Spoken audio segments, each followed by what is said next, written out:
ज्यादा यूज करेंगे ना, उनको आपकी पावर की अब और ज्यादा जरूरत है। सिर्फ हमें अपने अंदर एक छोटा सा शिफ्ट लाना है। इंफॉर्मेशन मेरी परफेक्ट हो, सिर्फ मेरा स्किल परफेक्ट हो, दैट इज नॉट इनफ। मेरा क्या कार्य होना चाहिए,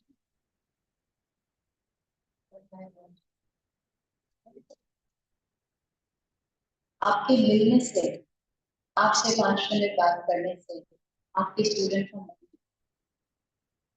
वो आया परेशान, आपसे 2 मिनट बात किया, तो मैम मैं बिल्कुल ठीक हूँ।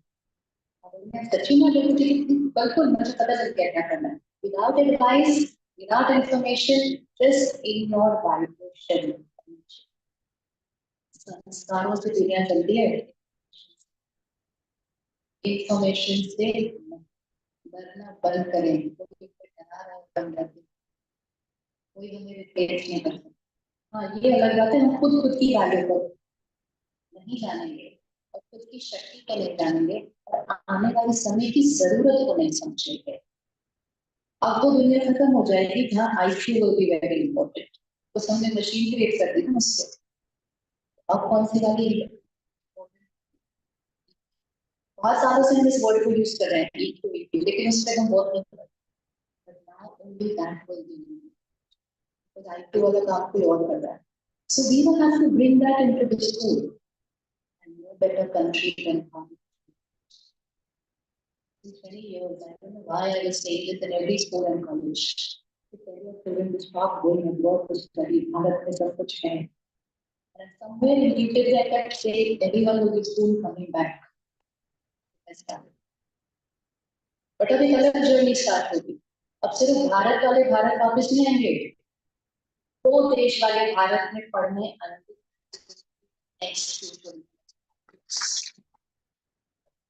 नहीं पढ़ने आएंगे, क्योंकि जो IQ चाहिए वो तो ऑलरेडी उधर है, अब वो तो हर चलना चाहिए, लेकिन जो स्पिरिचुअल ग्रोथ चाहिए, जो वाइब्रेशन चाहिए, जो परिवार की फीलिंग चाहिए, वसुधैव कुटुंबकम है, वो वाइब्रेशन चाहिए, वो एनर्जी चाहिए, स्पिरिचुअल इक्वेशंस चाहिए, वो तो नहीं है।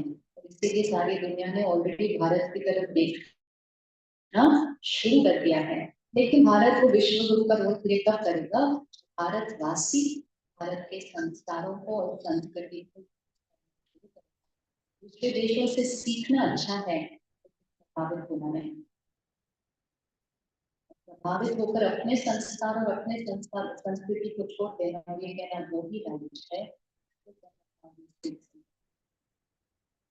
So this movie is trying to take the content consumption के ध्यान में, consuming any content which has lust, stress, fear, anxiety.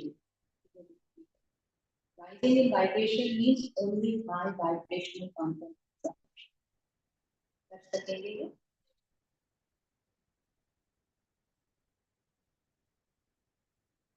That's the thing. बहुत सारी एप्लीकेशंस अनइंस्टॉल करनी पड़ेगी। एंटरटेनमेंट के नाम पे पता नहीं चलेगा सुनना क्या है।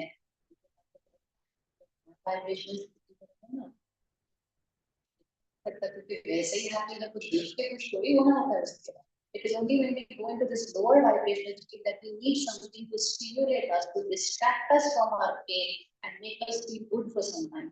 But it is not a distractor, it is a depleter. And somebody else's business has changed the destiny of the planet. और हमें पता है कि वो हमारे माइंड के साथ मैनिपुलेट कर रहे हैं।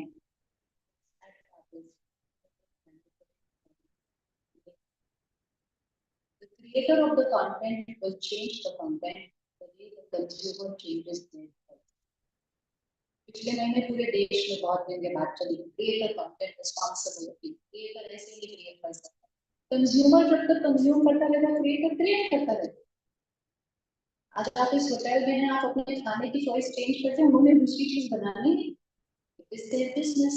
So if we start consuming only pure, high vibrational content, we will change tomorrow. Because it's not a business है, तो जिम्मेदारी किसकी? जिम्मेदारी किसकी? Because to remember, to consume it with more children.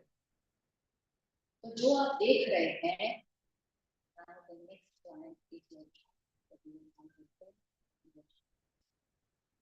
हम जिम्मेदार हैं उनकी लाइफ में कोई ऐसी प्रॉब्लम नहीं है जिसकी वजह से उनको पैनिक अटैक एंजाइटी अटैक ये सब हो रहा है उसका सिर्फ एक कारण है तो विश्व ने प्रूव कर दिया अपने बच्चों के लिए बैन भी तो हम क्या वेट करेंगे हमारे देश की सरकार भी बैन करेगी तब हम बन सकते हैं हम अपने स्कूल में उसके बारे में बोलना शुरू करेंगे फोर्स करेंगे चिल्ड्रन को स्टार्ट कीजिए each child wants to concentrate, wants to focus. How will we do it? Because हमें इसके बारे में बोलना होगा क्योंकि कुछ बच्चे नहीं देखना चाहते लेकिन बाकी बच्चे उनको फील कराते ओ तुमने देखा नहीं तुम तो बहुत बोरिंग हो तुम तो बड़े ओल्ड फैशन हर टीचर बड़े ये बात करना सही है मतलब दो लोग सही कर रहे हैं उनका कॉन्फिडेंस बढ़ जाएगा कि मैम कह रही है कि आई एम राइट पेरेंट कहते हैं तो बच्चे नहीं सुनते आजकल के बच्चे पेरेंट्स को बोलते हैं you are very bad parent you are a bad parent for stopping me from doing this तो सिर्फ उनका पेरेंट रोक रहा है बाकी के पेरेंट्स रोक नहीं रहे तो बच्चे को लगता है मेरा पेरेंट ही गलत है फिर सब बच्चों को प्रिंसिपल हर बच्चे को बोलेगी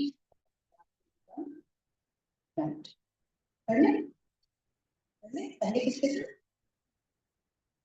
कुछ भी नहीं बताना किसी और को जाके कुछ भी नहीं बताना किसी और को जाके किसने करना है सर और क्लास देख लिया शिक्षक की जब घर आते हैं ना शाम को तो क्योंकि थोड़ा जल्दी करते हैं फिर भी सबको phone your phone in one piece from where you can hear everything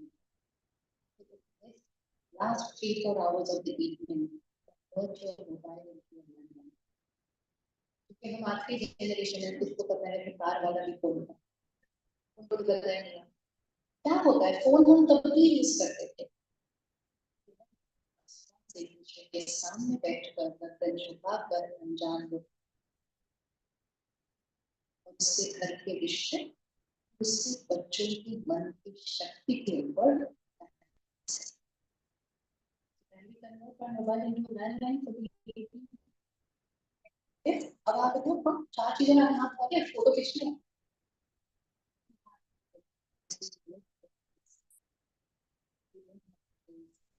जो बच्चे स्कूल में अगर मन से परेशान होंगे कैसे बनाएंगे आप कंपैशन कहाँ से आएगी मैं अपने जीवन में डरी हुई हूँ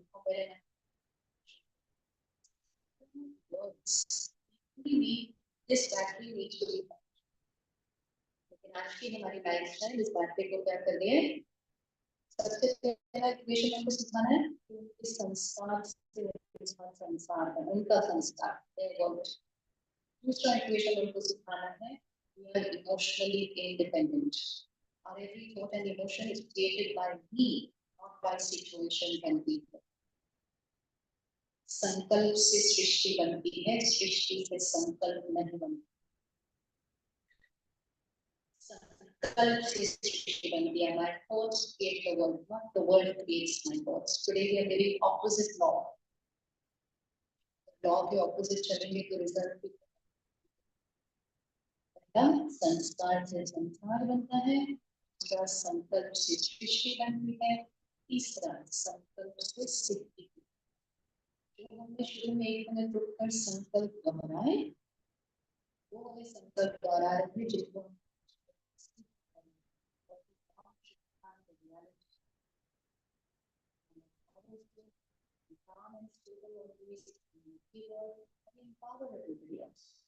If you're doing it for the child, I'm focused, my concentration is always, my body is perfect, healthy, I eat only healthy food. I use my gadgets as a master, not as a slave.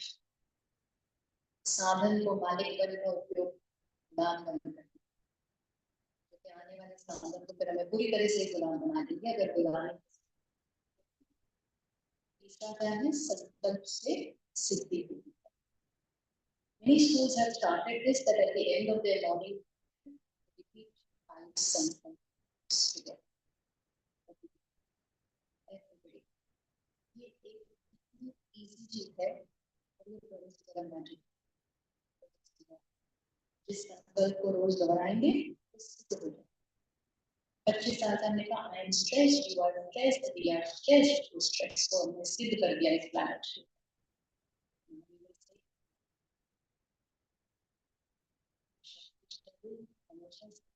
हमेशा खुश, सबको कर सकते हैं morning में assembly के पहले। This is not religion, this is just my vibrational thoughts, that's all. इसमें कोई रिलीजन की बात ही नहीं। और फिर हर घंटे के बाद हर जब सब्जेक्ट चेंज होता है, तो अगर हम सिर्फ 30 सेकंड के लिए रखें, फिर से रिपीट कर लो,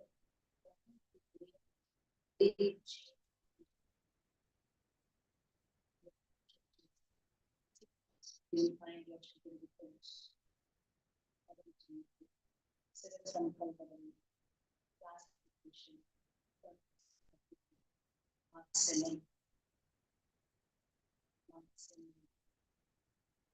बचपन से हमारे मम्मी पापा बन जाओ बन जाओ बन जाओगे तो जीवन सेट, बन जाओगे तो बहुत खुश रहोगे, खुश रहोगे।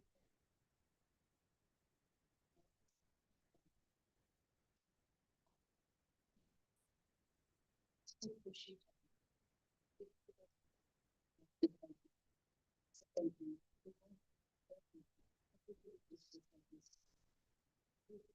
सबकी लाइफ में तो प्रॉब्लम नहीं हो सकती। खुशी चाहिए, लेंगे प्यार चाहिए, सब कुछ चाहिए।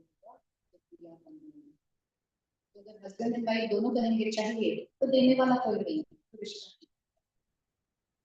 पेरेंट को भी चाहिए तो बच्चे को भी चाहिए, देने वाला काम, देने वाला काम।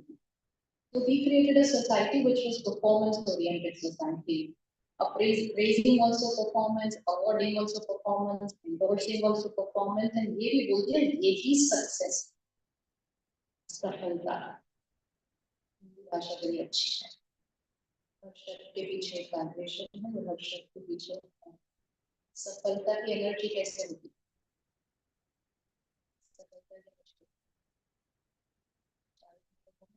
जब हम शरीर छोड़ते हैं, अगर हमने अच्छे कर्म और संस्कार किए होते तो जीवन सफल हुआ। हम कहते हैं आज का मेरा दिन सफल हुआ, ये मेरा समय सफल हुआ, सफलता हो हुआ।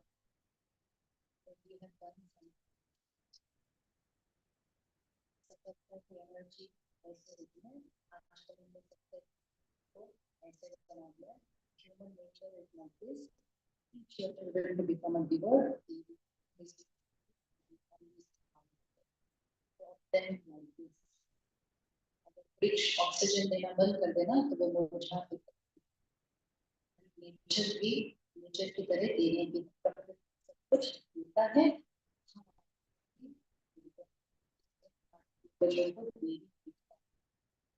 हाथ कैसे होते हैं उनके?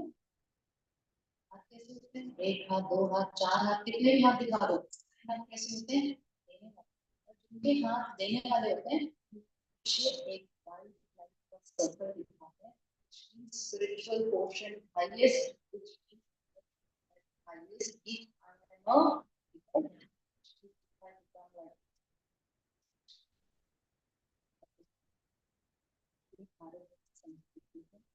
भारत की संस्कार हम सबके अंदर है। हमें इस संस्कार को सिर्फ क्या करना है, वॉच करना है। मेडिटेशन को अपनी लाइफ में कंपल्सरी बना दीजिए, ऑप्शन का समय दीजिए। मेडिटेशन मीन्स सुबह सुबह बैटरी को चार्ज करना। जो जो अपनी बैटरी को चार्ज करके स्कूल आएगा, तो बाकी सबकी बैटरी को क्या करेगा, सबकी बैटरी को क्या करेगा, जो जो दूसरों की बैटरी को चार्ज करेगा, और उनकी बैटरी को चार्ज करेगा। You now have the responsibility to charge the minds of your children for them to go back home and charge the battery of their parents. अब ये नहीं कहना कि संस्कार तो माता पिता ने बच्चों को देने थे, अब ये कहो हम स्कूल में बच्चों को संस्कार देंगे, वो जाके अपने घर का वायुमंडल वो बदलेंगे, वो नहीं। इस काल में दुनिया कहती है बहुत लोगों की नौकरी, visualize your child's parent losing a job, what will be the vibration of that house, what will be the energy of that parent, EMI लिए हुए हैं, लोन लेना है, नौकरी छूट गई, वो घर कैसे वातावरण का होगा, वो बच्चा कौन से वायुमंडल से आ रहा है। We will make them emotionally strong and go back and energize their parents. That is the need of responsibility.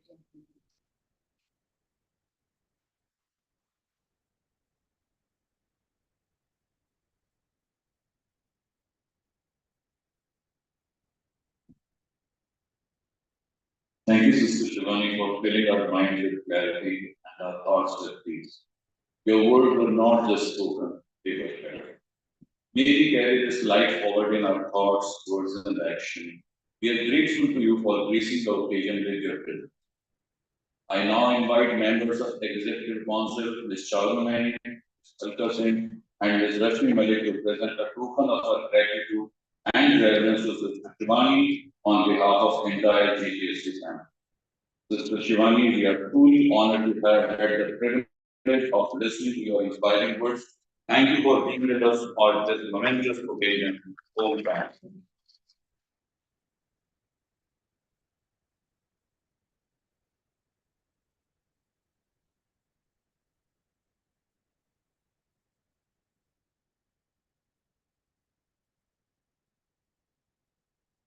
May we have the honor to invite Mr. Rohit Kumar, co-founder and facilitator, Family Vision Foundation, to address the gathering. Mr. Rohit Kumar is a youth development expert with 25 plus years of experience, certified in MBTI, fundamental interpersonal relation orientation behavior, and much more.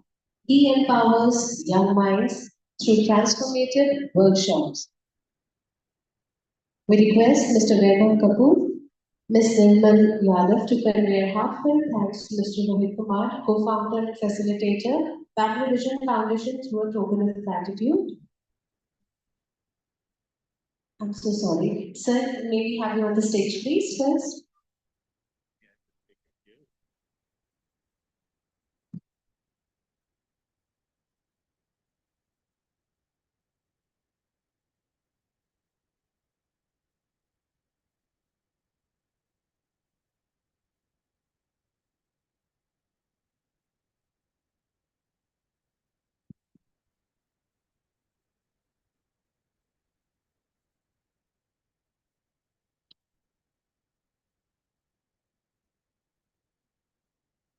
Okay, good morning, everybody. Very nice to see all of you. My name is Rohit. Am I accurate in saying that every single person in this room is an educator? Those of you who are school leaders, may I see your hands? And those of you who are class teachers, may I see your hands? And those of you who are subject teachers, may I see your hands? And school principals, anybody who has something to do with children every day, may I see your hands? Ladies and gentlemen, it is an honor to be with all of you today, because if there is one thing I believe, it is this. And tell me if you agree with this or not. Teachers can get to the root of the world's problems like no one else can. For every 1,000 hacking at the leaves of evil, there is only one striking at the root. And you know who that one is? It's you. So thank you very much for everything that you do for children. You literally hold the future in your hands. The way this planet is going to go depends on you. So please give yourselves a big round of applause. What you're doing is very important. Okay. Now, folks, I'm going to ask you to do something, but you have to promise to follow my instructions completely. Is that a promise? Okay. Ladies and gentlemen, may I request you all to stand up in your place. Thank you. Now, in your place, may I request you to turn around once like this? Very nice. And now please sit down. Everybody awake? Wonderful. Sit. Sit. Now, no, this was part of something. मैंने ऐसे ही नहीं किया. I will request you all to please close your eyes. Close your eyes. No peeking. Some of you are peeking. But close your eyes. Thank you. Everybody close your eyes. Now, with your eyes closed, I want you to point in the direction that you think is north. With your eyes closed.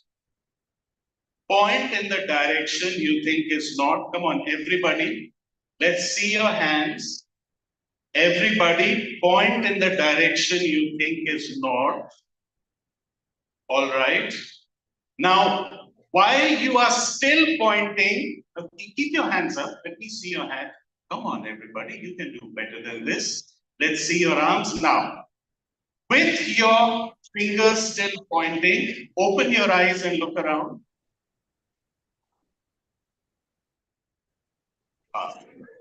Pointing there. Pointing there. Pointing. One of pointing. Mr. Shivani's. Okay. Once again, if not, you can do this with your eye now. अभी भी कुछ यहाँ कुछ वहाँ कह रहे हैं कुछ वहाँ कह रहे हैं. By the way, I have my phone when I not तो आप भी मैम आप थोड़ी Google Map देगा the phone gentlemen you can put in any direction you want but no will still be. Am I right? देखिए दुनिया बदल रही है बहुत सारी चीजें वो नहीं है. How many of you and educators are feeling a little stressed? Oh my God, will I be able to? Oh my God, will I be? That's happening. May I see your hand? That's happening. How many of you are particularly GPT? English teachers? English teachers? बेटा ये barely spring 3 sentences and you're writing like Shakespeare. Believe that. Right? As a genuine worried about this. I've been working for the last 30 years. I do workshops for teenagers, teachers, parents, but I realized something over the last years. And I think there are trends and there are timeless truths. And you know what the good news is? Timeless truths. Not always be in the. Never mind what ChatGPT says, it won't do, which is very comforting. So, I want was first of all, if you have read Stephen, I would highly recommend Stephen Covey. I would if people this is a question, I was not asked to do that. He said people, this is not a paid. Can't change. There isn't a change. Can't live in change. There isn't a change. Ability. The key to the ability sense of who you are. Sense of who you are, you are, isn't that a comforting isn't thought? that a comforting? Okay, the point I'm trying to make is if you stay who you are, Say, you you teach, and teach by the values that you, it doesn't matter how it doesn't matter. changes, you'll be okay. You'll be okay. In fact, I was talking In fact, I was to a friend and finding truth. Okay, here are three truths sure that I think that we, if we live life, things are going to be okay. things are Truth going to number be one, okay. Number one, no one cares no one till they know how much you till care. they I think Vani was saying the same thing. At the end of the day, it's not how much you know, not the knowledge, the the connection. knowledge. Number two, Number two, I love it. I love this. Teacher and Teacher, three, the love of learning, the love of learning, and the and the love first to school loves. oh, I'm glad you like that. So do I. Number three, I think you'll all agree with me. Children have never been good, but they have never failed me. Enough. So, if there's just three words, it's care, connection, and importance of care. I don't lot of time. I think I'm almost out of time. This is the point about care. How much you know. We all want to score well. Let's not pretend that it's not. You know, we want them to do. We also want them to score. The thing to remember is higher level is more likely to accommodate student who is emotional than in Student who is scared, upset, anxious. Not only is it good for the student, also good, also good for the right? academics, right? Peaceful, happy. Well, do any of us well with me yet? मेरे साथ तो अभी तक नहीं. The more upset you get, the more my brain. But if I'm where I feel understood, and I kids are like that too. Point. William Glasser, study great. You will learn much. Caring and hard from care. Please seek opportunity of care. The smallest gestures of care. Is it accurate to say that you're all because you are a teacher? You remember that. It was not a teacher who put you down. That was a teacher who lifted you up. Okay. Okay. Talk about connection. For the longest time, under the impression that connection means I talk, you listen. It's only very recently that I realized the essence of connection is I listen, you talk. Something. God has given us two of these. He's given us two of these. He's only given us one of these. Understand? This chat evening. Again, I think I would say Gummy. So he's telling the what I asked class that's about chat. Tell me about social media. Tell me about what you think about it. और आपने देखा class में हमें कैसे बच्चे हमेशा हाथ उठाए. They always give the answer and you're like, हाँ ठीक है. उसने जवाब दे दिया माने क्लास में समझ गया. But have you noticed there's always those who don't make that. As teachers, our challenge is to get them. तो बड़ी मुश्किल say I managed to get the regular answer givers and I asked the quiet boy.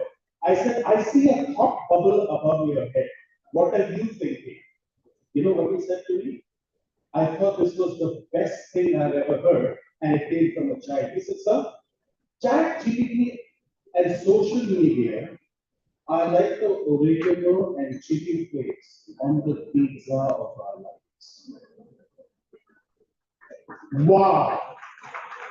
I said, say that again.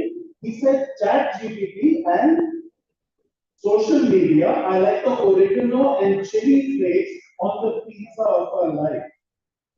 You can have the pizza without the condiments. You can't have the oregano and chili flakes without the pizza. But it made this fun. It was brilliant. उसकी बात उन्होंने सुनी, मेरी बात नहीं सुनी. So then I said, what do you mean? He said, we need to decide. We need to apply our brains. Then we need to add a little sprinkling. We can use the other stuff. Isn't that good? I thought it was absolutely the perfect metaphor. If we can teach our children the value of integrity, work, honesty, compassion, and caring, and you can please add to the list, I think we're going to be fine. It will be all right. But you know where they're going to learn all these values from? From the moral science textbook? I don't think so. Like it or not, they're going to learn it from us, right? Oh, I like this. Maya Angelou, she said, people will forget what you said. They will even forget what you did, but they will never forget. Very simply, I'll just end with this one story, which is actually the perfect example of how character communicates. So there was this elderly gentleman. He was going for his evening walk in the park, and he saw a group of little kids this high having a big argument. And the old man was kind of intrigued. It wasn't an ugly argument, it was just a noisy argument, you know, like how 7, 8, 9, 10-year-olds do. And so the old man, the elderly gentleman, hovered over them and he said, what's going on here? And they all stopped. And they said, sir, we found a puppy and we are trying to decide who gets to keep the puppy. And the old man was very interested. He said, oh, you found a puppy and you are trying to decide who gets to keep the puppy. How are you deciding? तो एक के दूसरे को गोली मारेगा तू बता, दूसरे को नहीं बताऊंगा तू बता, दूसरे को नहीं बताऊंगा. And so finally the lot fell to the smallest kid, and he said, "Sir, we are having a lie-telling competition. The child who tells the biggest lie gets to keep the puppy." And the old man was shocked. He said, "I'm so shocked to hear this. You know, when I was your age, I never told a lie." And they all looked at each other, picked up the puppy, said, "Congratulations for you."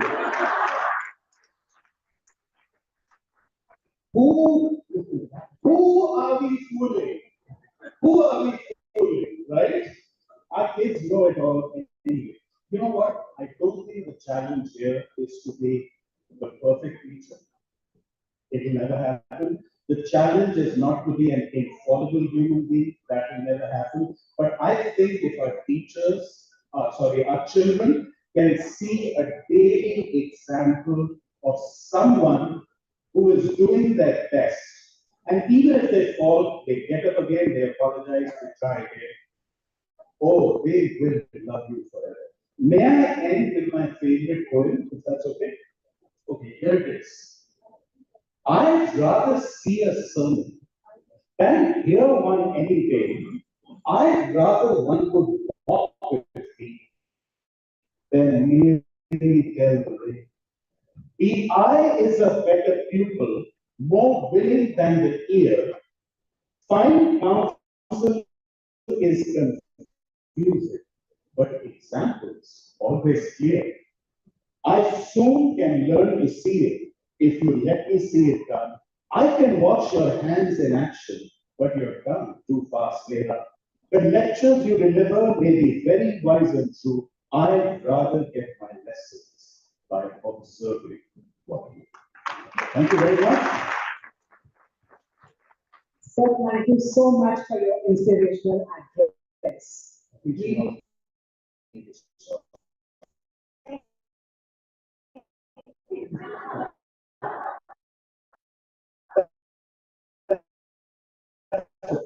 You're welcome.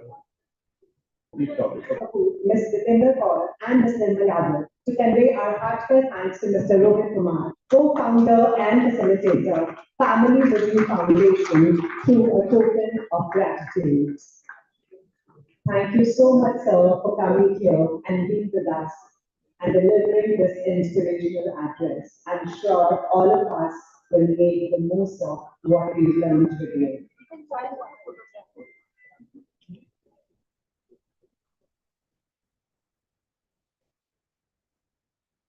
Time for a pretty perfect picture. Thank you so much, Rohit sir. It was a pleasure having you here. May we have the honor to invite Professor Madhu Parkar, Professor of Systems Education, IGNOU, to address the gathering.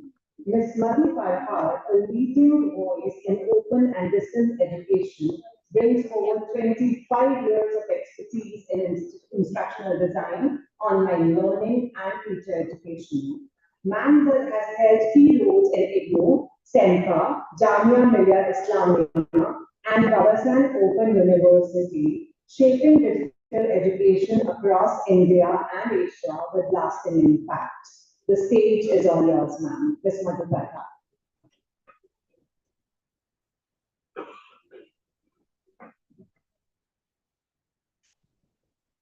Thank you so much for that introduction. Ms.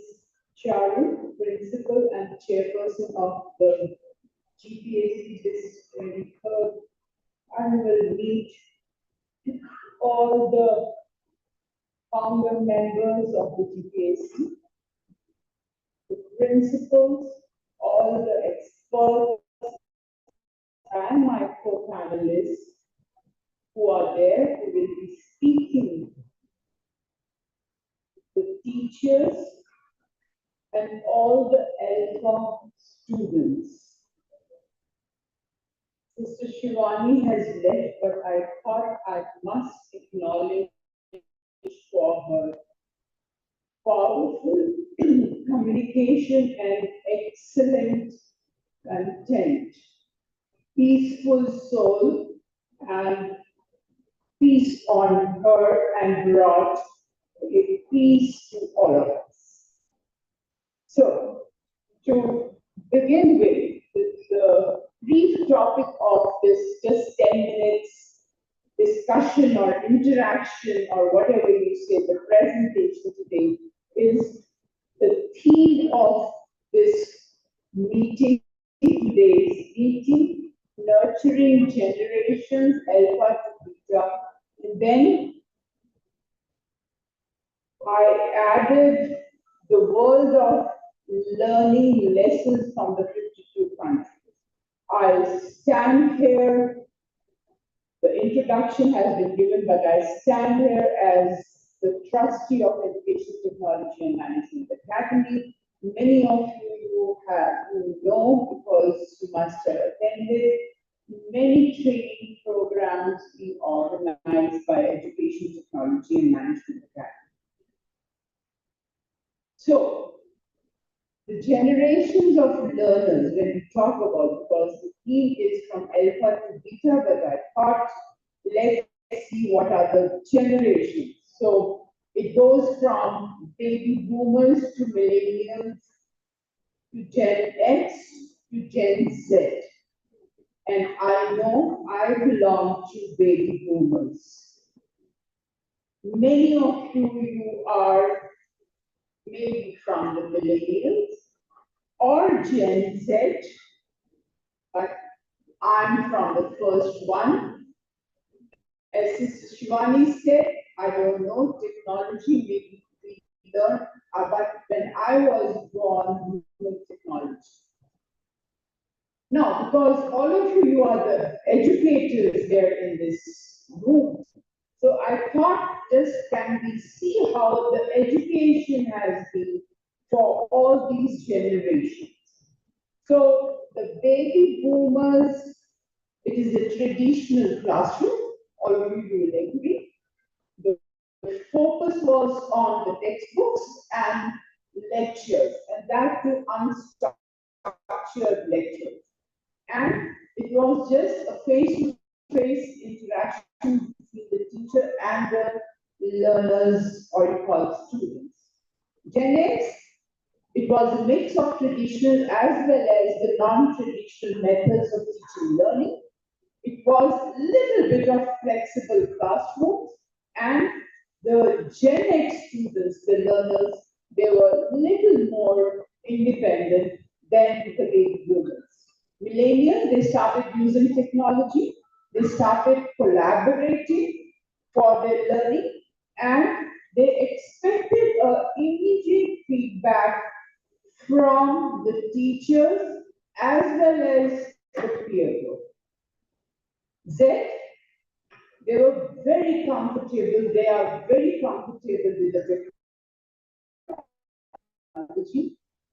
They are flexible in their learning, and of course, at that time, the online education, the technology, and in-person education which came Generation Alpha, which the theme says of this conference, Alpha to Beta.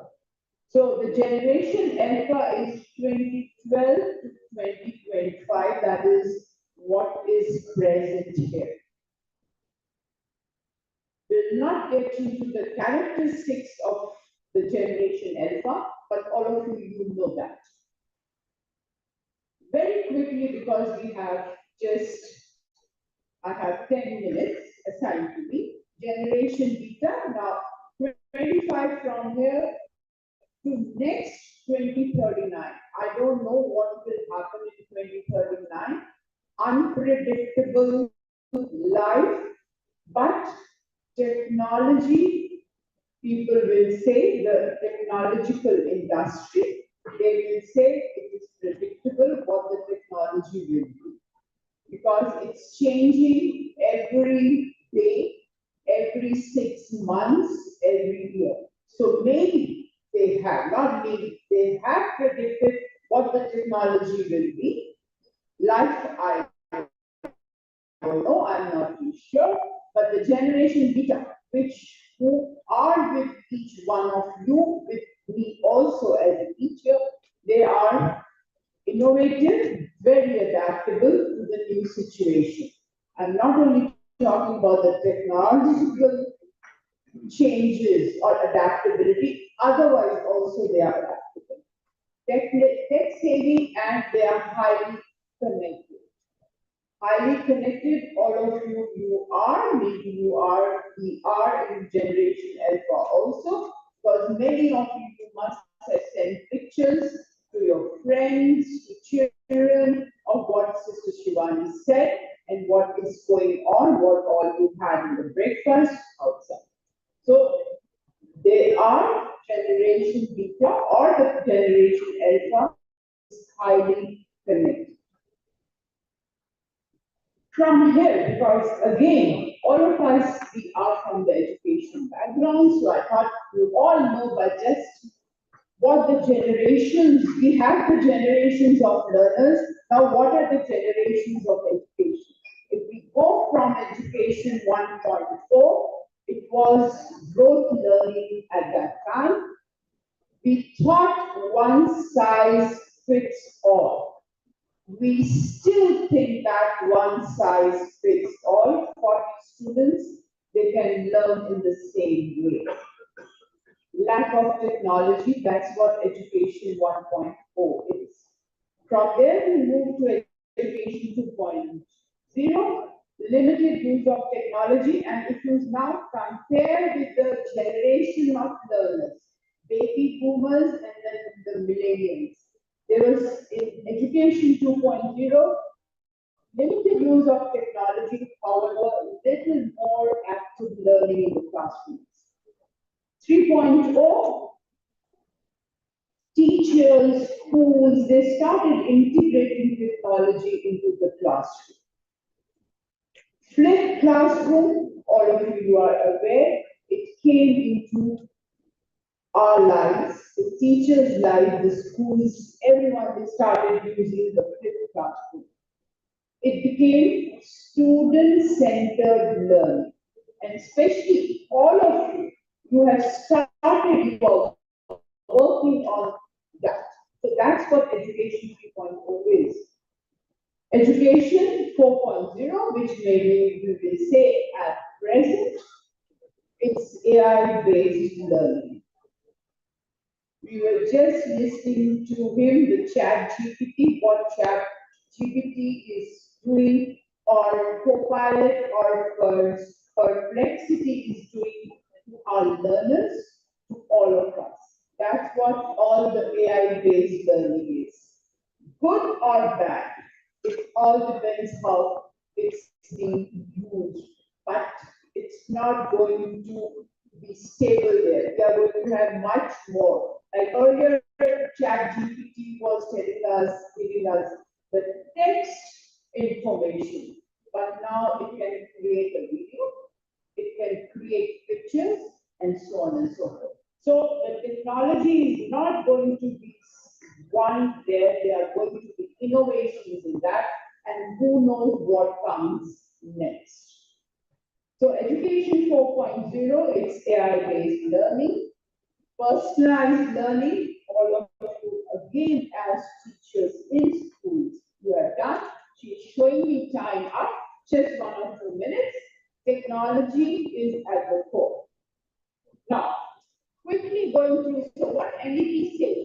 NEP says, all of you must have read it, the first page, the 6th page says that we want to become well-being, thoroughly reflective on the global education. So what NEP is saying that we want our students, the human beings as global learners, as global citizens. For that, I openly say I'm going to promote what in ECMA Education Technology and Management Academy we did. We did a study, comparative study of 196 countries, and it's called the World of Learning. It's going to lessons from 52 countries. I'll skip this, what age continents we covered. We covered 52 countries. I'll skip this part.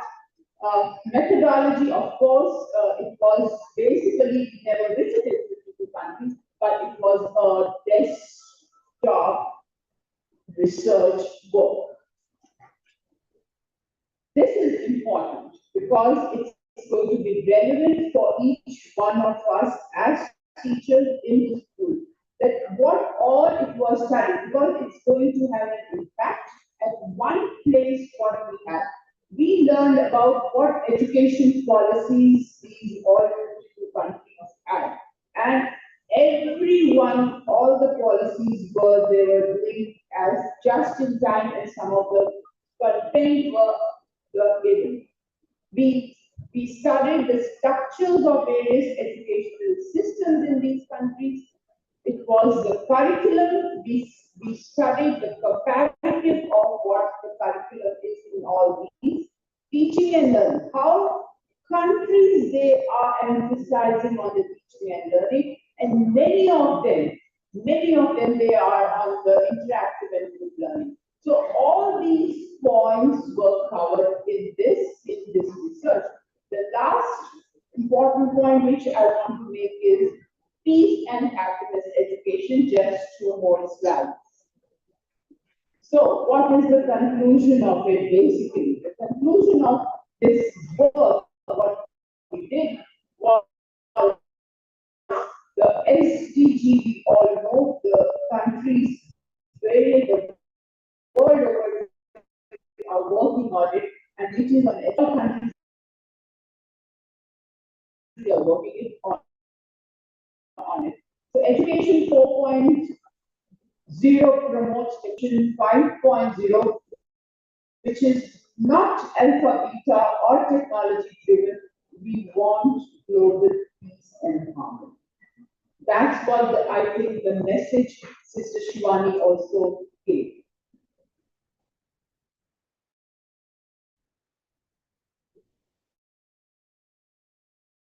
I'll skip this slide because the time is up. It's time to reimagine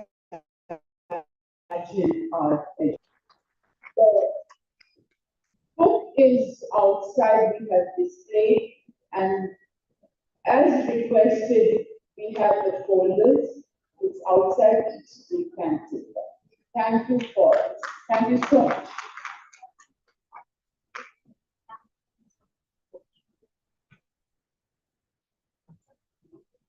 Ma'am, your words were tender and comforting. Yes, every flower does bloom. So the baby flowers also spread the joy of happiness with the spirit. We may all spread the fragrance of education as teacher.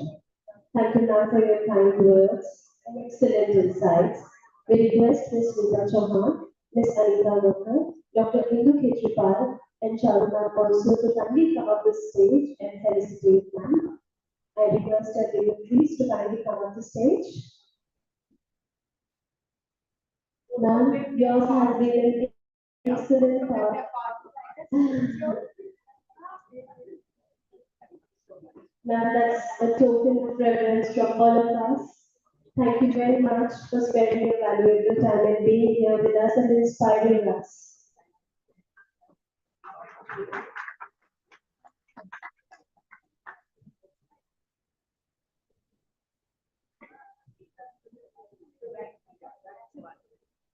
Thank you, everyone.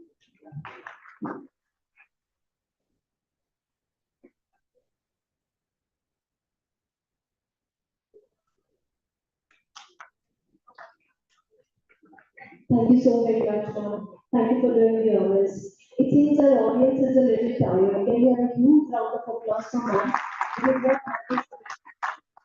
It's also quite a lot of effort contribution, ladies and gentlemen. We are waiting for our chief guest who's almost on the way.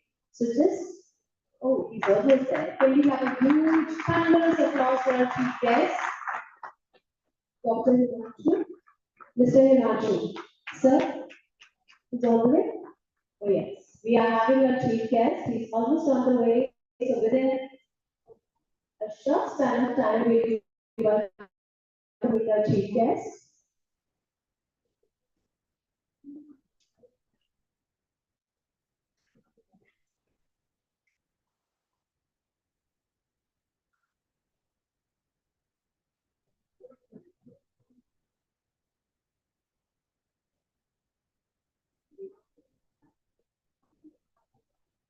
Till the time our honorable chief guest is coming, let us know about Mr. Himanshu Gupta, who needs no introduction. Inaugurating the art exhibition. All right, ma'am. He's on his way. He's at the inaugural of the art exhibition. We would also request all the educators to kindly stand when Sir walks in. We have the pleasure of having our chief guest, and I request everyone to kindly rise and welcome him with a huge, huge, huge round of applause. We welcome you, Sir Himanshu Gupta. Ladies and gentlemen, let's welcome Sir with a huge round of applause. And it's a pleasure having him here. Ladies and gentlemen, it's an honor and privilege to have with us today Shri Himanshu Gupta ji, IAS Secretary, Central Board of Secondary Education, as our chief guest for this convention. I request the members of the executive board to kindly welcome Shri Himanshu Gupta ji, introduce our chief guest to the audience.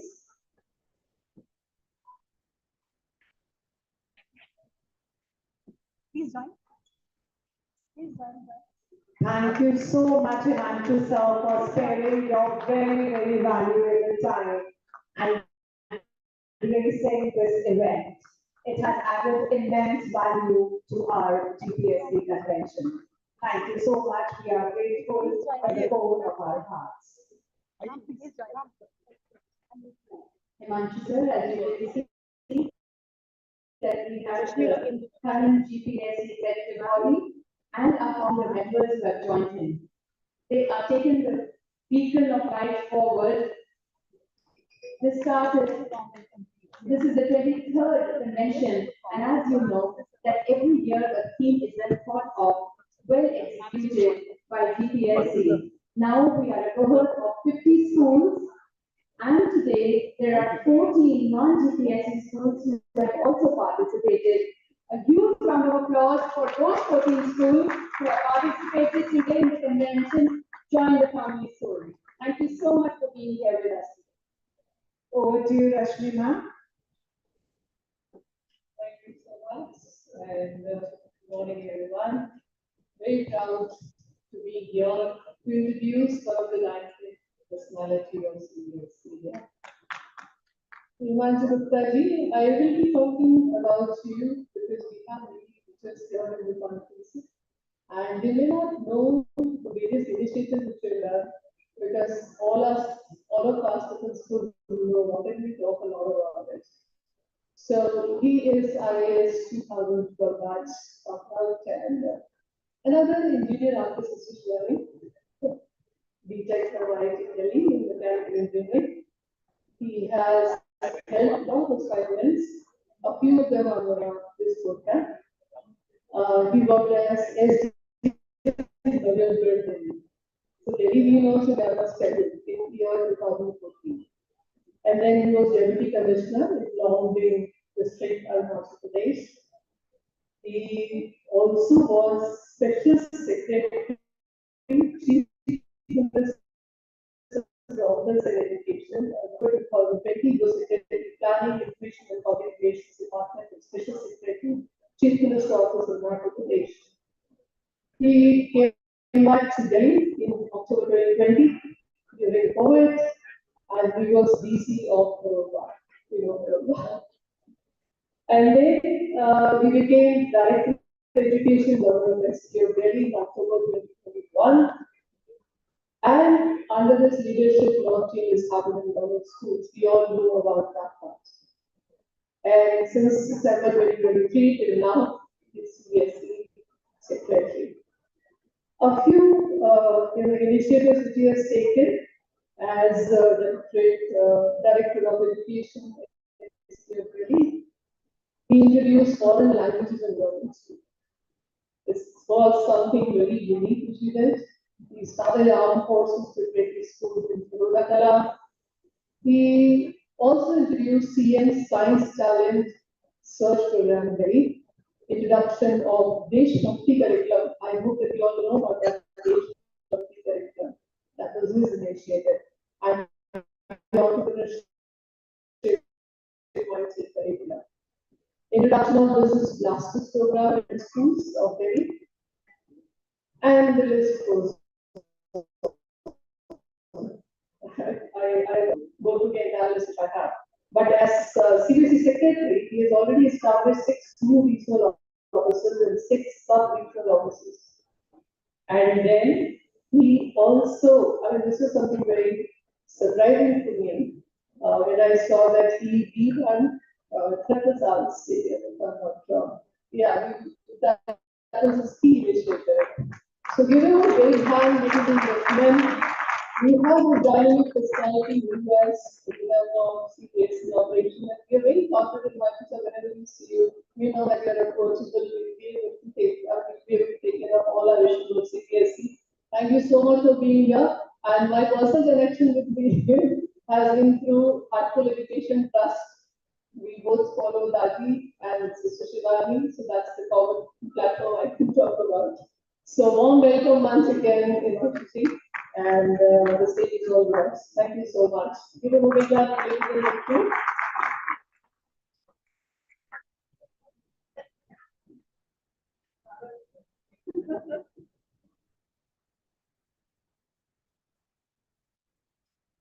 All the eminent members of the Gurugram Progressive Schools Council, Madam Chavi Maniji, Alkaji, and other eminent distinguished principals and chairpersons of various schools. Thank you so much for inviting me in your annual program, and it is always a privilege for me to come here. Last year also I came. I'll be now I am a bit older in CBSE. At that point of time, I had just joined. I think it was 4 5 months. Now it has been 1.5 years. There are a lot of things that I would like to talk about that CBSE is doing and how we require the support of our principal persons and what all we can do in education sector to make India a truly powerhouse of the globe or to start with Asia and then after the globe. First of all, CBSE now has more than 30,000 schools and here we are at schools. We are now in the process of developing global curriculum also. We are also realizing that there is a need to focus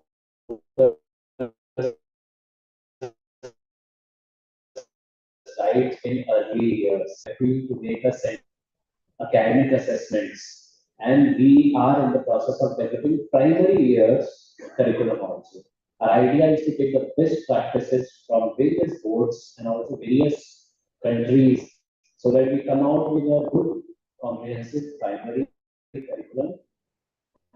And the primary curriculum will not be, completely something that will be binding on the school. We'll be giving a lot of flexibility to schools because in primary years, it is very important that schools have that flexibility based upon the resources that they have. But we really, CFSE also talks about post stages. We started off with Safal last year. This year we'll be making it compulsory. The idea is to just, like the way PISA is being conducted by OECD. So we also do a kind of an assessment. It is a stress-free assessment done in a CBT mode, so that children also get a flavor of doing something on computers also, and also in class 5th and 8th we do such assessment so that we get a pan-India view. An idea is not to stress the students. Idea is to just tell the schools where they are standing and what further they want to do in various subjects. I would like to share a very deep insight from this year's Safal, and I am not creating any prejudice in the minds of principals, but this is what I got from the data that we did from the back end. We found that we did it for 10,000 schools, and we had a good cohort of around 10 lakh students. So we found that in class 5th, we tested students on English, EVS, and maths. We found that girls outperformed boys in English and EVS, and in English by 8 percentage points, and in EVS by 4 percentage points. Similarly, in 8th, girls outperformed boys in English by around 5 percentage points, and maths, boys outperformed girls in 5th by 3 percentage points, and in 8th by 1 percentage point. The thing that I want to bring here is that, we have to, I don't know, maybe in early years, it is not, I would like to clearly tell that it is not because of genes it is happening. It is because of early years conditioning. So in early years, provide, kind of opportunities to both boys and girls, so that boys and girls develop skill on mathematics. This is one insight that we got from the Safal data that we conducted. In board, we are aware that there are sometimes issues related to the strength of schools. We, after a lot of pains, we went in Supreme Court to file a clarificatory application. I don't know how many of you might be knowing about that there was a fire in 2005 in Tamil Nadu, and there was a Avinash Mehrotra judgment which said that school height has to be restricted to certain level, and because of that, we had some section restriction. Now we have formed a committee and we got a relief from Supreme Court in January which said that school height has to be as per the municipal bylaws of the state. So accordingly, we have formed a committee and we will be soon updating the number of sections that can be built based on the carpet area of the school. So suppose a school has more carpet area, it will be getting more sections. We are building it in this June-July application committee, and we will be notifying it in July most probably. So that schools which have more carpet area, they will be able to get more sections. We are also assessing based upon state laws because we got this suggestion from HPSC, like Haryana Progress. We got this suggestion from HPSC, Haryana Sahodaya also regarding area norms, how Gurugram is expanding and whether the area limit should be brought down. We are assessing it pan-India now based upon the population. I can't assure you that whether we will be bringing it down from 1 acre, but yes, we are in active consideration based upon the seeing the population trend across the country. We are also doing a lot in skill development and subjects at 2 levels. And we have realized that there are some subjects because there is a problem of the schools as we know, and we have been very sensitive knowing this. We will be continuing the action on dummy schools in the coming year also. We do this in a pinpointed manner based upon the data that we have. We analyze the data from class 1 to 8 and 9 to 12, and we do it especially on those schools where the data is mismatching. So we are trying to use technology a lot in this. So we realize that there need to be subjects at multiple levels, so that a child suppose wants to take, suppose in class 9 or 10, a child wants social sciences at different level or sciences at different level, then he or she has option of going for basic or going for advanced. Similarly, we are aware of the issues that have been faced in languages in various states. We are also working on developing subjects at multiple levels for languages, R1, R2, R3, and also having different sort of assessment for different languages. Because sometimes what happens, a child moves from north to south or south to east.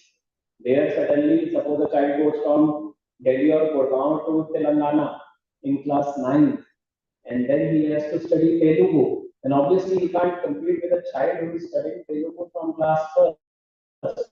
So we are developing subjects at multiple levels so that a child who goes in class 9 to Telangana learns, oral Telugu and is assessed based upon that. So we are developing different assessment parameters. We have formed a committee where we are having psychologists psychiatrists from AIMS, a retired Secretary Government of India, Madam Vidaji.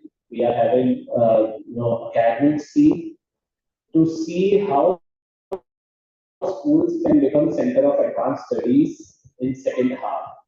So we have taken a principal, Charuji is a member of that. So that committee will submit the report, and based upon that, we will see how we can best align both our subjects at multiple levels, especially the advanced studies, the children who wants to go for advanced studies. Right there in school itself, student need not join any coaching institute for any sort of thing. We are also got suggestions from various organizations about schools right now only not for profit nature schools get recognition from state, and CBSE also mandates that. So we have got to know that few states are allowing LLPs also. So we are just analyzing that from the legal angle. What is the legal backing for that, and how we can, based upon the state's requirement, we can work on that. Lot of initiatives are being taken in the field of academics. New subjects are in the pipeline. We are also trying to revamp our training. In training, we have onboarded a consultancy to develop a center for advanced training and a comprehensive training solution kits. Under that, what we envisage is that every teacher will be provided a unique login ID, and there will be online courses that will be available and also offline courses. Teacher, based upon the requirement, can select that and then go for those courses. It might take an year or so to develop because it will be a huge.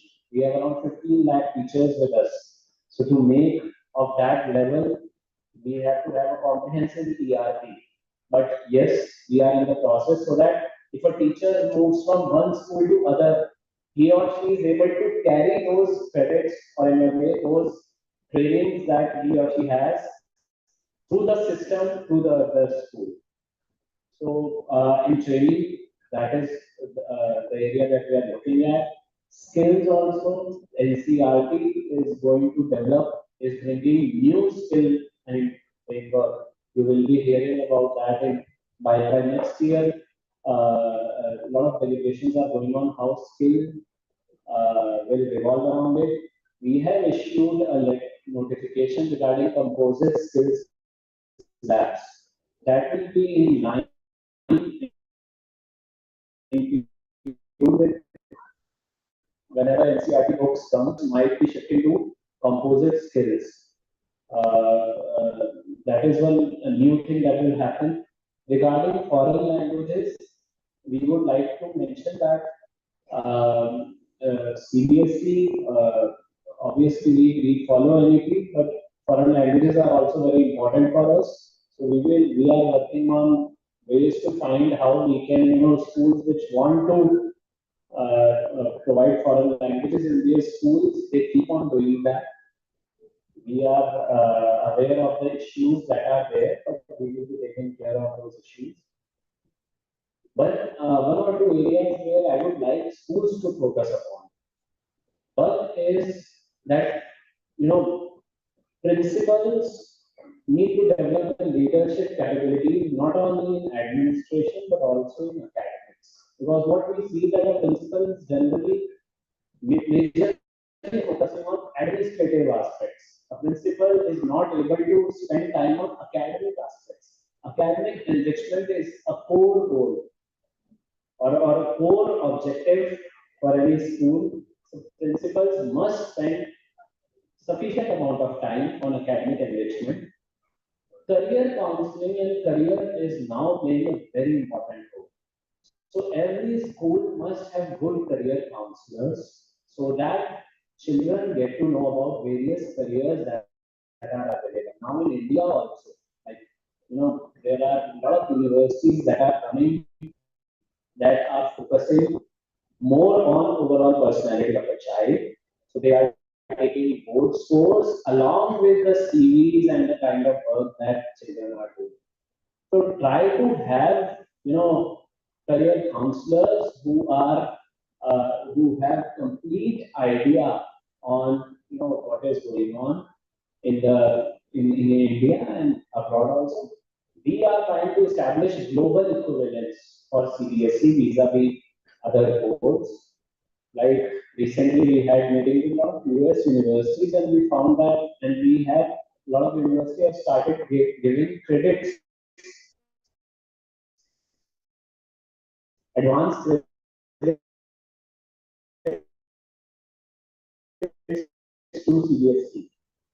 US or Europe, CBSE gets equal.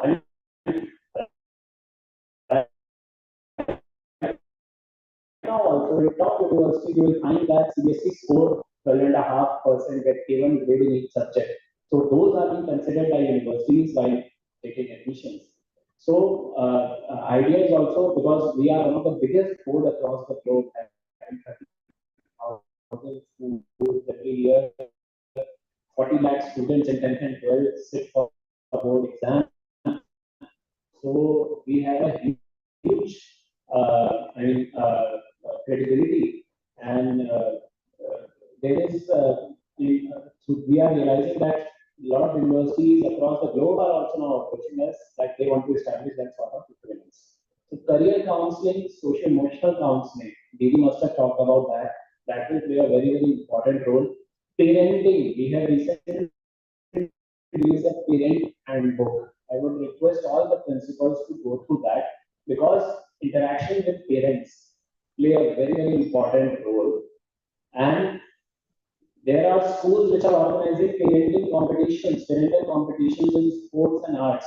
By that way, they are connecting with the parents. And it is very important that teachers, they have that bond with their parents and students because only then the entire cycle is complete. Obviously, we find that in a society, every sort of people are there. So we have rogue parents also. There might be 20% rogue parents.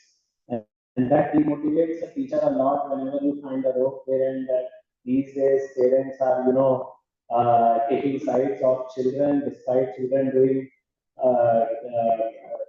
participating in bad habits. But you have 80% good parents also. You have to utilize their potential. That is one thing that I think we have to, if you have like 50 parents who are rogue, you have 500 parents who are good, who understand you. So have that kind of collective energy of the positive parenting. I mean, organize tests for your parents, organize dates, have deeper parental, coordination. Your teacher must be in touch with your parents and talking about each and every child, and especially in early years.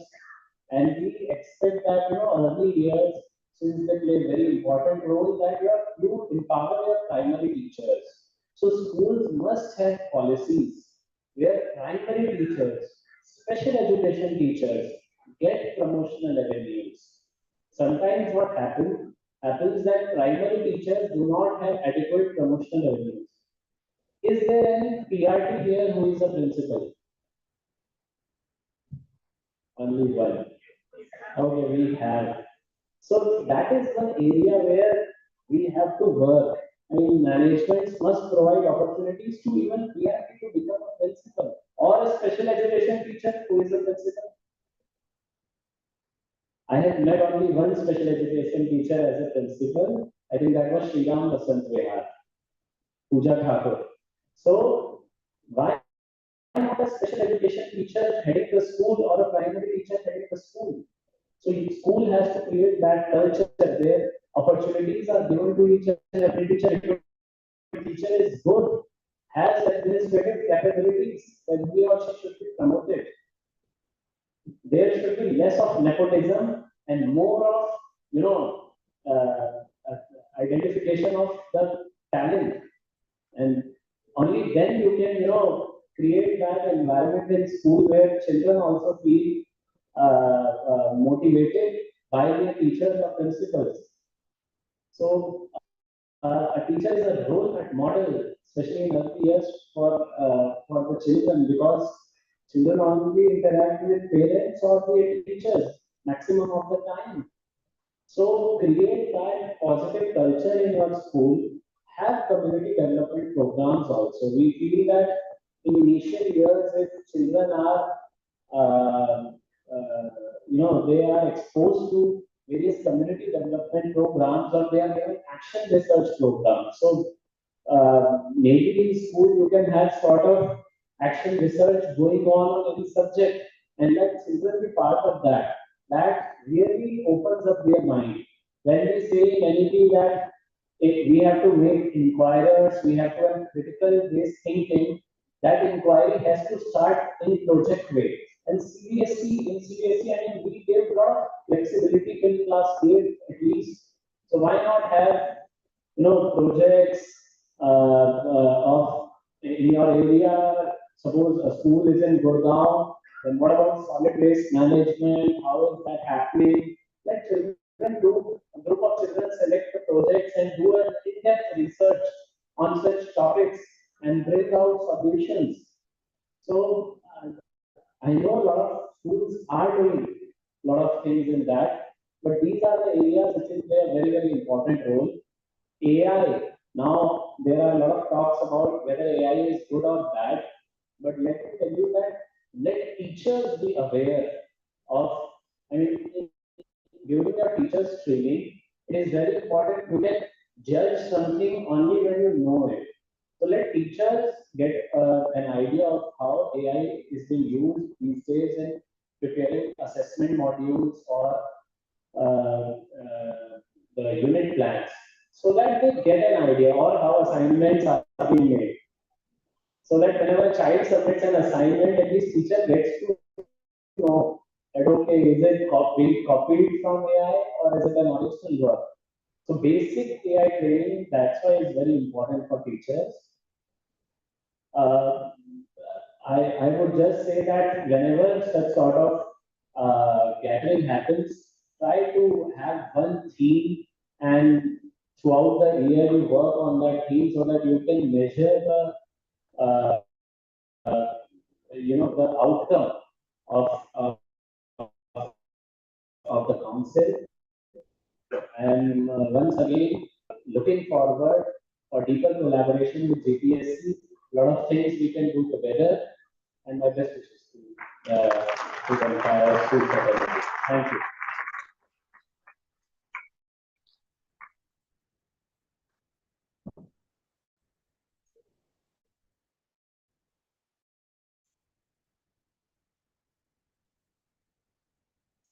Thank you so much, sir. We extend our heartfelt gratitude to Shri Himanshu Gupta ji for his impactful address. Your valuable insights have truly enlightened us, sir.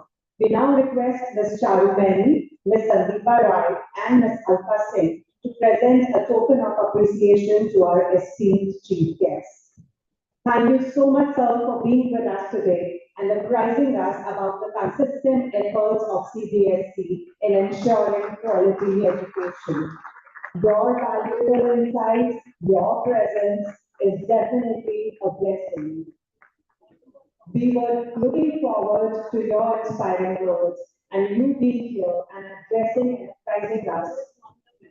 We request the founder members to please join Himanshu sir on stage.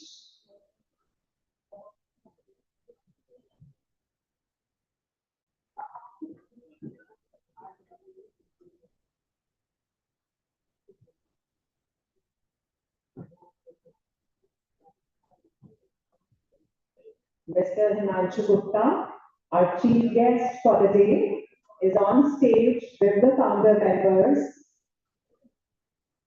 Thank you so much, sir, for sparing your valuable time and taking that precious time out for us to address us, apprise us, and enlighten all of us about the upcoming initiatives of CBSE. We are truly honored. Thank you so much. I now request Mr. Suresh Chandra, President HPSC, to propose words of gratitude to Mr. Himanshu Gupta for coming here.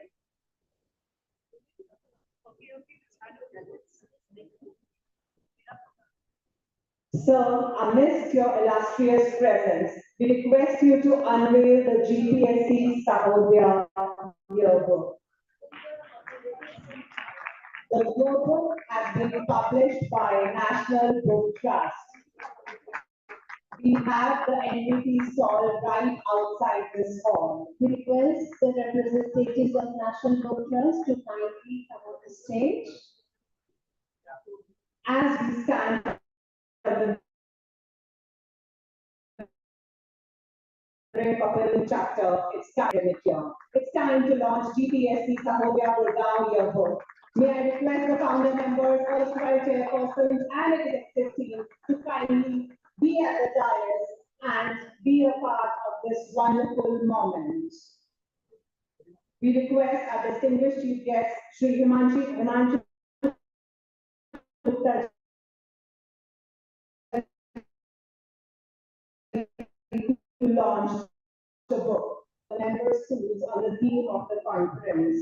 It also showcases the activities and conferences and initiatives taken during the past year by GPSC Sahodaya.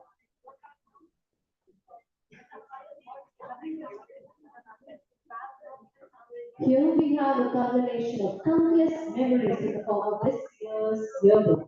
It shows a vision, initiative taken throughout the year. In the pages of this yearbook lies a treasure trove of memories, hard work, and experiences that we have shaped over the past year. It's a testament to the bonds we have formed, the challenges we have overcome, and the growth we have experienced. As we turn the pages of the yearbook, let's immerse ourselves into the journey we have undergone together and taken together. Now I request Mr. Suresh Chandra, President HPSC, to propose words of gratitude to Mr. Himanshu Gupta for coming to the conference and giving us his valuable time. Mr. Suresh Chandra, so please.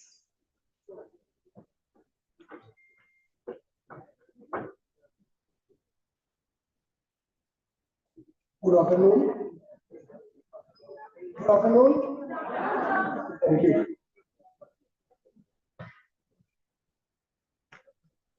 HPSC 600 schools को हरियाणा में represent कर रही है। All progressive schools Panchkula के महिंदर में, और team के सभी मेंबर एफर्ट्स कर रहे हैं कि हमारे जितने भी मेंबर स्कूल्स है स्मूथली स्कूल रन कर सके। कई बार चैलेंजेस आते हैं फीस को लेकर के, ट्रेनिंग्स को लेकर के, जगह को लेकर के, सेक्शन को लेकर के। हम रेगुलरली अथॉरिटीज को अप्रोच करते हैं, वहां सर बैठे हैं। मुझे नहीं लगता कभी भी हमने उनको अप्रोच किया है फ्रीक्वेंसी कम गए और solution of that problem. Yes, और आज इन्होंने अपने संबोधन में जो बात कही, अभी हफ्ता पहले हम गुरुग्राम प्रिंसिपल के साथ हम लोग चेयरमैन साहब से मिले थे। हमने एक रिप्रेजेंटेशन दिया था, प्रॉब्लम्स को शेयर किया था। 1 घंटा हमारी मीटिंग चली और उस मीटिंग का आउटकम आज मैं इस स्पीच में देख पा रहा हूँ। Thank you sir, thank you very much. CBSE और HPSC नाम मिलते हैं। CBSE और HPSC साथ साथ मिलकर के एक पायलट हरियाणा को स्पेशली एक ऐसा हब बना देंगे कि आप एग्जाम्पल कोट कर सकेंगे कि हरियाणा के जो स्कूल है आप वहां जाकर के देखें कि वहाँ के स्कूल जो आपने है, जो आपने बातें कही है उनको, क्योंकि हमारे इंटेलेक्चुअल प्रिंसिपल्स है उसको एक एक अक्षर को फॉलो करेंगे, बाकी गाइडेंस को फॉलो करेंगे। और हम जो चैलेंजेस हैं आपके साथ आकर के उनको एड्रेस उनको बातें रहेंगे और रिक्वेस्ट करते रहेंगे ये कुछ प्रॉब्लम हो रही है वो रिजॉल्व करते हैं। और कल हम हरियाणा के एजुकेशन मिनिस्टर से भी मिले थे, जितिन में राजीव जी, और उनको भी हमने हमारे चैलेंजेस थे हरियाणा के अंदर, क्योंकि we are governed by Haryana. CBSE की एफिलिएटेड है, हरियाणा में स्कूल चला रहे हैं, तो हमारे को ड्यूअल गवर्नेंस होती है, तो वहाँ के भी चैलेंजेस हैं। आजकल एनसीईआरटी बुक्स को लेकर के काफी छापे और अलग अलग किस्म की चीजें भी जाती हैं। CBSE कहती है कि आप एनसीईआरटी बुक लगा सकते हैं या प्राइवेट कम्युनिकेशन की बुक भी लगा सकते हैं। वहाँ पर हरियाणा के अंदर इसकी जगह कंफ्यूजन क्रिएट किया जा रहा है, और उस लेवल पे अगर आपकी लेवल पे कुछ स्पष्ट गाइडलाइन हरियाणा गवर्नमेंट की भी हो गया तो काफी स्कूलों को इस राहत मिलेगी। हरियाणा के जितने स्कूल्स हैं सभी को राहत मिल सकती है। और एक स्पेशली जो आपने काम किया है इस साथ उसका असर दिखाई दे रहा है, जो आपके ये डमी स्कूल थे, डमी स्कूलों का आपने इतना बढ़िया काम किया है। और यस, 11th के अंदर एडमिशंस बढ़ रहे हैं, और एक प्रॉब्लम चेयरमैन के साथ शेयर की थी, आपके साथ भी उसकी जरूर शेयर करना चाहूँगा। हमारे 10th और 12th के जो मार्कशीट है, सर्टिफिकेट्स है, the credibility of 12th marksheet is a traditionally considered a glorified Aadhaar card. I think you will agree with that. क्योंकि हम एक प्रेजेंटेशन हमें क्या किया हुआ है, हमारे पूरे स्टेट्स की 70 स्टेट्स हम जुड़े हुए हैं, वो हम आपको देंगे सर।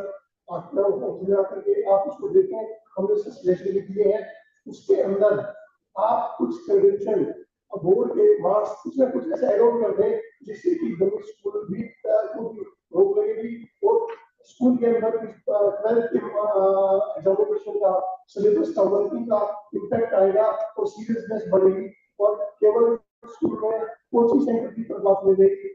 स्कूल के अंदर जो सिलेबस है वो ऐसा हो जाए कि आपकी एंट्रेंस टेस्ट या कहीं और टेस्ट के लिए भी कहीं ना कहीं उसके पास 10-15% की वेटेज मिल जाए और सीरियसनेस बढ़ जाएगी। थैंक यू वेरी मच और आपका हमेशा धन्यवाद। आप हमें इसके लिए कोऑपरेट करते हैं। Thank you very much. Thank you so much, sir. Before we get ready for the photo shoot, let us take time to honor our guests who joined us. We invite Mr. Suresh Chandra, Chairperson, HPSC. We request Ma'am Anita Gupta to kindly extend our token of gratitude to sir.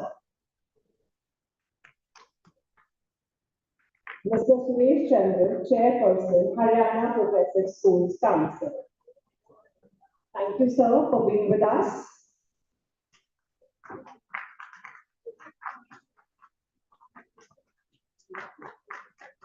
We invite on stage Mr. Krishnan Kumar Gaur, Head Institutional Relations, Government of India. We request Ma'am Sandeepa Rai, Ma'am Alka Singh, and Ma'am Charu Mehri to extend a token of gratitude to sir. Mr. Krishnan Kumar Gaur, Head Institutional Relations, Government of India. Thank you for being on. We invite Mr. Rajiv, Secretary, HPSC. We request Ms. Seema Jindra to extend our token of gratitude to Mr. Rajiv. We invite Mr. Vipin Rao, Secretary, HPSC. We request Ms. Sangeeta Sabrawal to extend our token of gratitude to Mr. Vipin Rao. We invite Mr. Manoj Mittal. We request Ms. Charu Mehri to extend a token of gratitude to Mr. Manoj. I think the angle is like.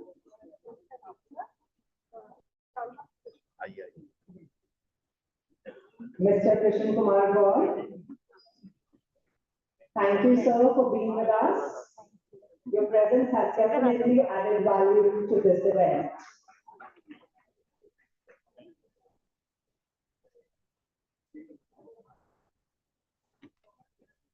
Mr. Vipin Rao.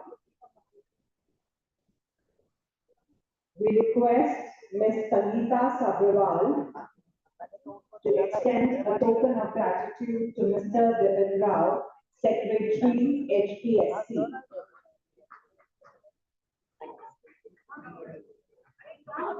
We welcome Mr. N.N. Bhatia. Mr. N.N. Bhatia, we request Mrs. Nirmal Yadav to extend a token of gratitude to Mr. Bhatia.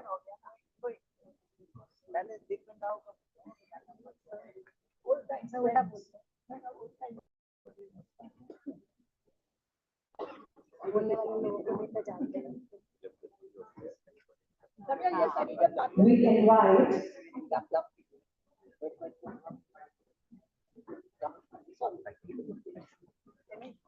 Thank you, Bhatia sir, for joining us. We welcome Mr. Manoj Mittal.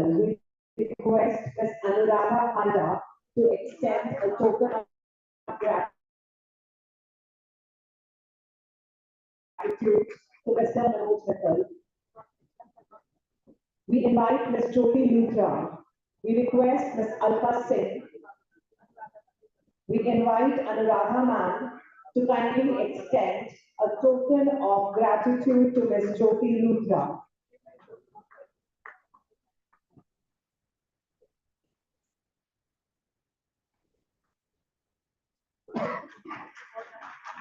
Thank you so much, all of you, for doing the honors.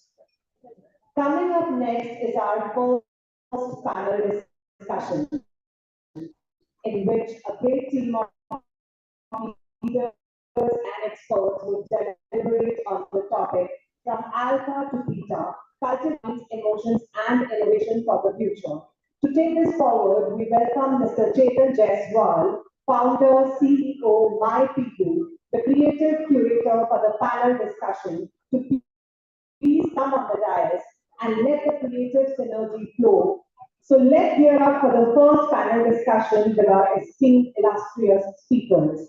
I invite on stage Mr. Udit K. Sharma, founder, Energy Building Brain Connections, Mr. Gaurav Kapoor, education consultant, entrepreneur and mentor, Dr. Manmeet Kumar, spiritual coach and TEDx speaker, and Mr. Arindam Bhattacharya from Travel Solutions.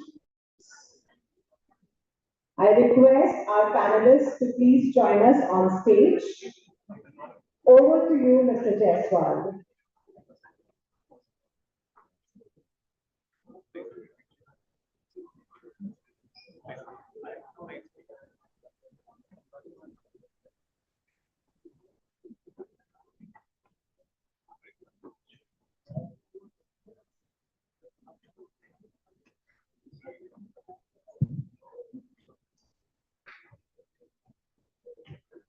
Very good afternoon, all. It's indeed my pleasure and honor to be part of GPSC event, and it's a great pleasure for me to be sharing a dais with an eminent speakers. So today, the discussion will be going more beyond education, because we'll be talking about an evolution from alpha to beta. It's a very catchy statement, but it's going to be a shift from cultural to educational shift, from competition to compassion, from rigid systems to adaptive growth. As an educator, all of us are going to be witnessing, and as well as we are going to be an agent for this transformation. So let's begin with this conversation, which is not what's broken, but what's blossoming in front of us. So I think I have a quick question for all of you, and I would like to understand your perspective. The phrase alpha to beta, what does it mean to you if you're in the role of an educator? And the following question is, why do you think this shift is important today?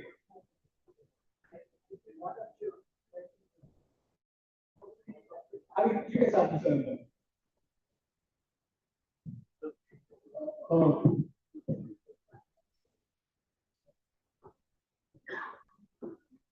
Good afternoon, this August gathering. So I think it's an absolute honor and pleasure being here and my fellow panelists.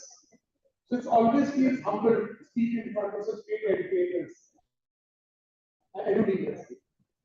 My perspective on it is slightly, I don't say, interesting. I believe every generation has its own way of evolving. Possibly, I come from a generation who was born in 1970s. Possibly, we grew with Ramayana Mahabharata as a Ramayana Mahabharata, Chitrahar, Katha Sagar as an anchors. The generation after that would have grown with certain other anchors. Then came Gen Z, they grew with tech as anchor. Generation Alpha, as you might call it, has their own anchors, own set of thought processes, own set of adaptabilities. And I always believe in this modern day context, generation doesn't shift. I somewhere tend to believe generation doesn't shift in 10 years or 15 years. A generation may get created overnight. because that's how fast technology itself comes to our life. So my only perspective to this is, life is all about adapting, malleability, flexibility. As long as the generation is made to be flexible and malleable in their thought process, these lines between alpha and beta will get blurred. Because somewhere, we as a generation of the 70s or the 80s or the 90s are going to operate the same generation. So somewhere, we are also in a way some amount of alpha and some amount of beta. So how can we say we aren't alpha and we aren't beta? So I think every generation has that universal set. It's like a pie. Coming from engineering background, it's like a pie. The pie will have its own alpha, own beta, own 70s, own 80s, own 90s. Now it depends how we make that pie look beautiful for an overall consumption. That's my perspective. Right. I think it's a very well point you have spoken about. That everybody has thought to create some alpha, beta, and a previous generation. It's all about how we nurture our mind and how we really adapt the current situation. Very well. Yes, sir. Thank you, Arvind, sir. I think you set the context very right, but I want to do a small icebreaker because I'm a trainer at heart. So when I say ha, you have to say ha ha. I'll just take 30 seconds and I'll get everybody's attention. Okay, are you ready, all of you? Ha? Ha ha. So when I say ha ha, you have to say ha ha ha. Right? Ha ha ha ha. Ha ha ha. Thank you, really. You get your right and left. I'm sure you will pass on more vibrant energy that Sister Shivani was talking about. Thank you so much, sir, for asking this question.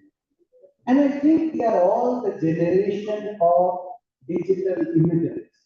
Like Sister Shivani said in the context, very right. She said, we are perhaps the last generation who has seen landline with the cord. Right? And we are now moving to a generation where mobile phone, getting information, getting content is no more a luxury. Right? They always feel it's a part of their day-to-day life. How I look at it as an entrepreneur, how I look at it as an education is very simple. These students have no dearth of content. But like we said, we all need our empathy to go to a different state. We all need to build our skills to a different state. Today, there's a lot of employability for people who are ready to adapt. I work with schools across India, UAE, and Singapore. I work with corporates like IIT Bombay and IIT Delhi. And trust me, today the employer needs somebody who's ready, who's adaptable, and whatever they are learning inside their classroom, their schools, their colleges, their corporates, they are ready to implement. So I think that's the big change. You know, in our generation, we had the legacy to work around our skills. Today, the employer needs ready manpower, and that's what our social team has to do. Thank you. I'll pass. Everyone is talking about technology, and I'm going to talk about us, some human beings. I think we are moving towards the light. From a spiritual perspective, the world is undergoing a shift. We are moving towards the light, and the next generations are going to carry that. I see a lot of shift in terms of inclusivity, compassion. The children today are far more compassionate and understanding of their own mental health, and very compassionate towards global causes. The only thing I feel, whether it's alpha or beta, is that we have to understand that these children are not going to make a career because they need to make a career or they have to prove themselves. They are going to introduce the word life purpose. These are children who will shelter animals. These are children who will take inclusivity to the next level. So I believe firmly that we are moving towards that. Thank you very much. I'll take 2 minutes extra. Alpha to beta. I think education seriously teaches principles. Just begin to grow up. When they just get beta out, they would wait another 20 years to go to beta. Next 20, then. Maybe next 100, we'll all die. Nobody of you will be able to hear what gamma is. You won't experience anything, nothing. You don't know the life which you give. But why do we say alpha, beta, theta? Are you importing everything? We are India, we should export. No, we're not fighting technology. We can create circumstance you won't need it. We cannot avoid it because you are pushing it too hard. They want to sell you solar, you buy it. They want to sell you, you buy it. We can sell, we are not selling. What can you sell? There are alpha, beta, theta, right? And there are 5 prana. Prana, prana, mana. आप खाना खाते हैं पहला खाना को ठीक हजम नहीं करेगा आपको प्राण विकसित नहीं करो प्राणायाम ना रहे आप खाना खा रहे थे नूडल्स कौन बनाता आपको मम्मी वो खाना है जो आपको प्यार से बनाता थोड़ी को मैं रहेंगे changes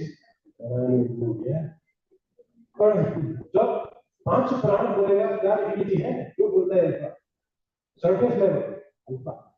Little deeper, beta. Go deeper, mana. If you have reached to mana, you're already enlightened. If you haven't, you are nothing on the planet. Coming forward, 90% of the population on Earth will be states. 10% of you belong to Vishnu. Next, you have the mana, you could be enlightened to see the truth, Vijnana. ये सीधे विज्ञान हिंदी में बोलता है विशुद्ध ज्ञान जैसे विशुद्ध घी 4000 रुपए किलो रेगुलर घी 900 रुपए कौन सा लेते हैं आप 930 का हो जाएगा तो ढूंढेगा लेके के आपको 55 का कहाँ है या reality don't be confused by the lights in the show your reality in your home मेरा बच्चा मुझे फोन नहीं दे रहा मैं तो डर जाऊंगा फोन मेरे को चाहिए होगा वो फोन पे क्या देखता मैं कंट्रोल करता division of course then review अभी अगले पोस्ट पे जाऊंगा you can learn to rate your energy that nothing around you moves unless you this is it we control Trump now from here he's doing exactly what we want but nobody wants it we are India पांचवा आनंद वैसे खुश होने को बोलता है वैसे खुश रहो कहां से बोलेगा खुद दुखी मन के चाकू लगा पीछे आगे कहते हैं क्या कर सकते हैं 5 कोर्स को नहीं पढ़ाते अल्फा बीटा पढ़ा है but nonetheless we are okay with community meditation life food sightseeing good TV programme alpha anxious anxiety deep thinking beta who deeper one enlightenment and see the truth light opens within. You cannot develop your neurons from outside experience. You only get in your life from the energy of you know. You are the energy, you don't know this. How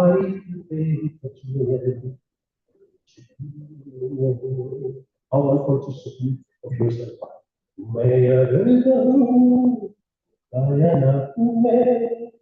Each one of you.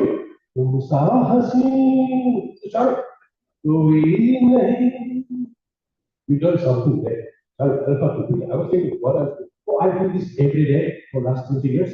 Theta healing I left 20 years ago. Theta. Merlin did it 20 years ago. But here you are. Topic is alpha to beta.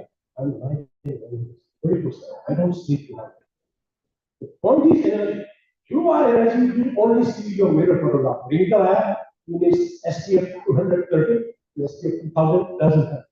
Because the light is given to you once only. You got 40 million years to go to your deeper sense of yourself, your Ananda Theta. But no, you don't even know about it. Bring education to CBSE just left. I thought you would get it. Don't stop beta. Say alpha, beta, beta, delta. और सारे नाम बता के बोलेगा आनंद का स्थिति में कैसे सोचना है अपने बच्चों को बड़ा करने के लिए अपना भविष्य को आप बंद करके बनाएगा वैसे भी स्विमिंग पूल में जाएगा स्विमिंग कैसे सीखेगा how can you learn from any external input whatever you are hearing और listening today however is not going to deliver you to shut your eyes and see from the way alpha beta theta good perspective what I do want. And I personally believe that all the panelists have really made a lot of sense with this conversation, what we just started off. If I have to summarize, and tell you if you all agree with this, in today's era, our environment has become very complex. From a social media perspective, from the nuclear family perspective, the connection perspective, I think things have become more and more complex. It's becoming easy for us. Like we talk about, as sir, we have spoken about Ramayana. We used to wait on Sunday mornings at 9 a.m. to sit down and watch a Ramayana or any other channel. But now the comfort is there in your pocket and which makes things more complex as we go by. Great. And I understand that all of us are also trainers, so my request will be to have a limited time, so let's keep the answers to crisp and straight. So I think, Mandeep, ma'am, I have a question for you. We have often seen that most of the children nowadays, they are struggling from burnout, anxiety, fear of failure. And do you think that current system is really preparing them for the future which does not exist? And the follow-up question is, as an expert, have you noticed any indicators which children have showcased that there is a misalignment on their cognitive and their emotional with the current system? Thank you for asking that question. I meet many students regularly for counseling, and it is true that there's a lot of stress and anxiety. Like you just now said, everything is related to our environment, whether it's food, whether it's emotional. Let go of the, anand that we will finally, experience. In one word, I would like to say that the people that the children are interacting with are not in high energy on their own. So whether it's the school, the teachers, or the families, everyone is already burned out. From the law of science, energy flows from high to low. So when these children are feeling anxious, and they are meeting people who are also anxious, so I think the time has come where our professional and personal lives cannot be kept separate. Earlier we used to wear a mask. मैं अभी office जा रही हूँ, मुझे अच्छा बनना है, अच्छे से परफॉर्म करना है, मैं स्कूल जा रही हूँ बच्चों को पढ़ाने के लिए. But life has become so fast and so deep, and people have been wounded in various ways that मैं घर में कैसी हूँ और मैं स्कूल में कैसी हूँ, इसमें difference नहीं रहा. And so if I'm carrying the energy of being not very emotionally stable to an environment like a school where the child is waiting for that input, but the teacher, for example, is not fed herself emotionally or stable, they're looking for connection. Children are looking for connection. Children are looking for, not for information. We have created AI for information. So our logical thinking, rational thinking, the machine करेगी. So heart-centered leadership has to take on the teachers. Schools need to really invest, not just in AI training, I think more in making people feel good about themselves, because it's the vibe. Like that Maya quote said, people will never forget how you make them feel. So I think on both ends, from our end of the school and also our homes. So basically, our generation of people need to be more emotionally stable, but to be just absorbing that energy. Everything is energy. I think I agree with you somewhere. You've spoken a very nice thing that children are very good in terms of imitating the adults around them. And children have become so good in masking their own emotions, it becomes very difficult for any adult to really get to know what exactly is going in their mind. And I mean, I will not be disagreeing that connection before correction is the way forward when we talk about connecting with the alpha to beta transition of it. Great, thank you so much. So Gaurav, now you have really worked with various schools, and I think our audience is going to agree here that educators are expected, okay, audience, really tell me if you all agree with this, okay? Educators are expected to be content master, they should be mental health first responder, they should be also innovation champions at once, yes or no? Right? Okay. Now they being at once, taking out the three roles. So where do you feel that there is a conflict or unsupportive where it comes from overlapping of this role?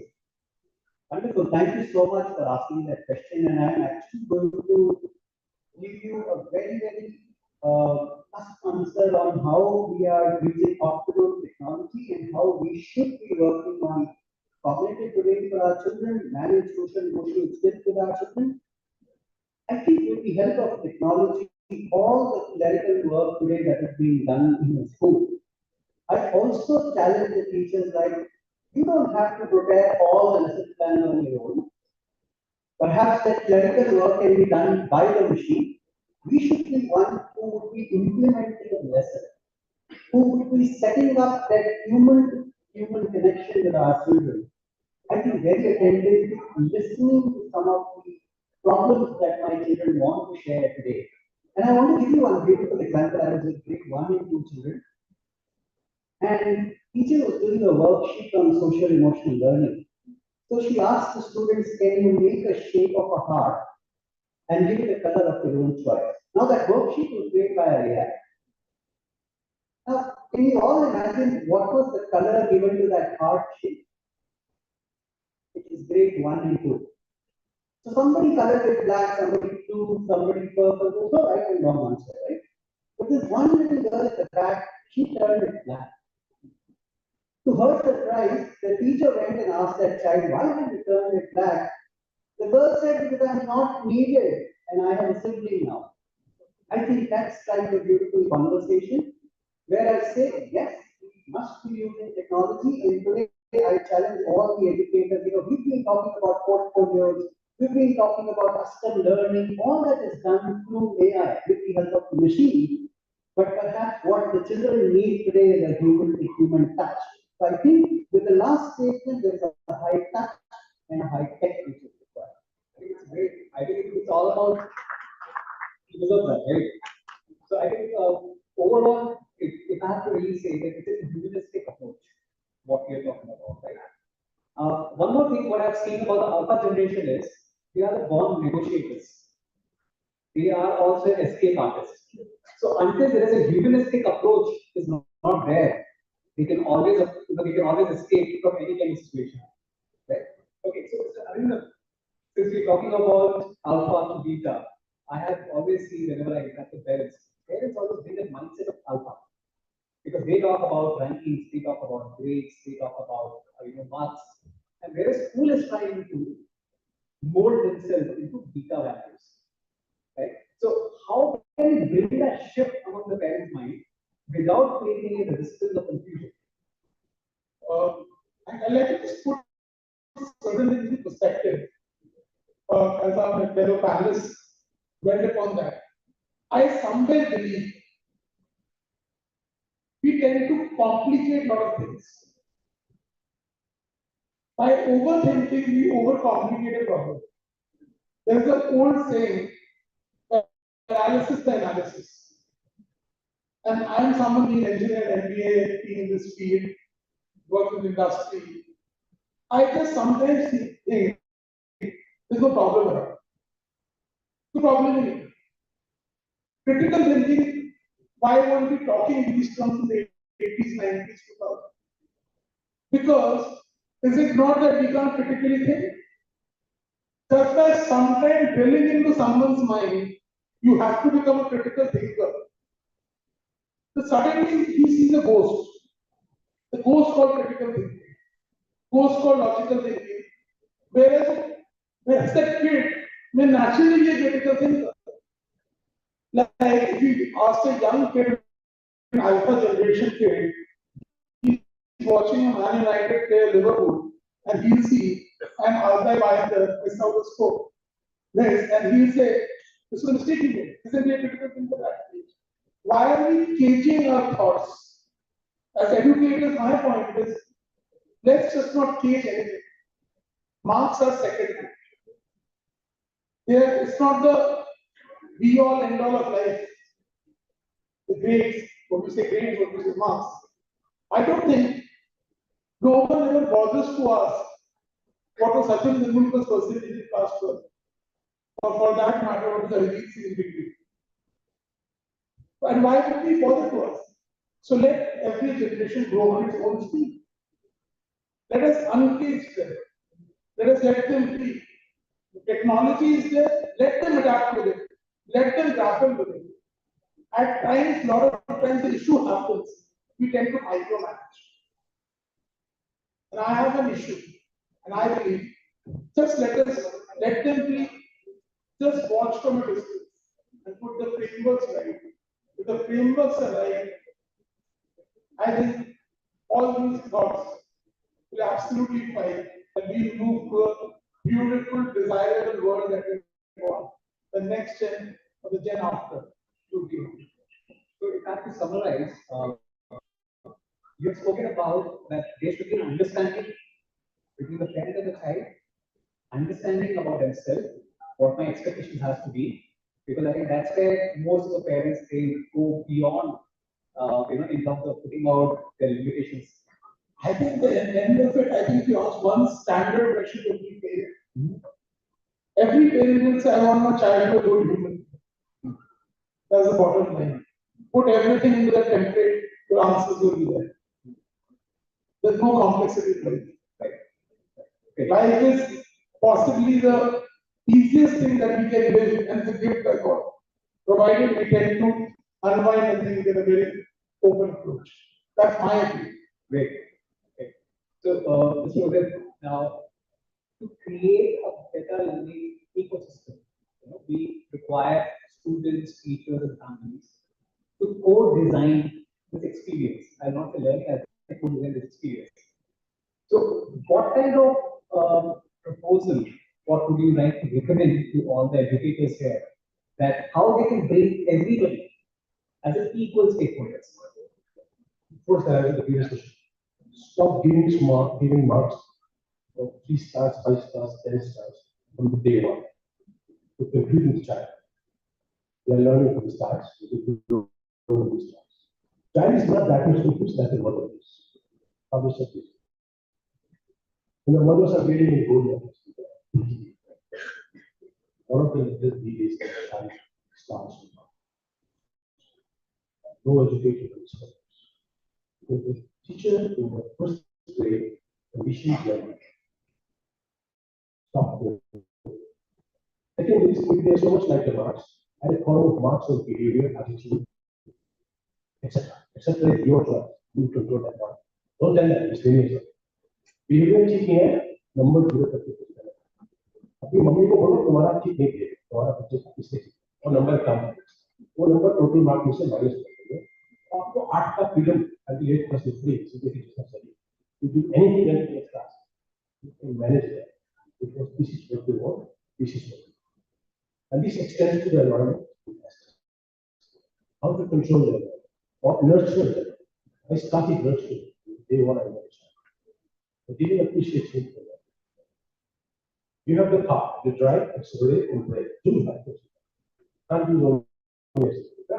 You should accelerate with the right car. The child will be happy, the parent will be happy. And you feel a lot of respect for yourself when you're not lying. The government of India, CBSE, must consider teacher is the highest there. Create a छोटा शब्द है created. They should be an actually. You are not united, you can't don't try. It's for your benefit. Because you're not united, you can't mold it. If you can't mold your money, how can you mold better? The teacher has to be the creator. The moment you are able to create, you change that, you will be wrong in your face. Don't shy. Principal को compare करें class, principal आपके दोस्त हैं. That's the simple way. The teacher is not powerful. By the government of India, by the CBSE. Government of India, actually. CBSE give them more freedom, give them something. Principal वो पहले दोस्त है तुम्हारा क्योंकि तुम्हारे लिए ही है तुम उसके लिए है. ऐसा ही है principal teacher ने संबंध आता है. संबंध शादी ऐसा होता है. एक दूसरे का ही है. तो आप आपस में लड़ के क्या करोगे? पेरेंट को दबाना जरूरी है. कैसे?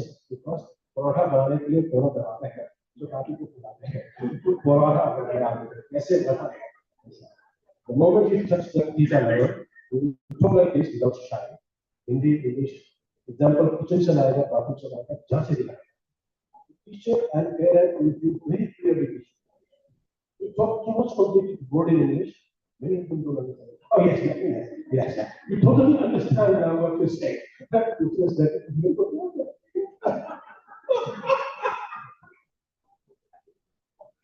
okay. Great. I think what he has spoken a very nice thing that teachers are the creators, and if you look at the golden triangle model, the teachers are the one who connects the dot between the student to the parents. Very well spoken. Sort of imagine okay, that you have a time machine. Right? 1 minute. Okay, I'm gonna get 2 minutes.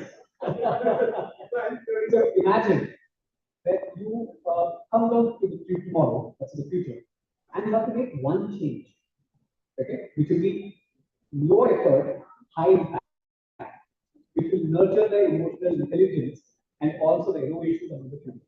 What would be that, and how would you say that yes, now we are going to with the data?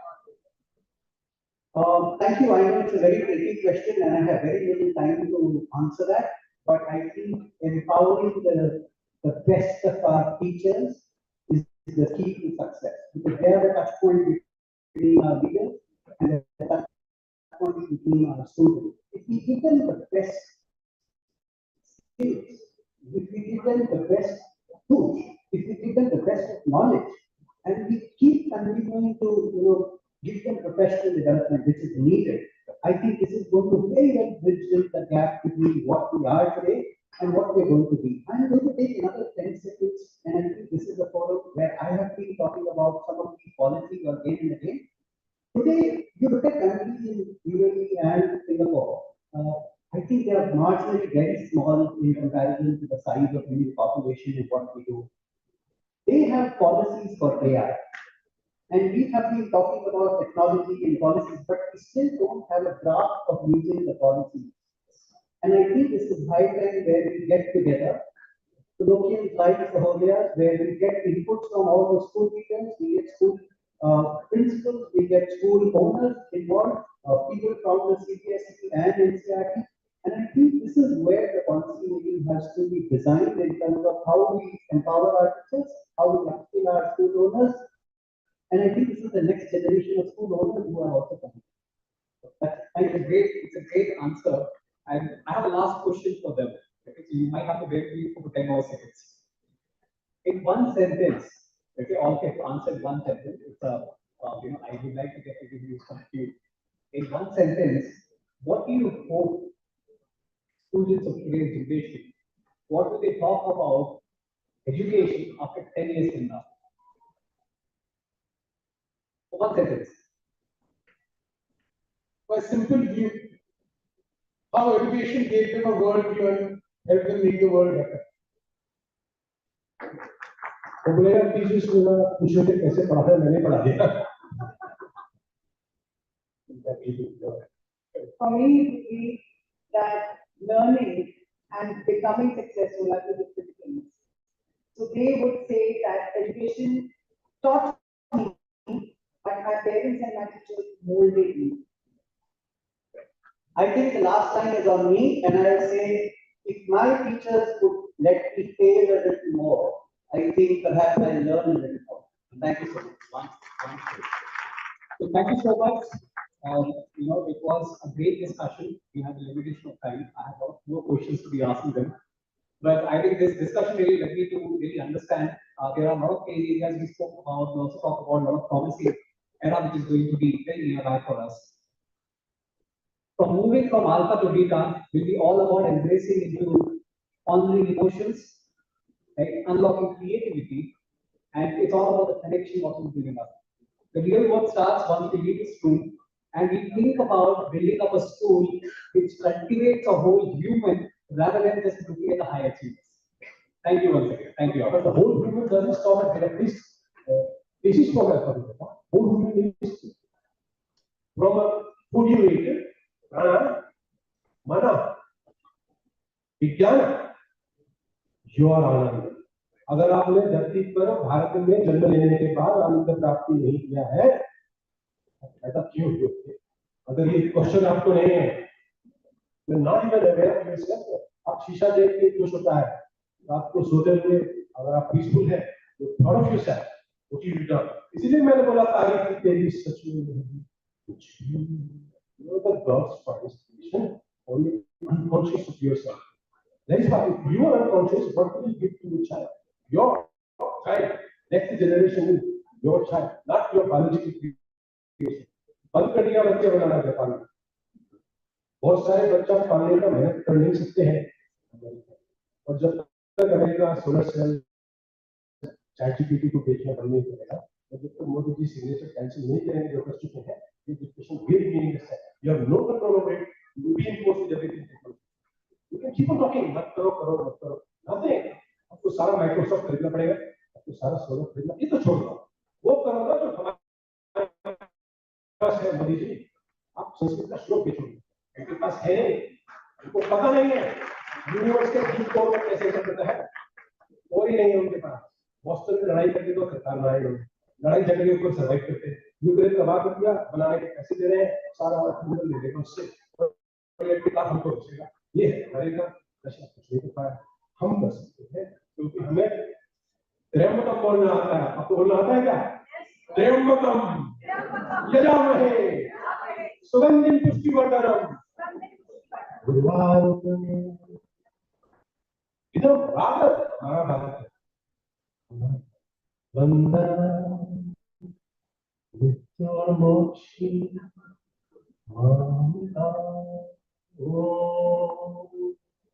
और again university को आप final ये brochure है कुछ लोग के लिए 55 principles I was supposed to bring forth, 200 were there, I think 190 रह गया होगा बाहर है। कुछ स्कूल के प्रिंसिपल्स के लिए ही ऑफर है। गुरुग्राम चैप्टर स्पेशल प्रिंट है वेबसाइट पे, दो ऑप्शंस है। गुरुग्राम प्रिंसिपल्स के स्कूल के लिए डिस्काउंटेड ऑफर है। Let me come to your child, let me come to your teacher. Money is not a question, there should be some of course. Within your limits, within my limits, you will find a middle way. But let me do something. अगर आनंद से शुरू करके बाहर तक लाओगे, I can guarantee you, आपके बच्चे का हार्ट डेवलप है। नॉन रिकॉर्डिंग में ऑफ रिकॉर्डिंग बोलता हूँ, CBSE चेयरमैन मिस्टर जोशी आपके साथ है, वो अटेंड किया हमारे साथ। वो उसमें क्या हुआ, वो बोले चेस्ट का पेन था, 1 घंटे का क्लास खत्म किया, बोले चेस्ट पे रिलीफ हो गया। I didn't believe it because of the is just two 2 years later I came to him went to us. और मेरे पास और बहुत सारे ऐसे एग्जांपल है जिसमें लोगों का physical health during the workshop I is change. That is how it is from I am so sorry Chetan ऐसा नाम है कि चेतन ही होना जरूरी है, सबको सब सो रहे हैं। देखो हमारे पास मॉडरेट किया चेतना, ये बड़ी लगी चेतना यहाँ पर खुद मौजूद है। 50 लाने थे 200 है, वो भी कम हो गए। वेबसाइट है ebbc.in, आप देख सकते हैं। शर्माने का बात नहीं है, ये जरूरी समय है। आप कुछ नहीं कर पाओगे, ये सेमिनार कुछ नहीं करता तब तक डोनाल्ड ट्रंप लाता नहीं आपके हाथ में। हमारे पास जो है वो प्रमोट नहीं करता है, कुछ नहीं है Bharat. Thank you.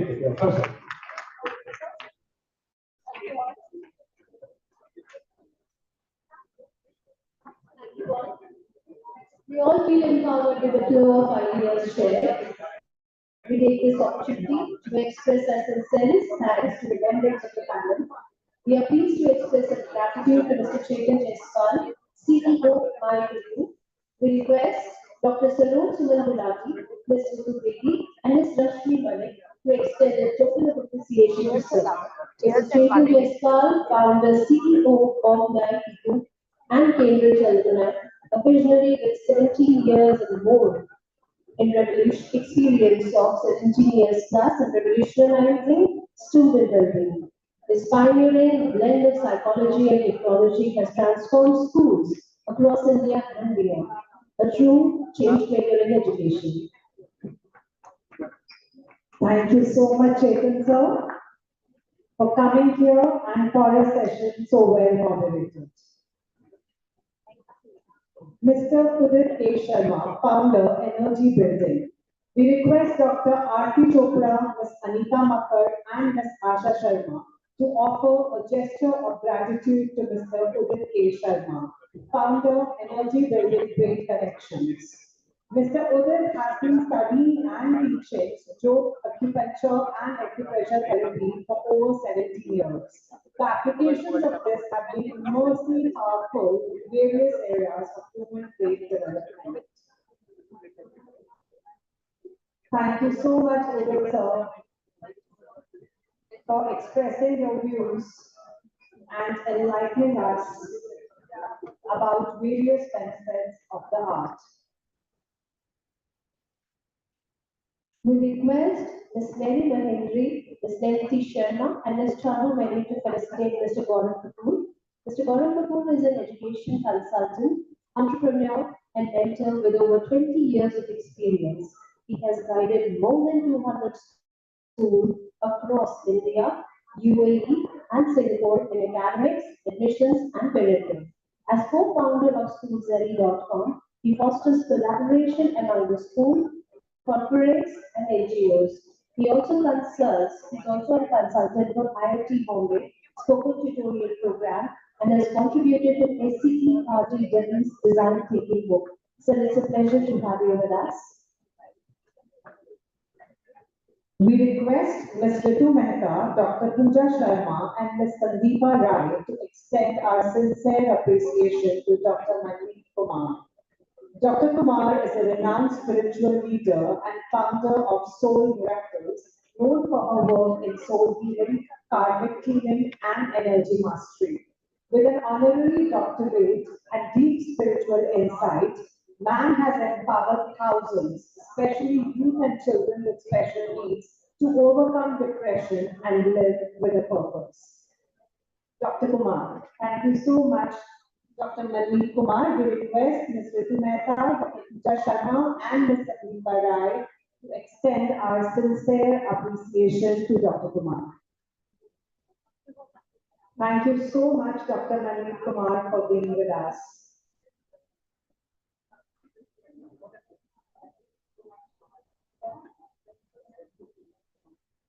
We request Ms. Monica Bharadwaj to felicitate Mr. Arindam Bhattacharya from Travel Solutions. Thank you so much, Mr. Arindam Bhattacharya, for being with us today and sharing your views during the first panel discussion.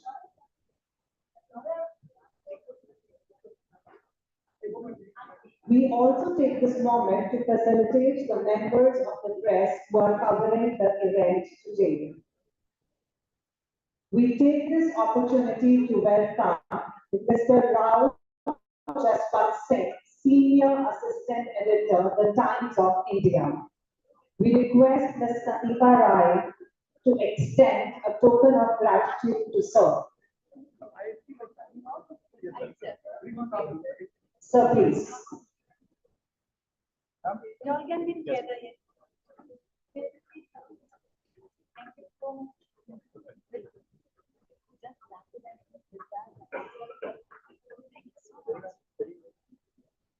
Members of the panel discussion one getting their picture clicked with our executive board members and council members. We invite Sir Rao Jaswant Singh, Senior Assistant Editor, The Times of India. We request Ms. Sandeepa Rai to extend a token of gratitude to Mr. Rao Jaswant Singh. Thank you so much, sir, for being here to cover the event. We invite Ms. Anjali from the Times of India Group. We invite Ms. Anjali. We request Ms. Alka Singh to extend a token of gratitude to Ms. Anjali from the Times of India. We also invite Ms. Rosie from Dainik Jagran. We request Ms. Charu Mehri to extend a token of appreciation and gratitude to Ms. Rosie, who is here from Dainik Jagran to cover the event. We are grateful to all of you for being here as the members of press and covering the event.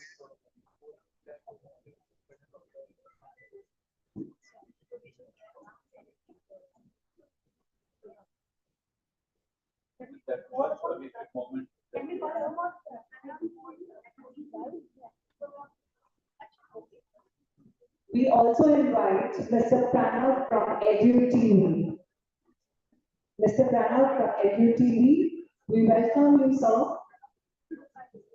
We request Alka ma'am and Charu ma'am to extend a token of gratitude to Mr. Pranav.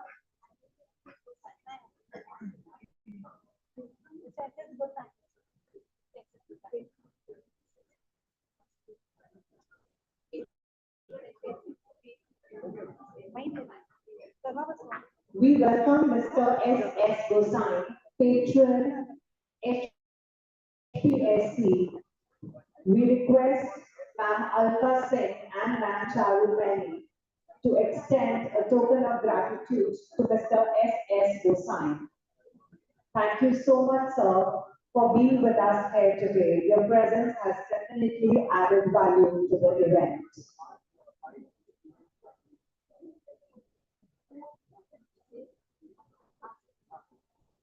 It is that much awaited moment that we have all been looking forward to. When the stomach starts singing louder than the mind. Yes, it is lunchtime. So let's all follow the delicious aroma and make our way to the lunch area. Stretch your legs, grab a plate, and treat your taste buds. It's time to feast. We request the August gathering to proceed for lunch. We request the members of the gathering to kindly wait till our distinguished guests. Okay, before that, we are pleased to have with us Mr. Pranav from Edu TV. Thank you so much, sir, for being here and covering the event. We request Alpha Ma'am and Charu Ma'am to extend a token of gratitude to Mr. Pranav. Thank you so much, Mr. Pranav, for being with us. We request the members of the gathering to kindly remain seated till our distinguished guests have their lunch, and then we can follow. Thank you so much.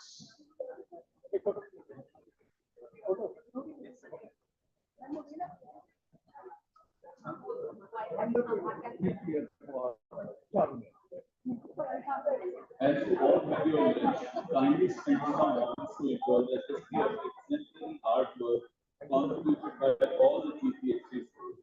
Kindly art experience. Thank you.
there was no internet at that point of time. There was a kid who went to his school to collect his report card. He had not scored well in math. I think out of 100, he has scored 67. It happened that one of his math teachers also because we have to go to school, the collector will say that okay, he's a math teacher. I scored 67 out of 100. How do I show my report card to the teacher? But to his good fortune, he went ahead and showed to the teacher. And the teacher did not take it negatively. The teacher basically took it upon himself. This was a 5th standard teacher and the kid was in grade 7. He was going to get grade 7 report card. The teacher took it upon himself to mentor this kid and make sure that he overcomes the fear of math. The kid not just overcame the fear of math, went on to crack IIT, went on to crack CAT, back the highest paying job from IIM Calcutta. Right? And that, according to me, is the power of education. On top of that, right, what this teacher did was the student had no means to pay the teacher for the guidance which the teacher was offering. He came from a very humble background. And it was this teacher who said, it doesn't matter to you don't have to pay anything. You come and join one of my existing tuition classes and I'm going to guide you. So I think with that I am talking about. It's not okay.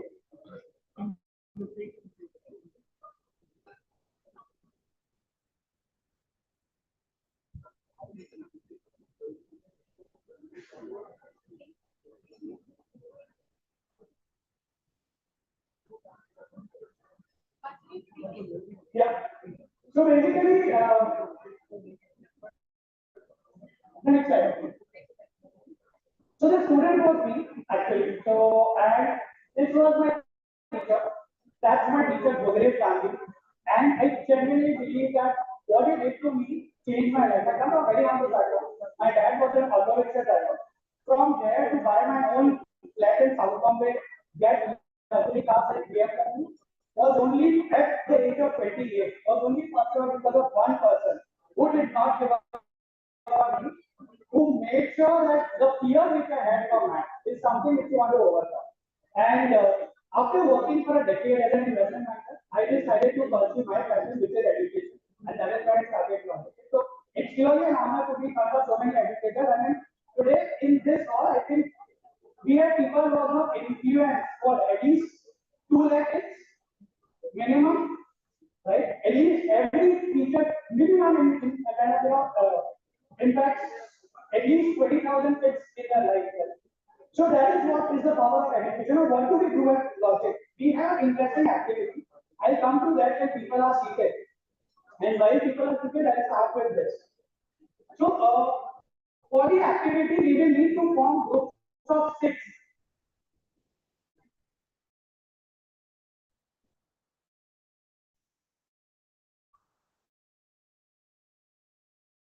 Why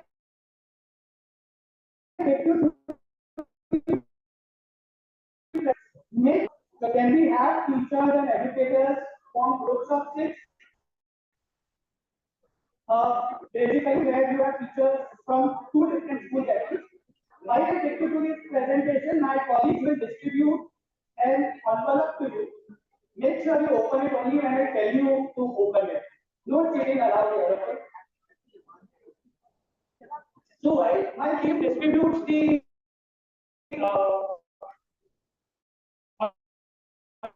envelopes to you, in teams of 6, start from the back, which is an alcove, and start distributing it as teams of 6. Let us access what we are doing right now. It will involve a little bit of logic, a little bit of activity. So while we get ready for that, let's just do some sort of warm-up exercises.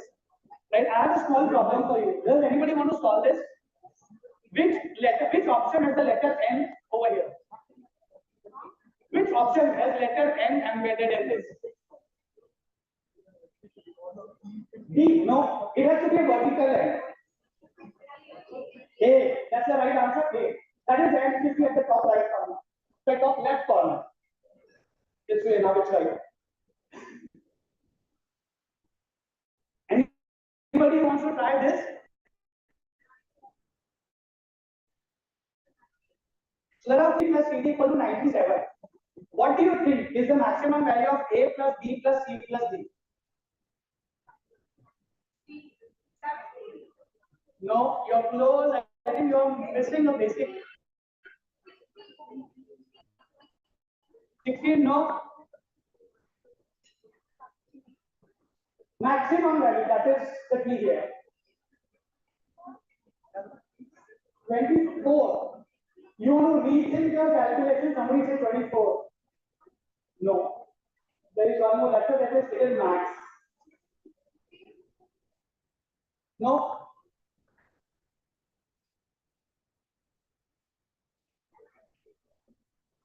Anybody? No. It is beyond 20.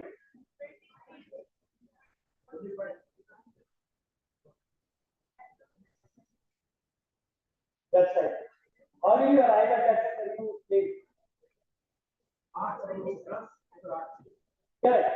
25. I think you made a small error now.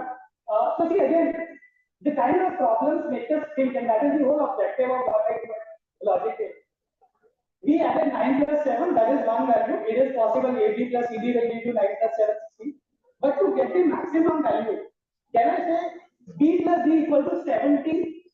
That's possible, which means A plus C equal to 8 and not 9. I think that's what we are doing.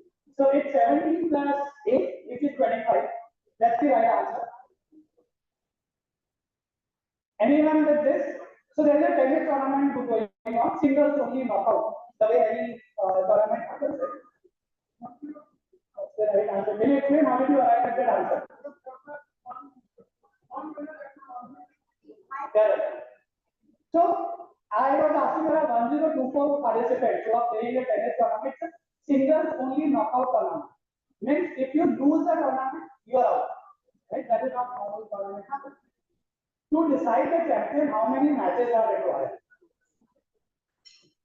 1023 is the right answer. A lot of us solve it like a geometric progression. The first round, 1024 people will play, so 500 games are required. Then half of that 256, then half of that 120, and so on. But a very logical answer for something like this is 1024 people are there, 1023 people have to lose to decide who is the captain. So 1023 games will be required because in one game only one person. Are we done distributing? Please make team public. It is a fun activity. You guys will enjoy. Trust me on that. Maybe last problem before we move on to something else. So this is a very interesting problem. I have given you a grid. Tell me the largest 4-digit number which you can form from here, provided you can take only one number from every row and column combined. No. 8976. No, 8976. Every row and column you can have only one number. No.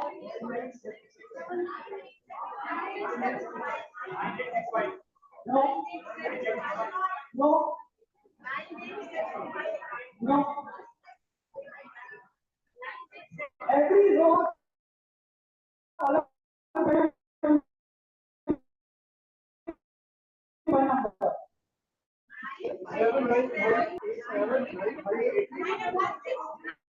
No. No.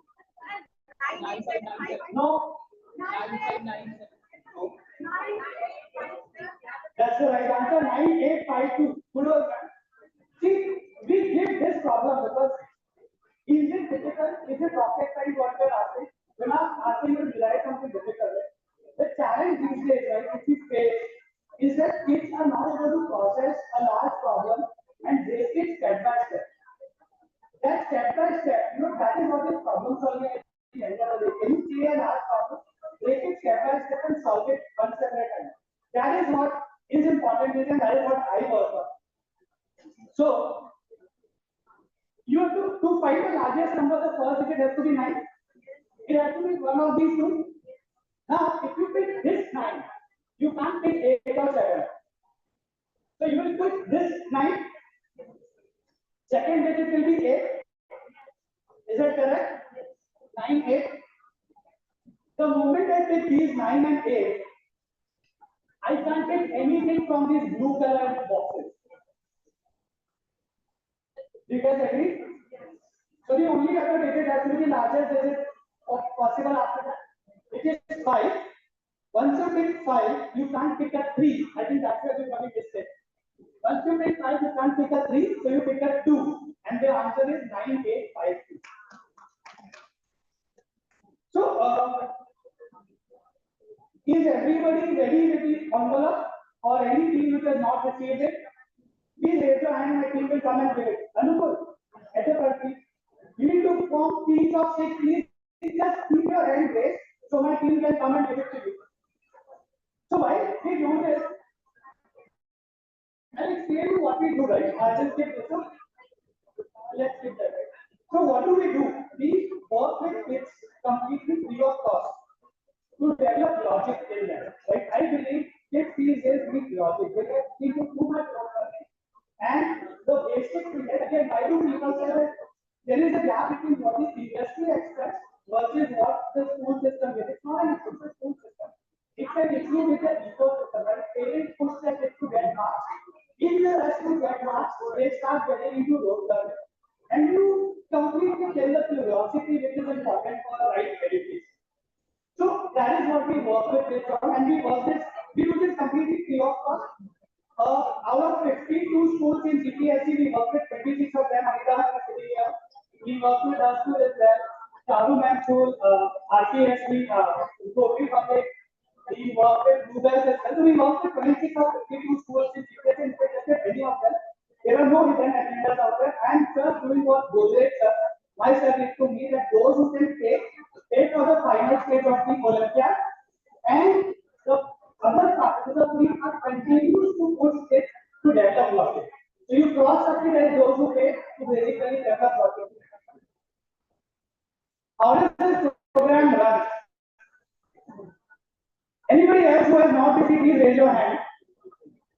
Anupul, at the front, then one of you come at the front. So, I have an app and a website called Logic. When I do it free of cost, we do not take any data. We do not show any ads.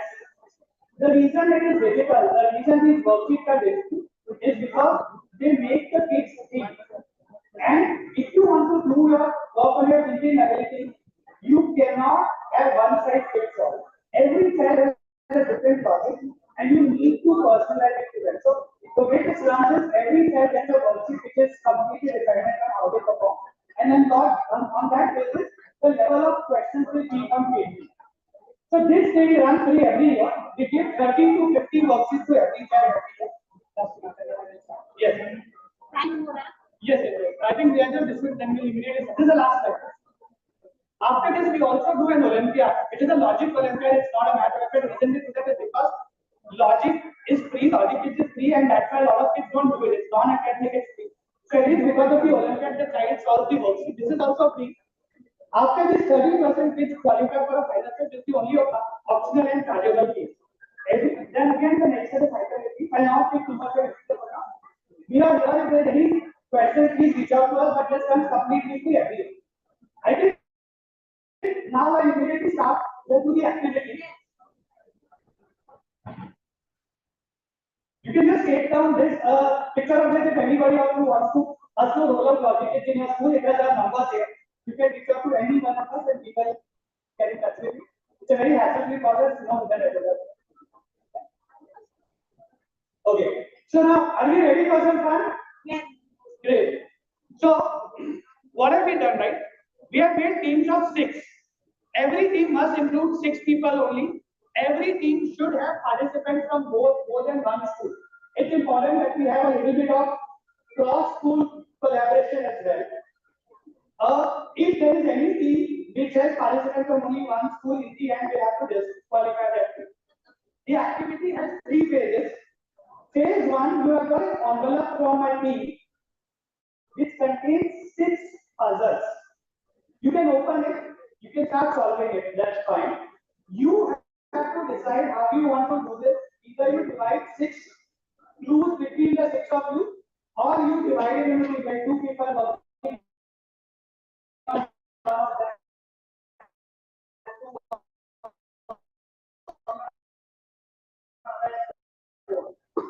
right, so you have 6 series of letters. Please note down those letters. These letters will then need to be unjumbled to form a word. That word will need to be related with one of the proverbs and with one of the idioms and one list over here. You have to match that. If you match that right, then comes phase 3, where you have to solve a small question. The team which wins this gets an Amazon voucher of 1,000 each per teammate. So 6,000 rupees worth of Amazon voucher from our side and CBSE.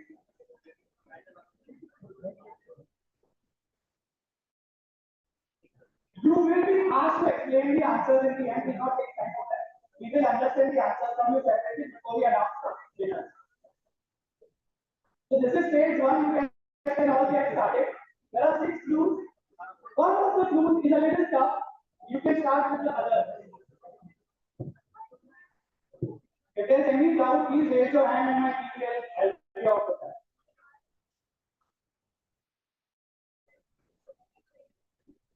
If there is anybody who hasn't found a team, you can raise your hand and our team will help you get into another team.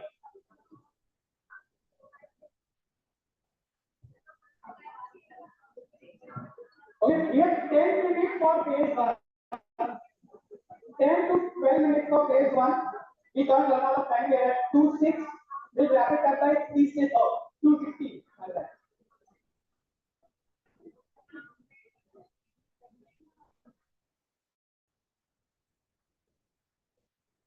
Any help needed, please raise your hand and my team will come down and help you out.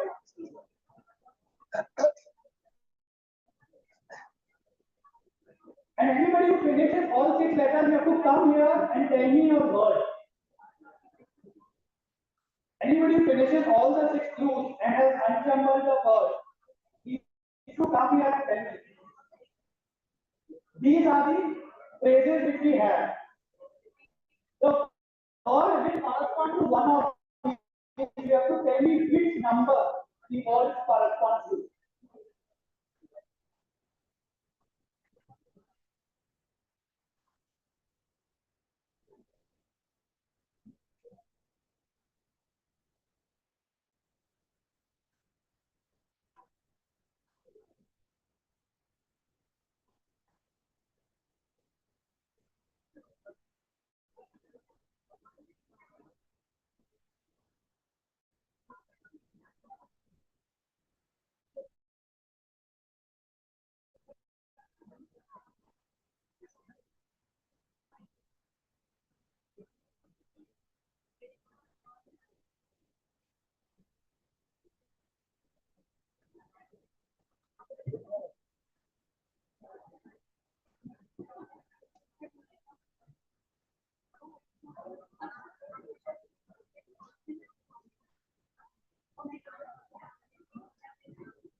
Remember your letter, the answer will give you some letters, either 1 or 2, every answer in 1 or 2 letters.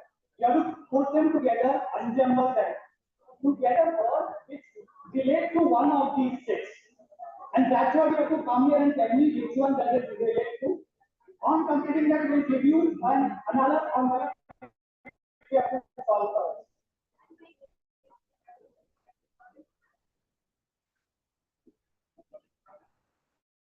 May I request Anupur or Secretary to hand over the game to you, the final game.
Okay, we have the 5 minutes to solve this. Anybody who has solved 4 of these? 4, okay.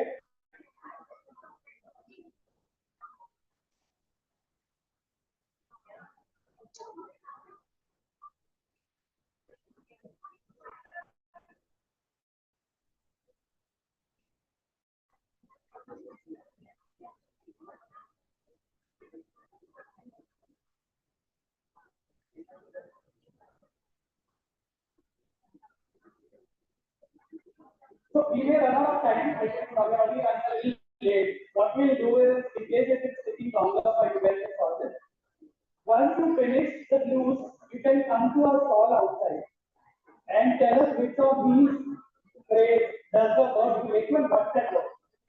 And then we will give you this last piece of the puzzle which you have to solve. And ma'am will announce the winners later on once this is done. So you can continue solving this for the next session. I am around if there is any doubt. Yeah, thank you very much. It was a pleasure to do the activities on. Please solve them, and I am here. I am outside at the stall. So I can see that people are not able to work on this puzzle. After the lunch, I think our remarks flow. Or maybe we need more time. So what are we doing is, we are starting with the next session, that is session number 3, nurturing generation.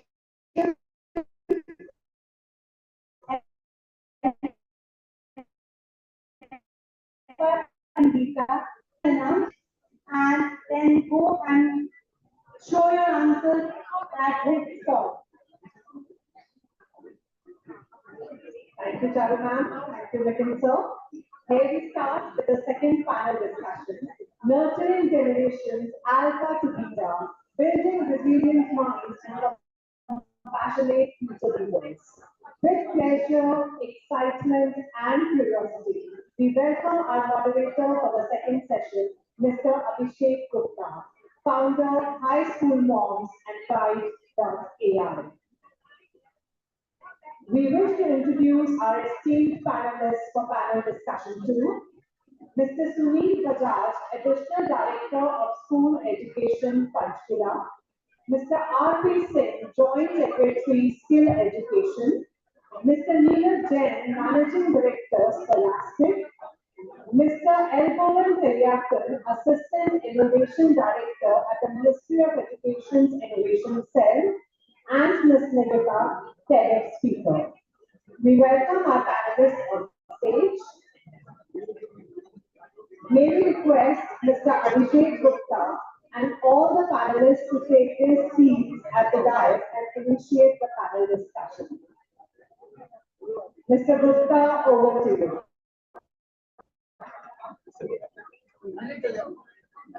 Let's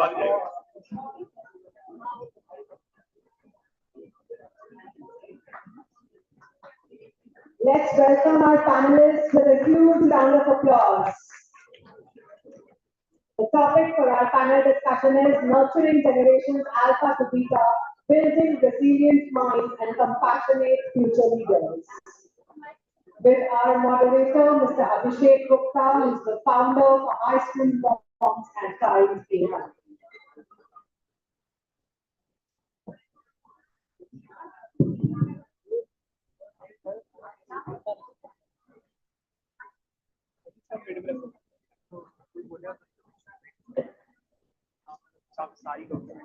I was just talking to Sandeepa ma'am and I said it will be the most difficult set of panelists. All policymakers and bureaucrats. No principal was ready to come and question you. Imagine, no principal was ready to question you. So they said me. But a heartiest congratulations to Charu ma'am, Alka ma'am, Rashmi ma'am, Sandeepa ma'am, everybody, and Durga ma'am. Thank you for to get started, we are here today to talk about a generation that's already redefining everything that we can think of. Whether it is learning, technology, leadership, or life. Generation Alpha and Beta as they call it. Born from 2025 onwards, and let me just give you a deep insight. I'm a father of a Gen Alpha, hopefully not a grandfather of Gen Beta. So maybe for Gen Alpha to come. Born from 2025 onwards, Gen Beta is growing. In a world full of technological breakthroughs, we saw AI taking shape in front of us. They are using it. Climate change, they will possibly witness the biggest geopolitical shifts ever.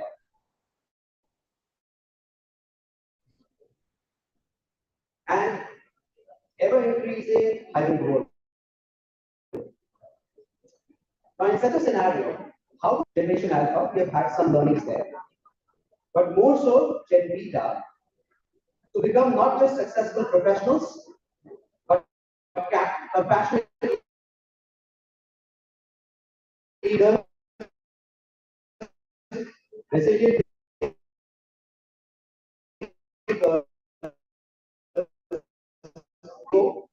and set the context, and I'll start asking questions one by one. My only request is, we have been given 45 minutes. I want to wrap it up in 40. So each one of us will not speak more than 2 minutes at a go. I will be the monitor, not the moderator. For decades, our education system, and all of you have been witness to it, you are products of the same education system. It has always focused on the top scorers. Question is now, with AI, knowledge is available for free at a click of a button. So we need resilience, we need empathy, we need leadership, not just knowledge. The world is going to be interactive, fast-paced. In such a situation, let me start with a question to Mr. Bajaj. Sir, how is the current education policy adapting to nurture Generation Beta, not Alpha? Not just as learners, but as future leaders, equipped with emotional intelligence and ethical judgment, because when it is AI, ethics will come into play. What is?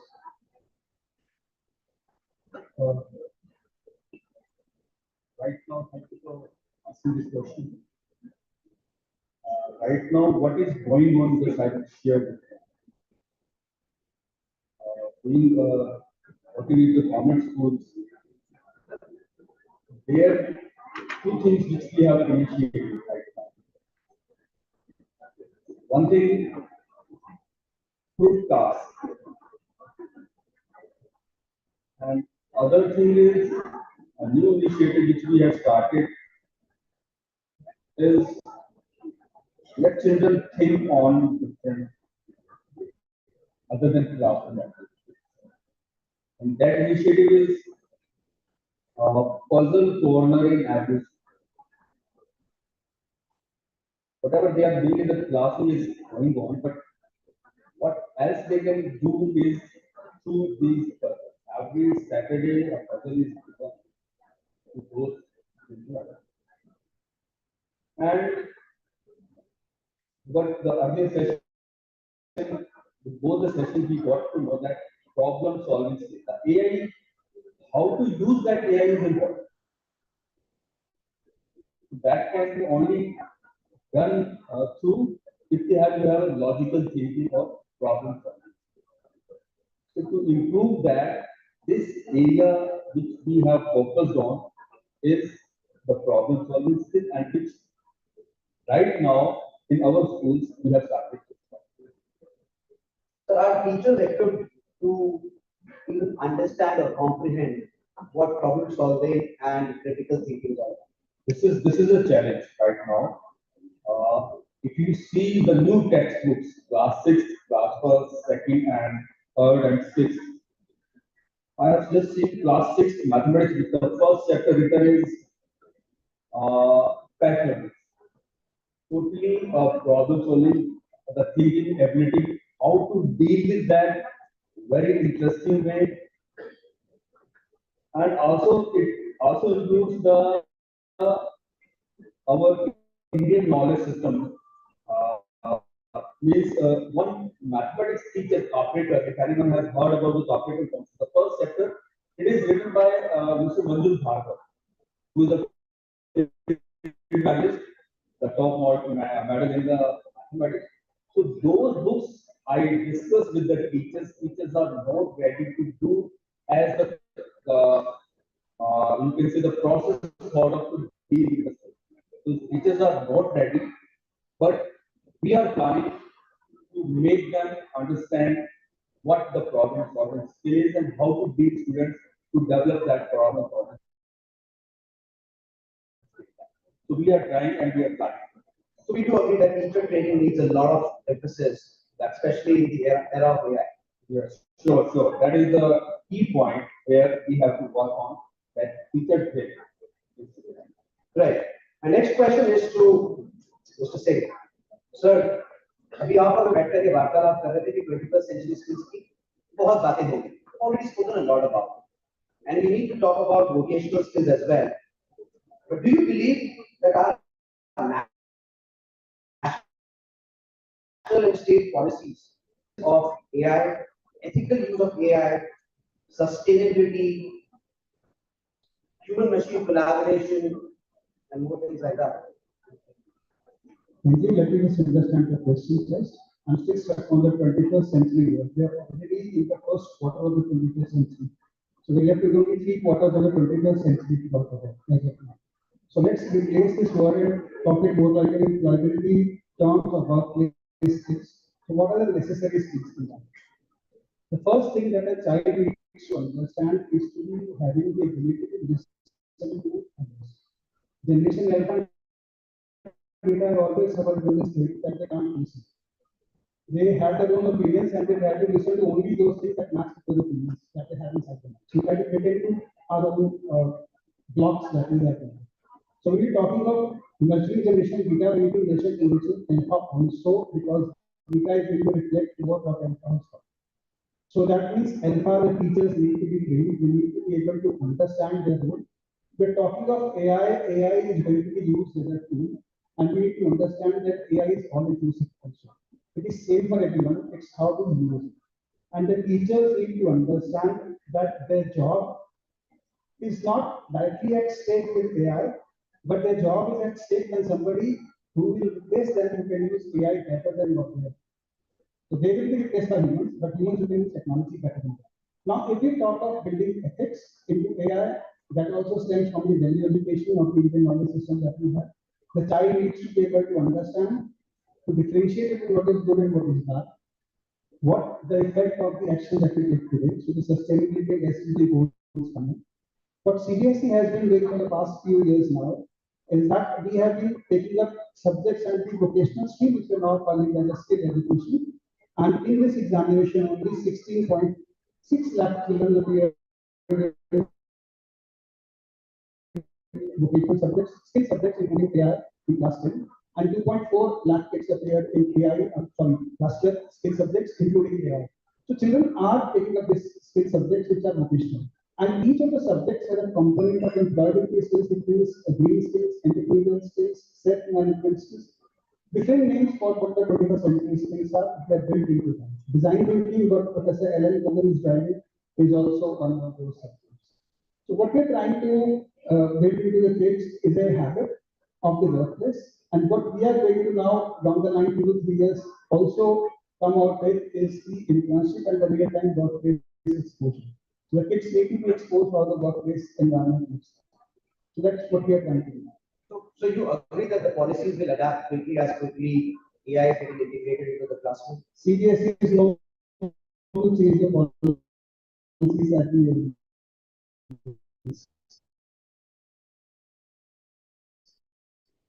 so we keep on adapting to what are AI in the classroom scenario. In the world. Thank you. Dr. Karyar, and I'll just take from where Mr. Bajaj left, which was about the teachers' training. What are the biggest mindset shifts that are needed in schools, more specifically by faculty, to truly embrace this new age AI-led education, not as a side dish, but a complete main course meal? So, as a main course, we should introduce innovation. We are talking about observing continuities, we are talking about the topic of resilient mindset. We should start appreciating and encouraging the failures, which will build a strong future leaders. We always highlight the top 3% who is the winners. If you look into the JEE or UPSC or IAS, 0.0% less than that is who are the winners.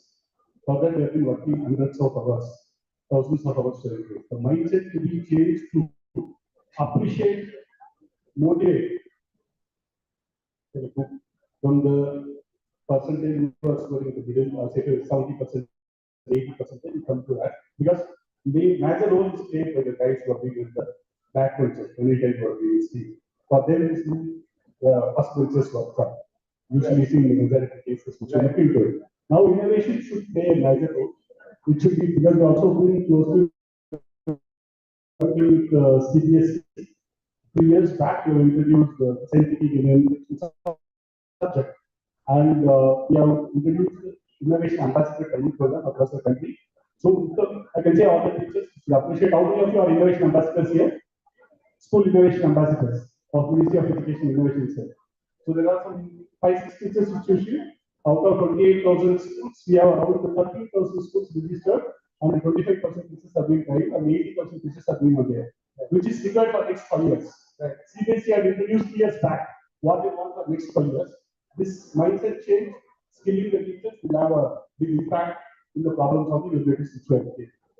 Not just skilling. I think we need understanding of the fundamental change in conceptual knowledge as well. Yes. How many of you heard about that news where this young lady, topper of Delhi University, 10 gold medals, 50 certificates, got rejected from every single job interview?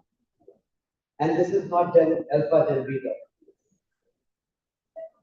No, it's not even there. It's possibly Gen Y, maybe Gen Z, not getting a job. Topper.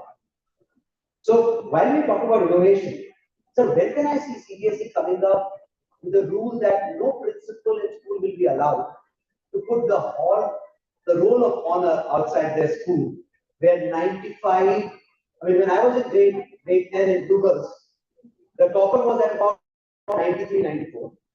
Today the toppers are at about 99.6, 99.4 is not a topper. Then I'm going to remove that.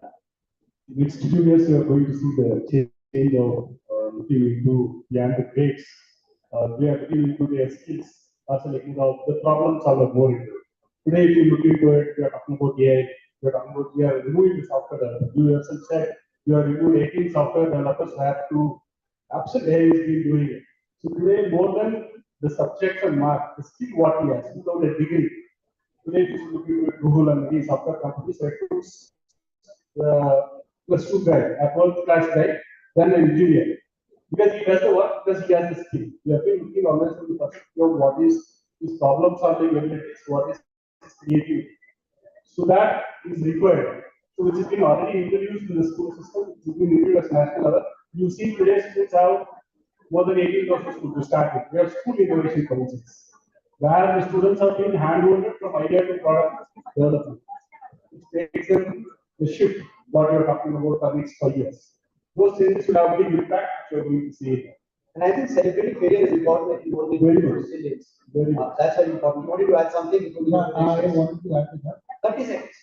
I'll take 15. Okay, awesome. CBSE mark sheet does not have a total. We don't announce the toppers. It's only the school that does that. So the school is marketing for itself. And then under the class 12 board, it says admission local in class nursery. Sir साल में एक बार market कर लेना मेरे जैसे बच्चे जो role of honour पे कभी आ ही नहीं सकते थे Board does not take that. It's बीच में क्या हुआ था कि somehow we started releasing that, but now for the past 2 years we're not doing that. Plus, as a policy since the beginning, our mark sheet never has a total. You can check a mark sheet when you get that. It does not have a total of marks. It only says marks in this subject, this subject, this subject. But the parent does the total immediately. The school does that. The school does that. Awesome. Thank you so much. Let me go to Mr. Leah. So what innovations, because you are not completely on the school side, you are not completely, I would not even call scholastic as completely into an education side. It's a cusp of both, or an intersection of both, right? So what innovations are you seeing or possibly building to truly empower the next group, the leader, to take ownership of their learning? Because I strongly believe, I mean, my son is Gen Alpha, he's possibly reading everything beforehand and then going to school. He has tools where the longest of the lectures get broken down into concepts by AI.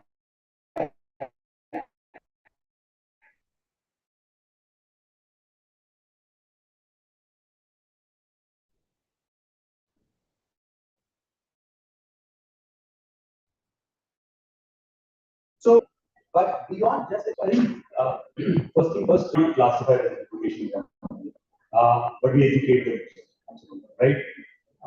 I think the innovations that you would see coming from our side is, and I sometimes feel that it would be just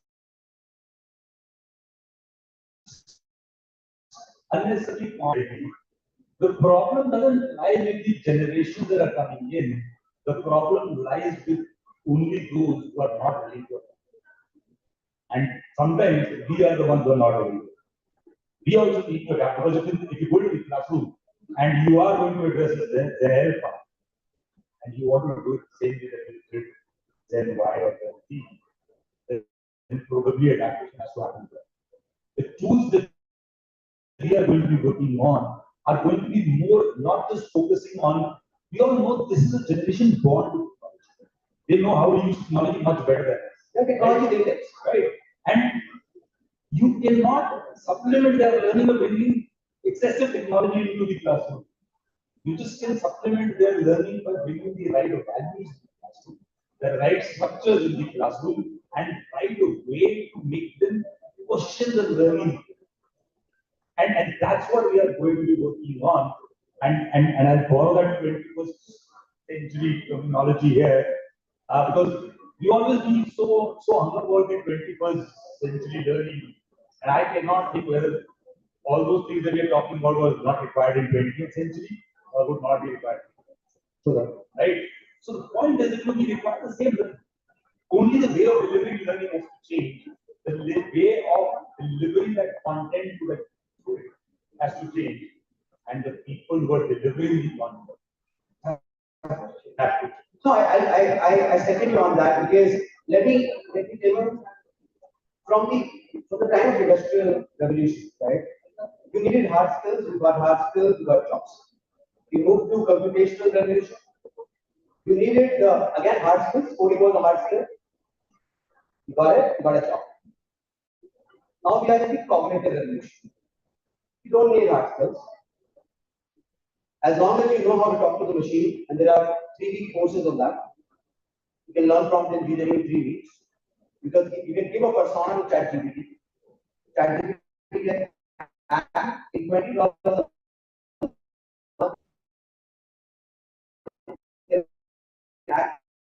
as my lawyer. Scenario, I think children don't need to adapt. Teachers do, policy makers do, schools do, and systems do. And that's the reality. That's the reality, and the problem is going to come when he is to adapt. And mostly what we do is, rather than we adapting, we talk about how are they supposed to adapt. Correct. All right, quick one to Nikita. Nikita, youth icon, influencer, news anchor, and you interact with hundreds and hundreds of students every now and then. What are some, and I'm picking it up from where Mr. Singh said that Gen Beta will look up to Gen Alpha, right? So what are some of the beliefs or habits you see in Gen Alpha or Gen Beta? I mean, Gen Beta has just come. So Gen Beta hasn't yet. Yeah, I mean Gen Alpha. that give you hope that they'll be more compassionate and resilient for the future. Do you see that belief? I think when it comes to so technology will shape their world. They are totally embedded in it, but a human connection will shape their character. So we need to focus on the human side of things if we want them to win and become compassionate leaders and take over the world. Things are changing, and like you rightly said, we need to adapt, not them. They are already born with, or will be born with everything smart, smart TVs, smart gadgets, hopefully smart parents who understand their needs and foster their focus. So there's going to be a shift, a drastic shift already on way, and leadership, the definition of leadership will also change in the future. So right now, if it looks like, for example, a student standing behind a podium or the class monitor, that was leadership at our times. Now it's going to look as something more inclusive. Leaders of tomorrow will have a different kind of skill set. They will be more trauma informed. Their mental health will be in the forefront. Hard skills will give way to soft skills. Inclusivity will be a huge theme. So let's say a 12-year-old mentoring someone with learning disabilities. That is what leadership will start to look like. Someone going outside their classroom and hosting a Safai Abhiyan, a cleanup day, or someone going up on TikTok and talking about eco-safe practices. So, hey guys, look at this. This is how we can do more sustainable shopping or recycle our clothes. That is where leadership and influence is going to veer towards. And Gen Alpha is going to set this trend. Beta will follow suit. The problem is not that. The problem is us. If we do not find a way to meld into their lives and to understand where they are going and what they need, we will be pushed to the side. Not just by kids, but by machines as well. So the kids face a different world, and to incorporate, if I may just add, to perhaps bring out their human side better. We are all visiting amongst an esteemed gathering of principals of various schools. So I would have a few ideas here, like something like having a class pet. So when a child, so it's no longer like I don't get along with my friends, I'm gonna go to therapy. And you have to get along with the same 5 kids. So now, if I don't get along with Kyra, Kiara, Amira, I can talk to ChatGPT and Gemini AI. It's as simple as that. So my choices are different in today's world. But when you have a pet, your ego doesn't come in the way. So you end up realizing that if I have to feed the cat or the hamster, अगर मैंने उसे time पे खाना नहीं दिया तो भूखी रह जाएगी. I'm responsible for somebody else's need. So in the formative years is where education and leadership form and they hit hard. Those are the lessons and childhood memories you will remember. So if you grow with that nurturing aspect, remember, AI can mimic knowledge. Human depth will be the new superpower. And I can tell you, I'm scared. Just yesterday, Mark Zuckerberg made a statement. They're developing AI companions to remove the pandemic of loneliness I do not know whether it will remove the pandemic of loneliness or it will It's increase actually it. an illusion. We are Absolutely. hyper-connected, yet more lonely. So Absolutely. we don't know Coming back to Mr. Singh. Actually, let's go to Mr. Bajaj first, so then I'll come to you. I've been to schools as far as Firozpur, right at the border of Pakistan. Our students there, showing by the raise of hands, do you use ChatGPT? 90% of them do. I'm talking about a small little town at the border of Pakistan. They use ChatGPT. The fact is, principals, teachers, they are clueless. Students are using it. So my question to you, sir, is how can policy ensure, because you are the policy makers, how can policy ensure that access to skill-based, future-ready, AI-led, AI-driven, AI-integrated, whichever terminology you want to use it, education is not limited to urban schools.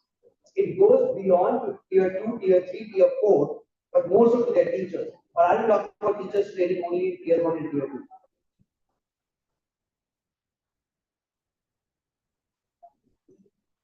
Sorry, I know.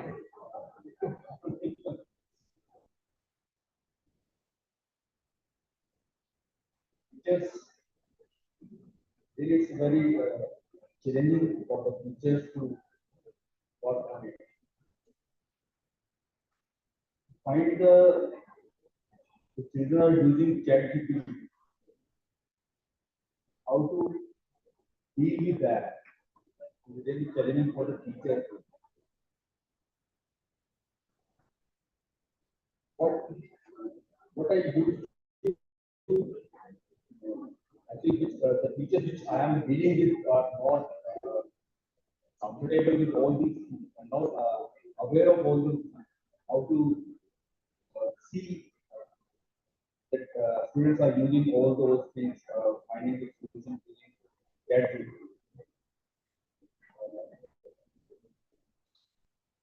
So I think This is a challenge. this is challenge. I mean, thank you for being honest there because I mean, I wasn't expecting such an honest and candid answer from a policy maker. Let me tell you. I mean, I was expecting honest, I was expecting both politically correct answers. But thank you for accepting it because I believe that students have moved towards India, teachers are still in Bharat. And that's the challenge. No, I mean, how many of you agree with it? Yeah, we do, at least few will do. So what is government thinking about it? How are you going to do this sudden transition of millions of teachers to be able to at least deal with the generation to come? It takes time, but certainly those this is true that we can't leave. It is a part of it, and teachers have to be get prepared for the same. So the only thing is that teacher training, what we are talking about, that we have to address through various initiatives as well. This is already used using the AI in the classroom. Introduced classroom 6 to 8, they have already used this topic. But for teachers, they need to do some courses, I think, to be Private sector will have to jump in, sir. Yeah. Private sector will have to jump in. I'll try and take a lead on that. With Neeraj here, we'll possibly try and take a. Yes, Neeraj, and we'll have to quickly go to Mr. Bajaj, because I have one more question. We will wrap it up. Yeah. So my point is, look at it from a different angle. Yes, teachers need to get some idea of AI, but if you're going to think that you can get teachers to the level of these children of today in terms of AI, you cannot, right? Go back to that four stages of tortoise and hare story. The third stage is why can't we change the course of the race so we teach the teachers can easily do something which can create an atmosphere in the classroom without wanting to beat the students on it. You bring in the latest knowledge and you start a discussion from a book-led classroom to a discussion-led classroom, which is using yesterday's IPL match as one of the English match stats, averages, everything in that, right? Everyone, make it interesting. You're trying to beat them in their game. Change the course of play. Yeah. This can be one of the way I think. For example, that the numbers you have used from your date of birth. Every time you have different question and then different answers. You will have to go to situational learning than anything else. But Mr. Singh, coming back to you. So from the lens of policy,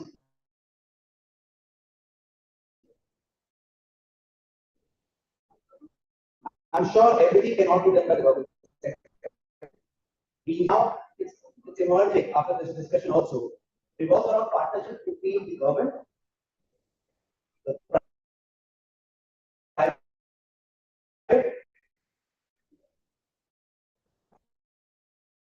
and the platform.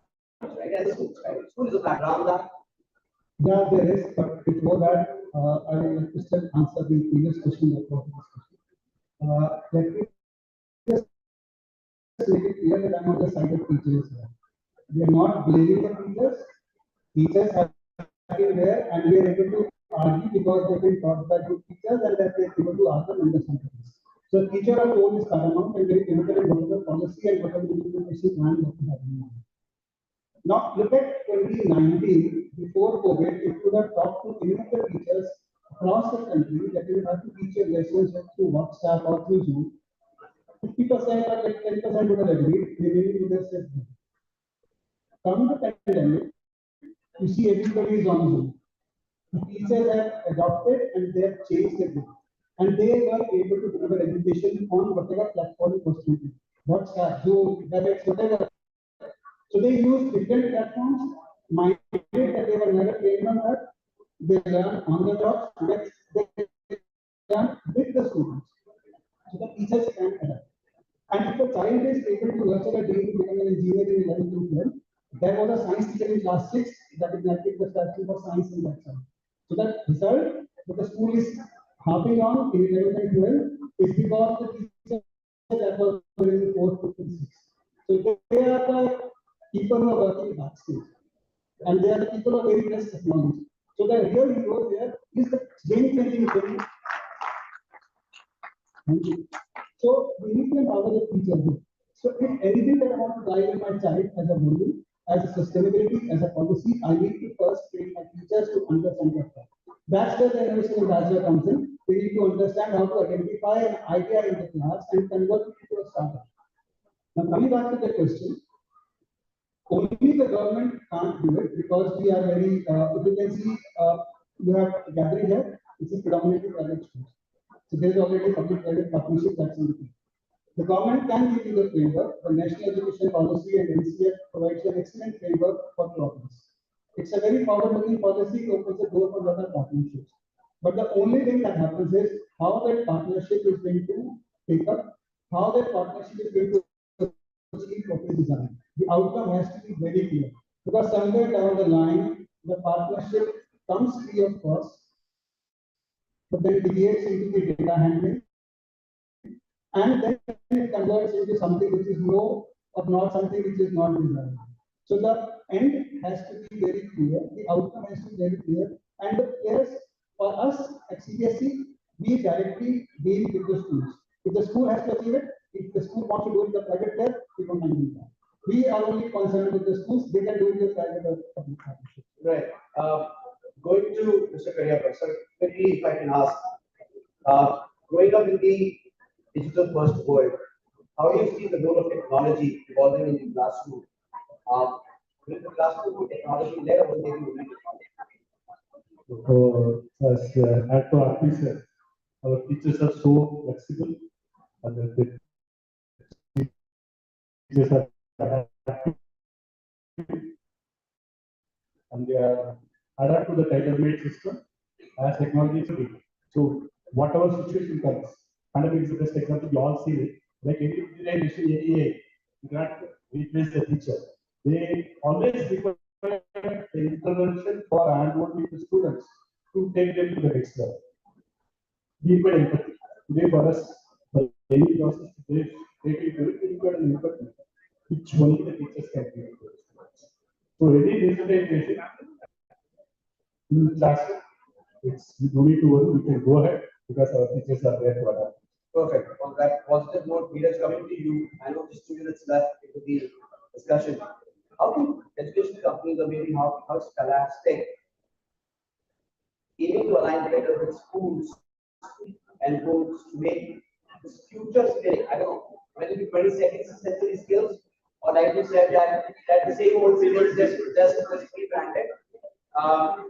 Make future skilling um, seamless rather than one with a lot of bodies. I think to very in a very swift manner and in a very short time. So what we are doing is doing a lot of research in terms of what is required in the classroom. We're trying to create programs around that and take it back to the students. Learn while we implement that and change and adapt. And that's going to be our modus operandi going forward. And we are completely focused on the learning outcomes of the chapter. That's all. That's all. Awesome. Nikita, coming to you, one last question before we wrap up. You are an influencer, followed by thousands and thousands of people. Are you using your platform? I want a very candid answer. Are you using your platform to promote digital wellness?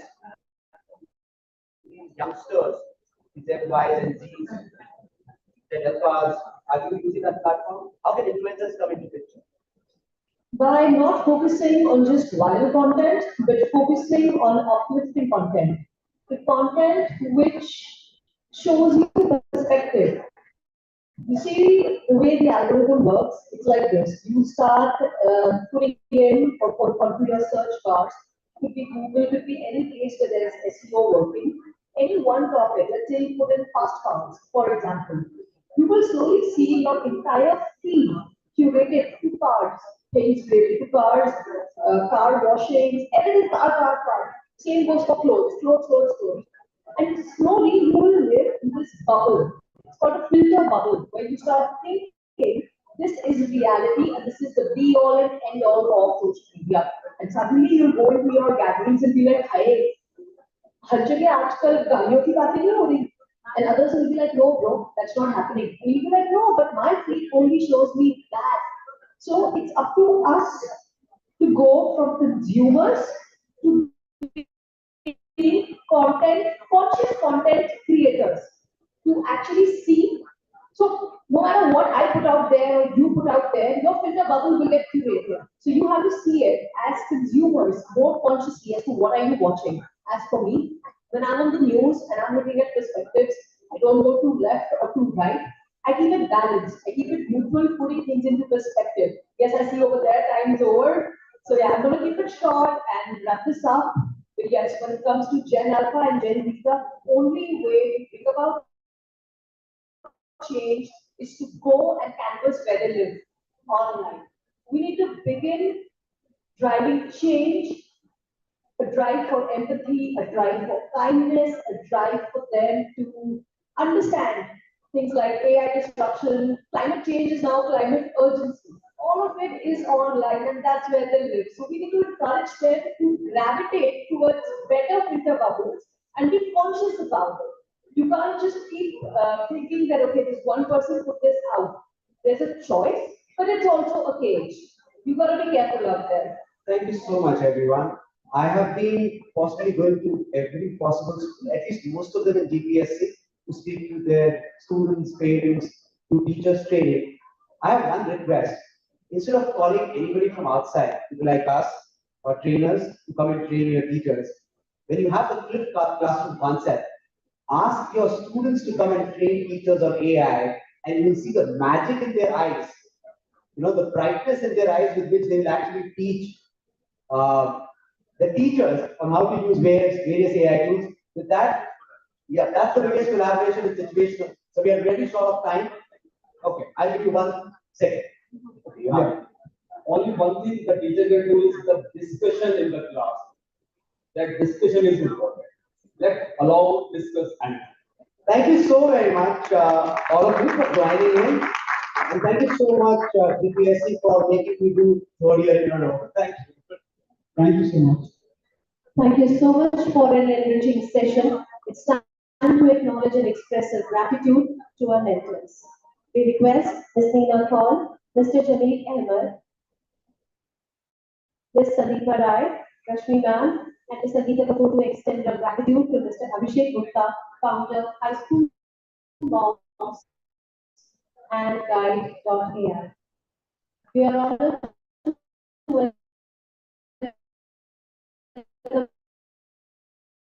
Mr. Abhishek Gupta, UC and IMACE. He's guided more than 10,000 students through 1,000 and more national and international workshops, a recipient of the Times Education Icon and Golden Star of Education Awards. He continues to transform education through community and global collaboration. So it's an honor to have you amongst us.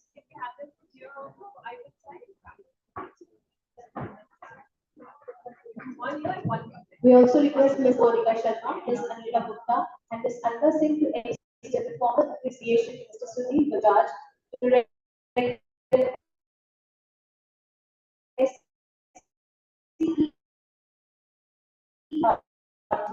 Mr. Sunil Bajaj, with over 21 years in SCE arts.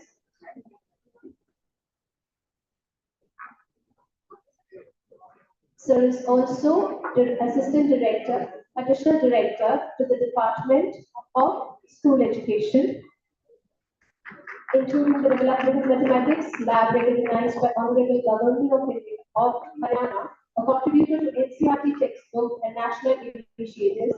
He has been presented at prestigious global forums and collaborated with institutions like IIT, NCERT, HBCSE.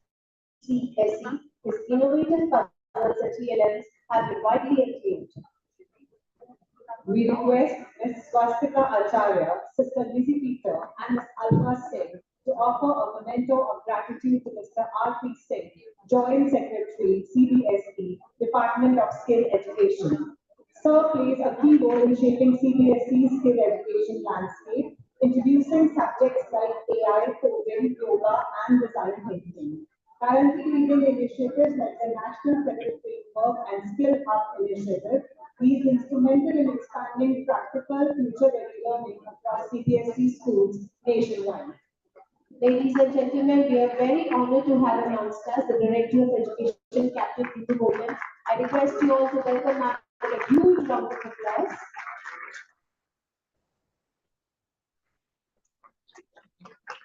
Moving on, we request Ms. Sheena Yadav, Ms. Pitu Bedi, and Ms. Sandeepa Rai to pay our respect to Mr. Neeraj Jain, Managing Director, Scholastics. Mr. Neeraj Jain is the Managing Director of Scholastic India, the world's largest children's book publisher. He works closely with schools to promote reading habits and enhance educational resources. With expertise in business strategy, he drives sustainable growth and long-term objectives.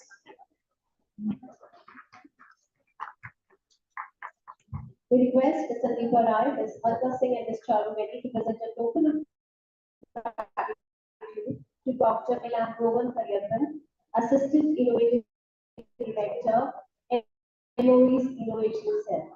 Sir leads the program at the Ministry of Education, promoting innovation and IP literacy across schools and higher education institutes. A PhD in Mechanical Engineering, he works. We request Ms. Shalini Bajaj, Dr. Vaibhav Kapoor, and Ms. Shalini Malik to present a token of gratitude to Ms. Nikita Chawla, tennis speaker.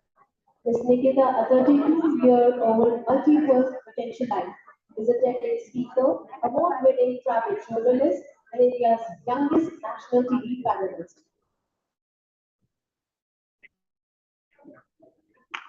To present a token of gratitude to Ms. Nikita. Thank you so much, Ms. Nikita, for being with us. We also take this opportunity to welcome Ms. Anamika from Hindustan Times. Ms. Anamika, we welcome you on stage, please.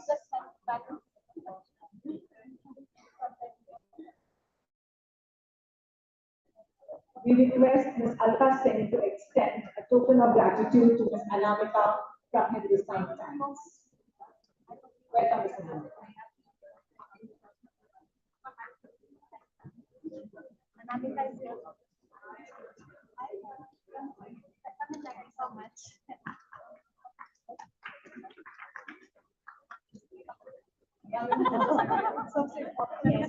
Thank you so much, everyone.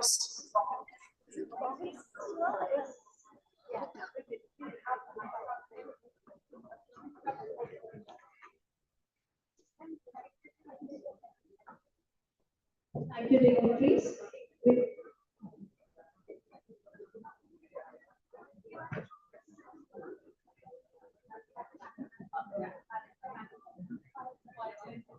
Thank you, dignitaries. We welcome you to the session from vision to action, empowering educators for the Alpha to Beta shift.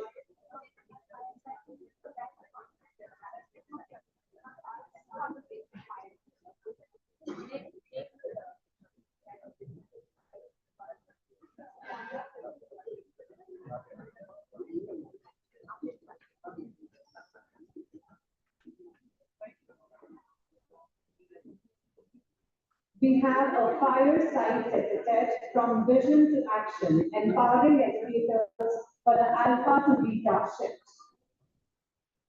We invite Ms. Rupa Chakravarti, Director, Sanctity World Schools, as the moderator for the session. We have Captain Indru Logan, District Education Officer, Gurugram, and Ms. Nitin Blythe, President of Wesleyan College, as our esteemed panelists for the discussion.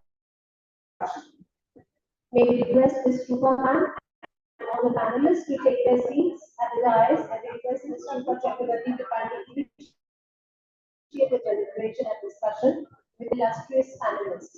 The stage is all yours.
Good afternoon.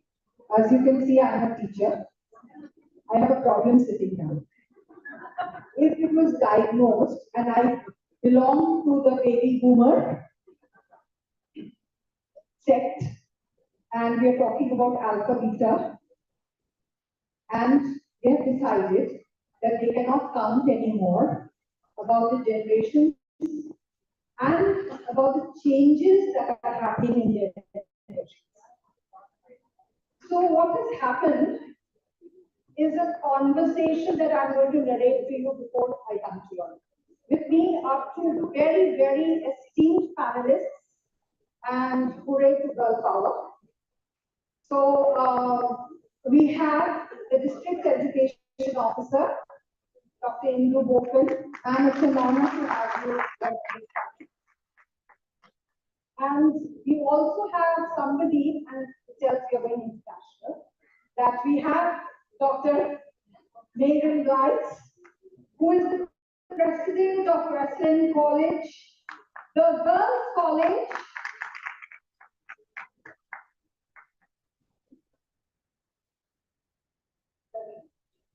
So this Girls' College is one of the unique colleges. I'm trying to remember the movie in which it was featured, where these children come from Korea, I think, or China, and they study in this school. It's one of the rarest colleges that is there in US and gives some of the best education around to the students covered across the globe. I want to narrate a little story, so that's about them. Let's give them a big round of applause. I want to narrate a quick story to you, and this is about two children who are having a conversation. A kindergarten child with a grade 2 child. The kindergarten child is telling the grade 2 child, you know, when the big black hole leaves the smaller black hole, singularity of that hole will change in this way. I had asked the child, baby, what is singularity? Okay. Now the class 2 child says, and when the white hole comes in the path, I looked at her and said, there's a white hole also? Ladies and gentlemen, how many of you know about the white hole? We are not equipped to teach Gen Alpha. We have, like Rabindranath Tagore said, you cannot teach the children the way you were taught.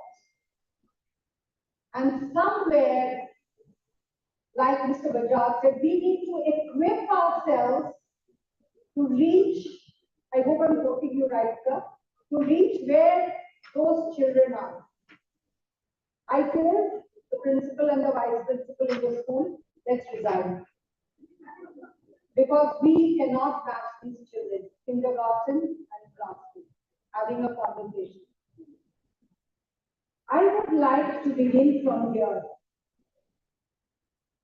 What do you think are the traits, and this is off the cuff question, of Gen Alpha man? What according to you is the thing of Gen Alpha?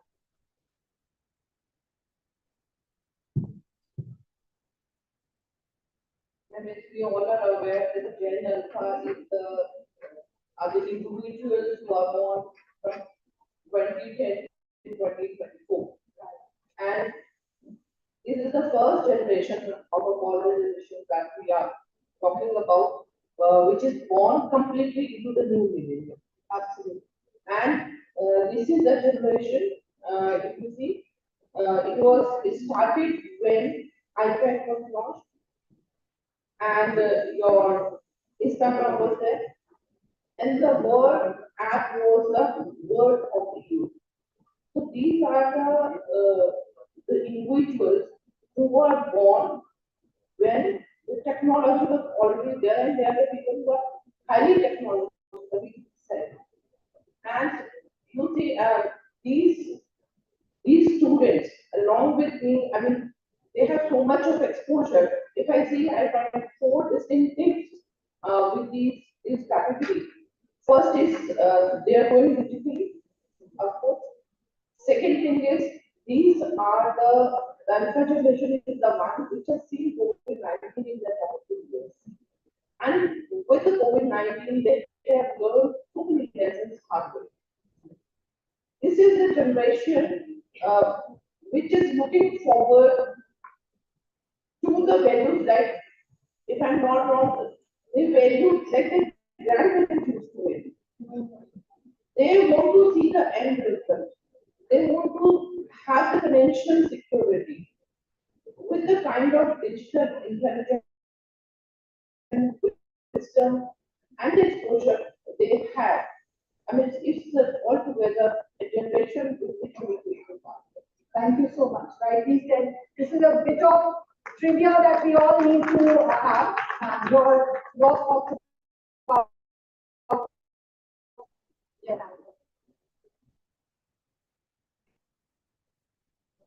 I couldn't agree more. I have 2 sons who are Gen Alpha, and I think you're right there about the destination instead of the journey. And how you build executive function is with slow dopamine hits to the brain, which is done through goals that are achieved over a long period of time. And what we've done is we gamified everything, right? Everything is a game, everything has rewards, quick dopamine to the brain, which is when you take that dopamine away, boredom. So they don't want to work hard at anything, right? And the person who's up here doing the math equations, you know, we were all kind of talking about how we need to be building executive function, slowing down and ensuring that progress and those slow dopamine hits are what's going to build that executive function, planning, organizing, preparing, able to adapt when something goes wrong. And I worry over my own sons, who are 13 and 9, that we've lost that. We're all responsible for that, putting iPads in a child's hand over dinner so they don't bother at a restaurant, and they're having that constant connection versus figuring out how to be bored and be in absence. Thank you so much. And the 2 points you said are very much of their digital natives and instant gratification. Isn't that what we sum it up as? But there are positive things also. So we need to go into one of the questions that have been framed. One way, and this is for you, one way to create relevance and engagement for our students is to lean into what they value.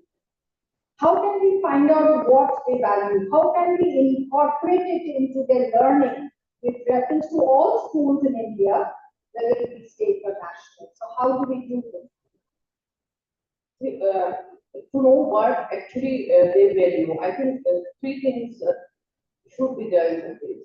First thing is the observation, and depending on the observation, we need to reflect on.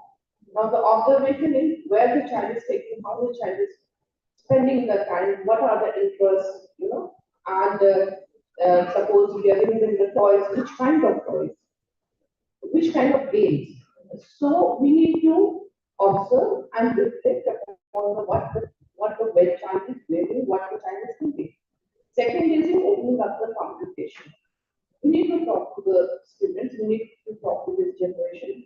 And there could be different ways and means of opening the communication. It could be to so many, you know, like opening the questions and listening to their answers actively, giving them the confidence, because this is the generation which opens up fast and they express themselves.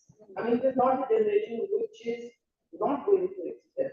They have enough information, they have enough confidence, and they are the ones to express. So we need to listen to them what they are saying. So we need to open up the communication by different means as well, by more means as well. Also at the same time, we need to ensure that we ourselves become a role model in front of them. If we are not the role models and we're just preaching, we're not going to. This is not the generation which is going to come. So there are different ways and means. Again, I mean, if something wrong has been done by the child, we need not now like the older ways which were there. So now, if something happens, we need to talk to the child. And we need to understand why the child behaves. We need to again reflect upon and make the child understand. And make the child understand what actually has gone wrong and how could the things be better. So these are the different ways by which we can, know what is going on in their mind and also how we can help them in becoming a better person. So once you understand this thing, then we need to incorporate these things in our teaching. And this, in fact, the education is child-centered, and we need to cater for the needs of the students. So then we have to plan our teaching. Thank you so much. 3 points to remember: observation, communication, and role model, right? Points to put here for communication. Ma'am said rightly that here our children do not hesitate to speak. Can you tell me why they do not hesitate to speak? Yes, because they have so much of information. One generation which is connected to the world, right? But be careful, because when the followers diminish, what has happened recently is an eye-opener about this girl, right? So thank you very much, ma'am, for bringing that up, because this communication is important. Yes, slide. will shaping Gen Alpha's mind as a query which keeps into my mind. And that is, will Gen Alpha go on to tertiary education because they are so well informed? Are they going to go to college? Is a question I ask, right? We solicit your opinion and your expectations from schools in helping to educate them. And there's a B part which I'll let you read. Yeah. As a president of a college, I sure hope so. Yeah, it's interesting, and we were talking a lot about this because I think there's more criticism over higher education than there's ever been, right? Around the value and the cost associated, particularly around private education, higher institutions and private schools in the US. And as I'm talking to my leadership team, we need to appeal to students and families in a very different way. And I think what we don't talk about enough is what happens outside of the classroom. It's those 4 years that they're living in community with one another, that they're in classroom with one another, where they're forced to discuss and debate and to evaluate and to critically assess those foundational skills that you need to be able to use AI correctly. And so we need to be positioning ourselves as the safe space between family homes and the real world and jobs, where you're going to develop skills, those long-term human skills that are required to be successful. And we don't talk about that enough. We talk about our great programs and workforce development and what you're going to make when you graduate. We don't talk about the kind of human you're going to become in those 4 years. And why that is so critical. Learning how to live in community and to do dishes and to show up on time and to make your bed and do your laundry. Those are life skills, time management skills, collaborative skills. As human beings and species, our greatest gift is that we're collaborators, right? We come together in community. And those 4 years that you do that, that is critical to how you launch. And I'm not sure we as an industry, as a higher education industry, really have distinguished ourselves as that is a gift in itself as well. So teachers, what I understand, and I hope you felt the same, is this is very important that we as a community, educators community, come together with the stakeholders. Because what we do at home is influencing the school, and what we do in school is now influencing the home, right? I think that's what I said. So the second part of it is what will colleges do differently to adapt learning to the traits of their life? And honestly, I'm so interested in talking to all of you. We're not any further ahead. We're figuring it out. We're working with our academic team to make sure that we give the skills to be able to critically evaluate and assess the information that's coming in. And so that's it. You need those foundational skills, right? Or else you're not going to be able to know what's real and what's true. And so we're building in our core curriculum AI. You have to have it. One of the things you have a course on it, you have to be able to use those essential, those foundational skills. You have to be able to use the tools, but it can't be done alone with this echo chamber. So it's growing our skill gap in AI significantly by ensuring they have to take it as our core curriculum, but then ensuring that they know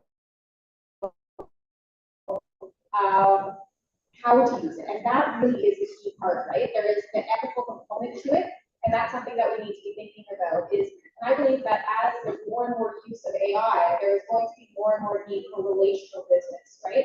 Because everything is going to be so well produced. All emails are going to be perfectly written, slide decks. And so I believe that you will see this as a consequence, a response for relational skills, where if you want to get in a room with somebody, validate that this actually exists.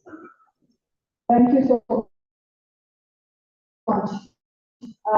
This one is very, and now you're in education. I hope everybody knows that she's captain in this book, right? So, how do you view the evolving role of discipline and emotional resilience? And so pertinent because we just had this case, right? Emotional resilience in shaping educators for the alpha to beta generation.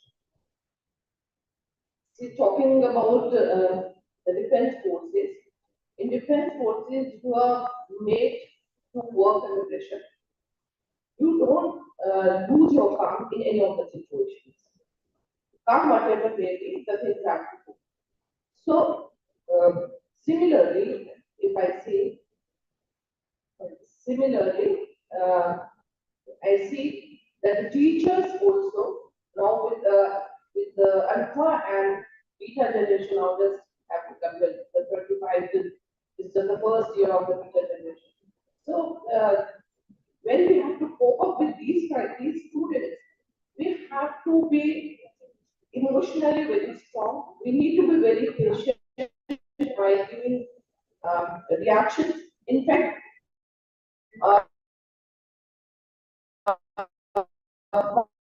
one should avoid giving immediate reaction to these students. More on digital platform, your emotional health, your social health, your physical health, these are also impacted. When these are impacted, of course, a healthy mind is in the healthy body. So when these things are impacted, somewhere the thought process also gets affected. We need to take care that in the school that the physical, emotional, and social health of the students is also taken care of, so that they can think healthily.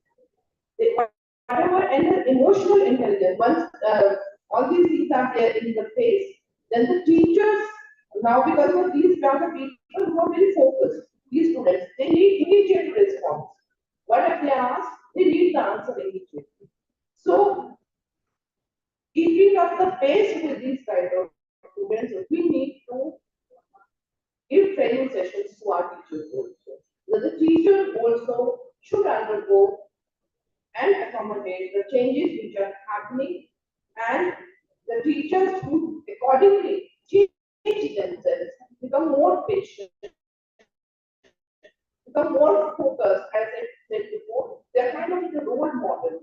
They can give the patient hearing to the student. I think with all these things, and with the NEP coming in, and a lot of trainings are already going on. So I think with these kind of trainings and understanding what is going through the minds of these students, the teachers also need to accommodate. And we need to train our teachers, we need to identify these things, and we need to train our teachers. Thank you, ma'am. Thank you. The question to you is, at the Western College, it emphasizes leadership and empowerment.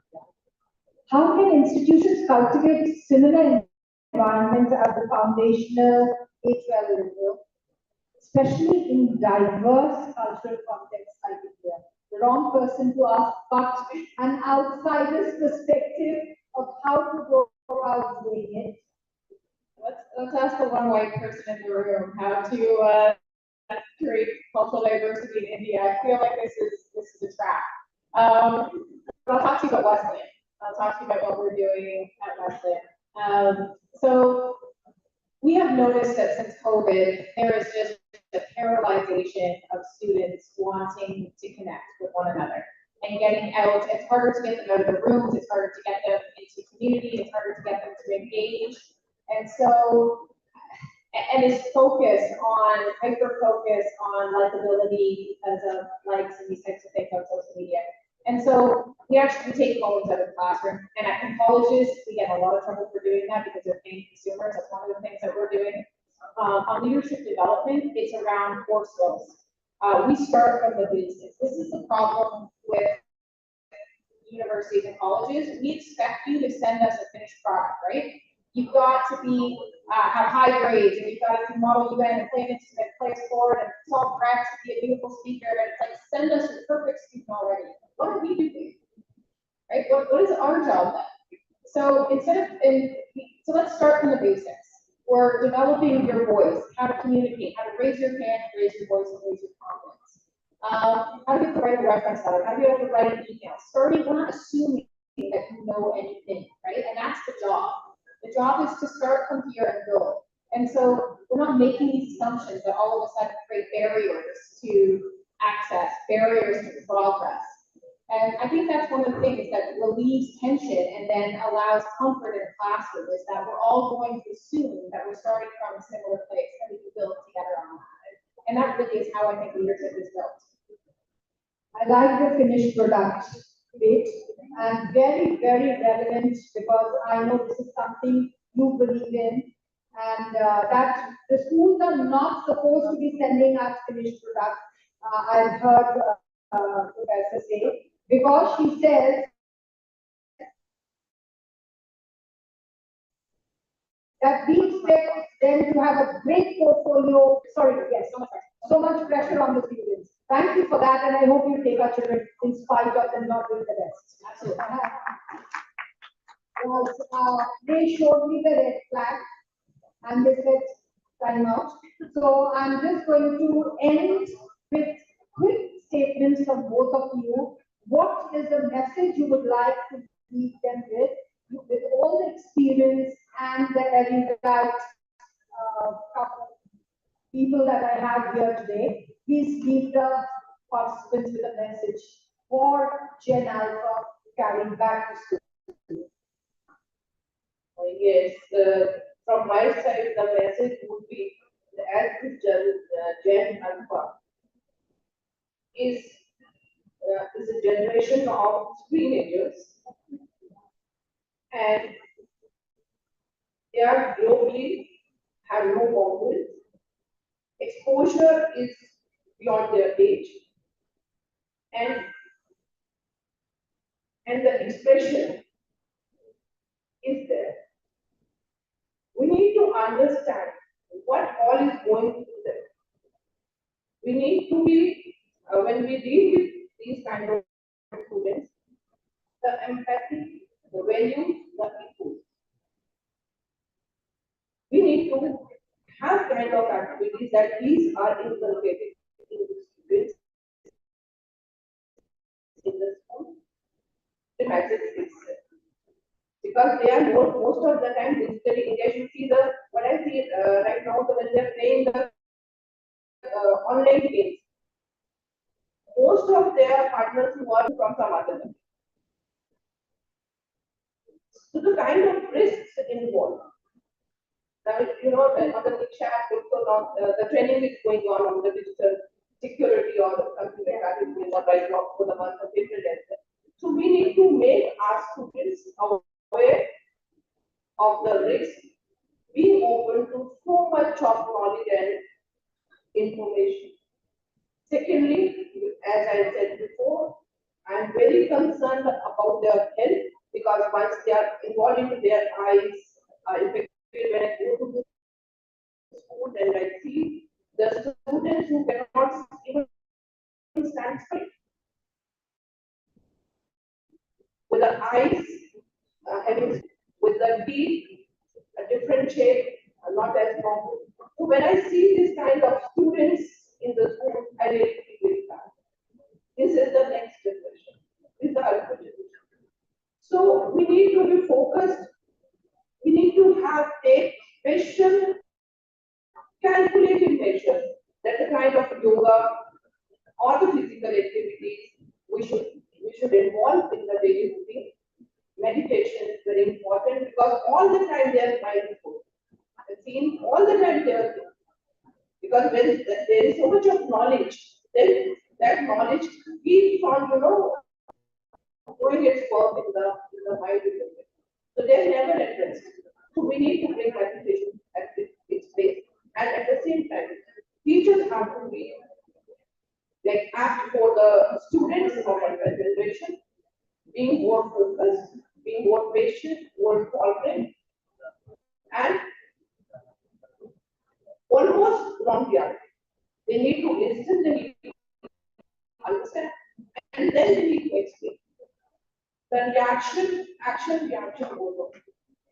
This is my message. A lot has to be worked on for the alpha generation, and I think with these kind of forums where I brought in this topic, must be working to bring out from here new growth to 95%. Thank you so much. So the message for Generation Alpha would be that you get comfortable in the mundane. Most of life is lived in between. It's not the highs and the lows. It's this, it's going to work, it's participating in life. And I worry that we have a generation of young people who are only concerned about their own happiness, their own quick happiness and gratification. And so most of life is figuring out how to be happy when it's hard and happy when you're bored. And if you do that, that really is the secret to success. People, young people, I see this in my own children, they're really focused on the trophies, not as much on the training ground, the work that it took to get there. And I always say to my sons, there's three things that we focus on your unhappiness. Three things. What are you working on and why? Who are you surrounding yourself and why? And how are you treating your body and why? And if you can answer that in a purposeful way, there will be happiness.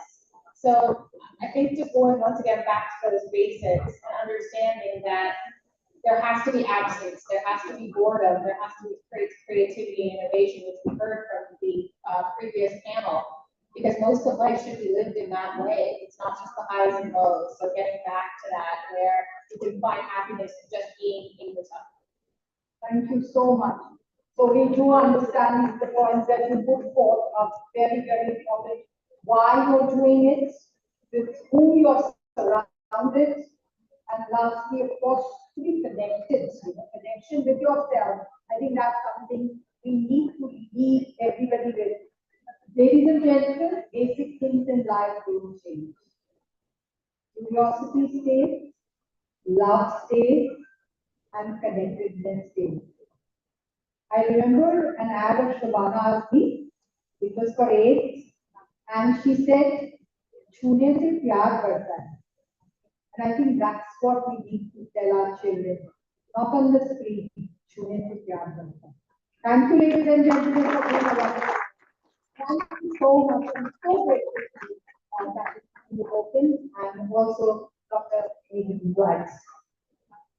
Thank you all for your valuable insights. It's time to express our deepest gratitude to our mentors, Ms. Rupa Chakravarti, Director, Sun City Girls Schools. We request Ms. Aparna C. Pallak, Ms. Anshu Sharma, and Ms. Ritu Mehta to deliver a gesture of thanks to Ms. Rupa Chakravarti, Director, Sun City Schools. We also request Ms. Alka Singh, Ms. Charo Mary, Dr. Saroj Gulati to extend a token of reverence and appreciation to Captain Indu Gopan, DEO Gurugram. Captain Indu Gopan, District Education Officer, Gurugram, is a committed education leader overseeing school administration, teacher affairs, and policy implementation across the district.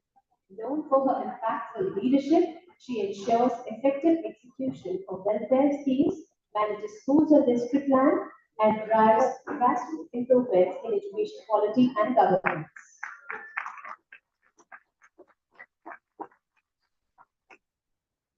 We request Ms. Manisha Singh, Ms. Jayashree Patel, and Mr. Akhilesh to extend a token of appreciation to Ms. Megan Dyke, President of Wesleyan College. Mr. President in 2022 and has a record goal of raising $20 million, boosting enrollment and retention, and launching major initiatives like the Leadership Lab and a 5-year strategic plan.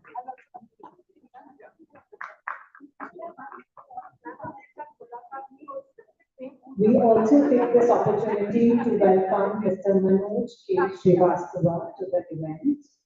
We request Ma'am Nilima Kamra and Dr. Indu Kirtipal along with Ma'am Abha Raghav to extend a token of reverence and gratitude to Mr. Manoj K. Srivastava.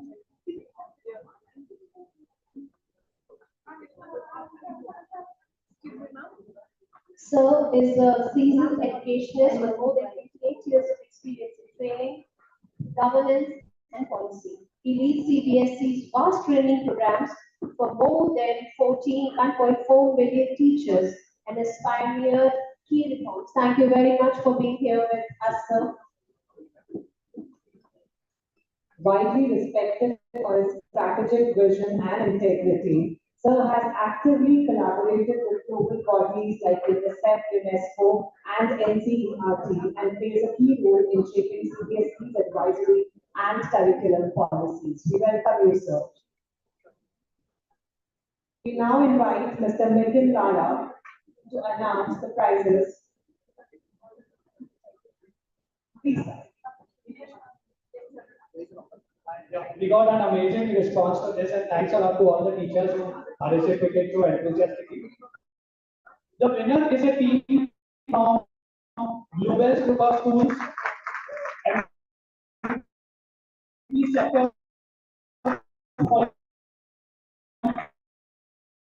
CCA. Kudos to the team which is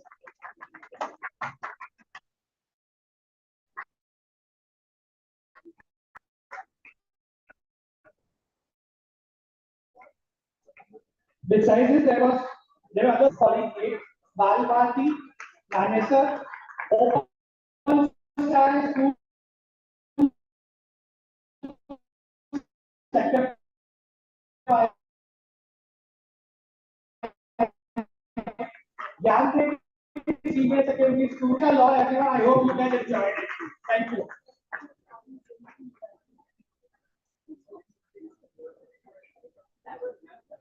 Thank you, sir. We hope that the three presentations and the panel discussions spark new ideas, meaningful reflections, and maybe even a few aha moments. And now we journey into the realm where minds meet, ideas flow, and inspiration takes flight. With every word, a new thought blooms. With every voice, a new perspective shines. So let's gear up for another round of enriching dialogue that promises to inform, inspire, and ignite. With the Ignite session. We now have the privilege of hearing from our principals, whose wisdom, warmth, and words have the power to inspire and uplift. It gives us immense joy to invite our first principal with their presentation. We invite Dr. Anshu Arora from MIT International School with the first presentation from Zone 1. Anshu ma'am, over to you.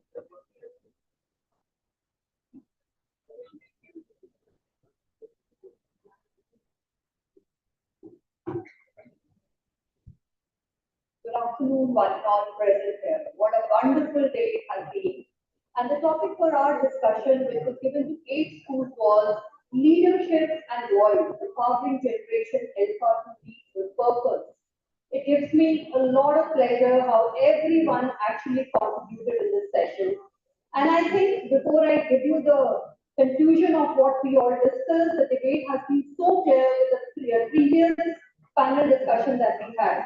Of course, in our session, what we all got together was that this is a transformative journey and the roles of teachers, parents, and learners are interconnected, powerful, and evolving rapidly. I must say that now there is no reason why I must once again explain Generation Alpha to you. Our session in the day has delved deep into it and we all know it for sure. But this generation is giving children a voice. It is not just for listening, it is for involving them in meaningful conversations and decisions. Our presentation aims to bring forward the insights and expectations of the key stakeholders. I'm coming first to the teacher's perspective, where they felt nurturing purposeful leadership is what their aim was. Teachers are the torchbearer of change within classrooms, from assigning class monitors to facilitating student-led projects. There are unique positions to instill early leadership values. When teachers offer choices in learning paths, when they ask children for feedback, when they give space for collaboration, that is really cultivating voice. Teachers, of course, felt that there was rigidity about syllabus completion, standardization in tests, and the time and lack of freedom that they faced. Two main dialogues which came out was leadership begins when students are allowed to make meaningful decisions in the classroom. All teachers in the group said they need time and trust to go beyond textbook teaching. These statements echo a sentiment shared by many educators, I think beyond our group also. We need classrooms where children are empowered to think, challenge, and to lead. Parents' perspective was about shaping values and voice. They wanted that there should be freedom while instilling discipline. They wanted voice without breeding entitlement. The clear perspective is that school and families must collaborate to create the shared network that we all need. Parents, two main dialogues which were high in our discussion were, we want our children to lead, but with humility. Schools must guide, and parenting generation alpha is different and difficult indeed. Students' perspective was, just have to give me one more minute, I cannot cut it short, I'm so sorry. I'm trying to make it as short as possible though.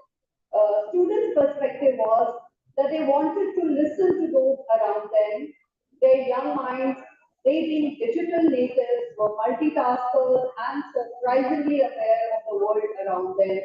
They all are curious, creative, and socially very conscious. They're inspired by their young roles, tech innovations, climate activities, and overall felt quite well managed, rather slightly over managed. The two main dialogues which came out were, why can't we vote on how we learn? I must and I want a podcast about climate action. So our children here are really thinking beyond the classroom. We must bridge this gap, and in the conclusion, I must say that we need a generation. And in this generation, empowering them is not a luxury anymore, it is a necessity. We must prepare them to lead.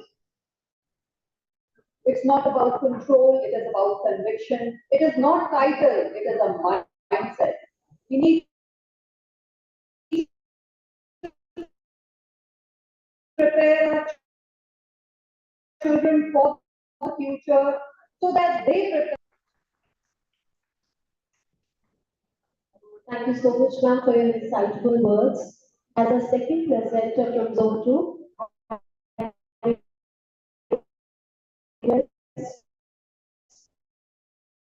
Madam Nedwal Yadav.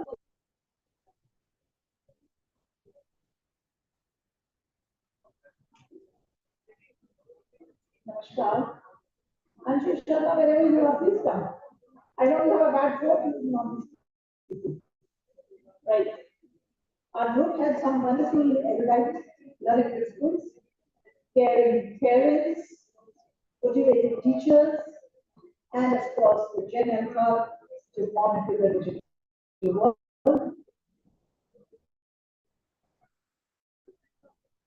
We say, another side say, let us say, wrong or right, listen to me please. Ignore the slides, even if it's wrong or right. Well, our topic was moral GPS in the digital world and how Gen Alpha is to navigate through it. I believe that the winds and the waves are always on the side of the good navigators. और हम भारत के जो educators बैठे हैं teachers, हमसे बढ़िया navigator को हो ही नहीं सकता. We are the most optimistic community teaching.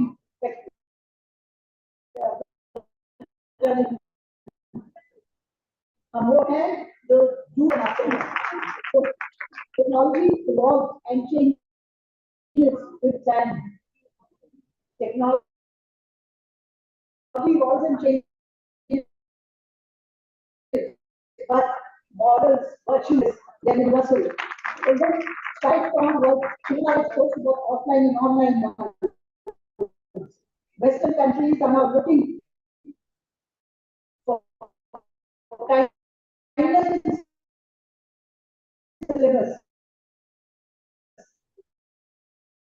This is India's century.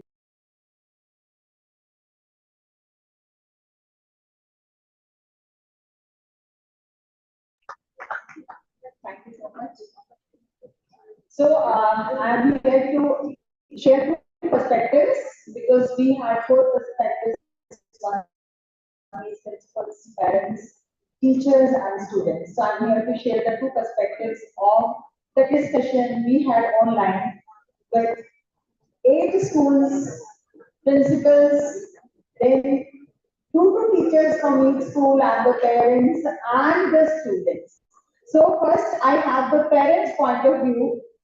So it is emphasized by the parents that they have to be the role models. Because what they need to set the examples. If the examples of virtues and values are not set by the parents, the children are not going to learn anything and take it forward. So it's so important to listen more and then act accordingly. There has to be the open communication. It is in our panel discussions also we have heard. Open communication is very important. Information is all around. So how to communicate what is to be carried is the responsibility of the parents, and the parents are going to take it further for Gen Alpha to be done. Okay? Setting boundaries. So parents have to set the boundaries for their children, what they have to and when they have to do. Like when it comes to technology, how much they can make use of it, and when they have to stop using the same. It has to be the common agreement with parents and the children at home. And beautifully explained, one of the parents told that what they have decided at their home, when they enter, there is a charging station, all the mobiles have been kept there, and then they are not going to touch it till they have their conversations, their dinner, and everything is being set, and no mobile phone near the bed. So if we start doing it, of course we feel we are going to achieve something what we expect from our children. Now coming to the principals first, that as they are the role models, they need to guide with their action. Okay, not just by saying they using the technology. The real world applications they have to tell, just by saying it cannot happen because we are dealing with the generation alpha to beta. Alpha to beta, race to face, real to real, we have to make. Thank you, sir. Good evening, ladies and gentlemen. I think we'll keep it short and quick, and so would I do. Bringing to you the perspectives of the teachers in the discussion that we had. Digital behavior among students reflects a conflict between personal freedom and public responsibility. So it is the responsibility of the teacher to ensure that every child understands the difference between read and doing, like I have brought it. They have to understand the difference between an influencer culture and authentic learning. So what are certain things that we can do in the classroom? Number one, how about having a device awareness day? How about giving them a day when they can bring their phones and use it in the classroom under the teacher's supervision? And while they are doing that, they are taught cybersecurity, they are taught data privacy, they are taught digital hygiene. Apart from that, children have to be educated on the fact that the digital footprint remains, and as such, they got to behave mindfully. Third, self-regulation is the best way of disciplining oneself. How about teaching them about certain apps which will help them to keep track of their screen time? Besides this, digital literacy integration program was another suggestion by our teachers. They said, how about keeping digital, there could be a cross curricular lesson where I taught science, social studies, along with digital literacy. And lastly, parents were suggested to give a monthly dialogue day in which the family comes together and talks about their experience in the digital world and can enable children to navigate through this landscape. So that was about the perspectives of the teachers, and telling you quickly in 2 points what the children expressed. I was very happy to hear students saying that they were really excited to know that the parents and the teachers are thinking of collaboration and not snatching away the gadgets from their hands. They're thinking of ways by which we can enable them to walk through this new trajectory where we will be able to tell them, guide them through our wisdom and experience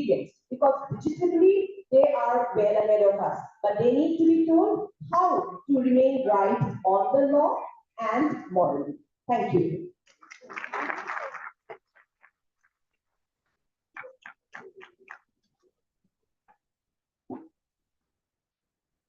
Thank you so much, everyone. The conversations continue, the learning deepens, and the exploration grows. So let's dive back right in. We request Mr. Manoj K. Srivastava, Director of Training, CBSE, to kindly address the gathering. Mr. Manoj Kumar Srivastava is a seasoned educationist with 28 plus years of experience in training, governance, and policy. Sir leads CBSE's vast training programs for 1.4 million teachers and has pioneered key reforms like removing fail from results and leading NAS 2021. Widely respected for his strategic vision and integrity, Sir actively collaborates with global bodies like UNICEF, UNESCO, and NCERT. He plays a key role in shaping CBSE's advisory and curriculum policies. So may we have the honor of requesting you to address the gathering, please.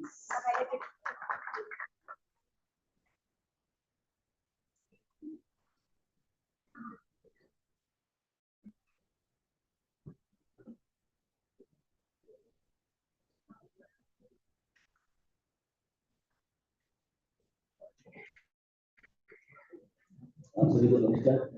Namaskar, sir.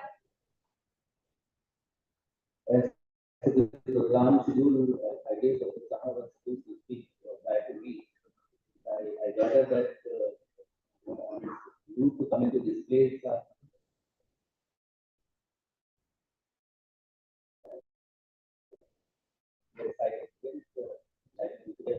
First start there and speak to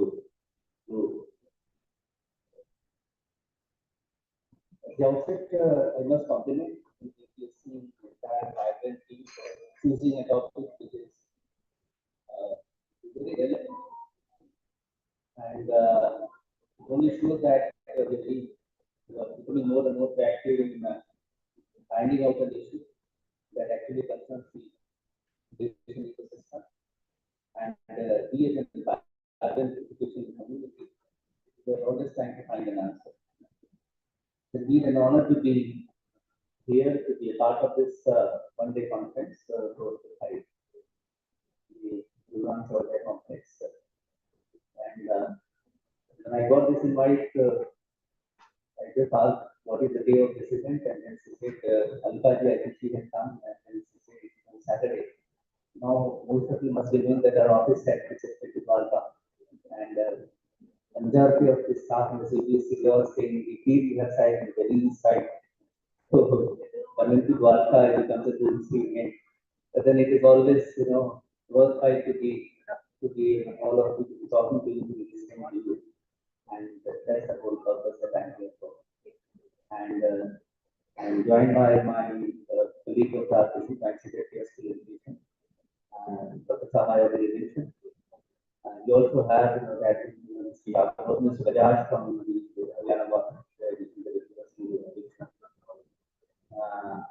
the chairperson, Charu Banerjee, and the other team members of the GPSC.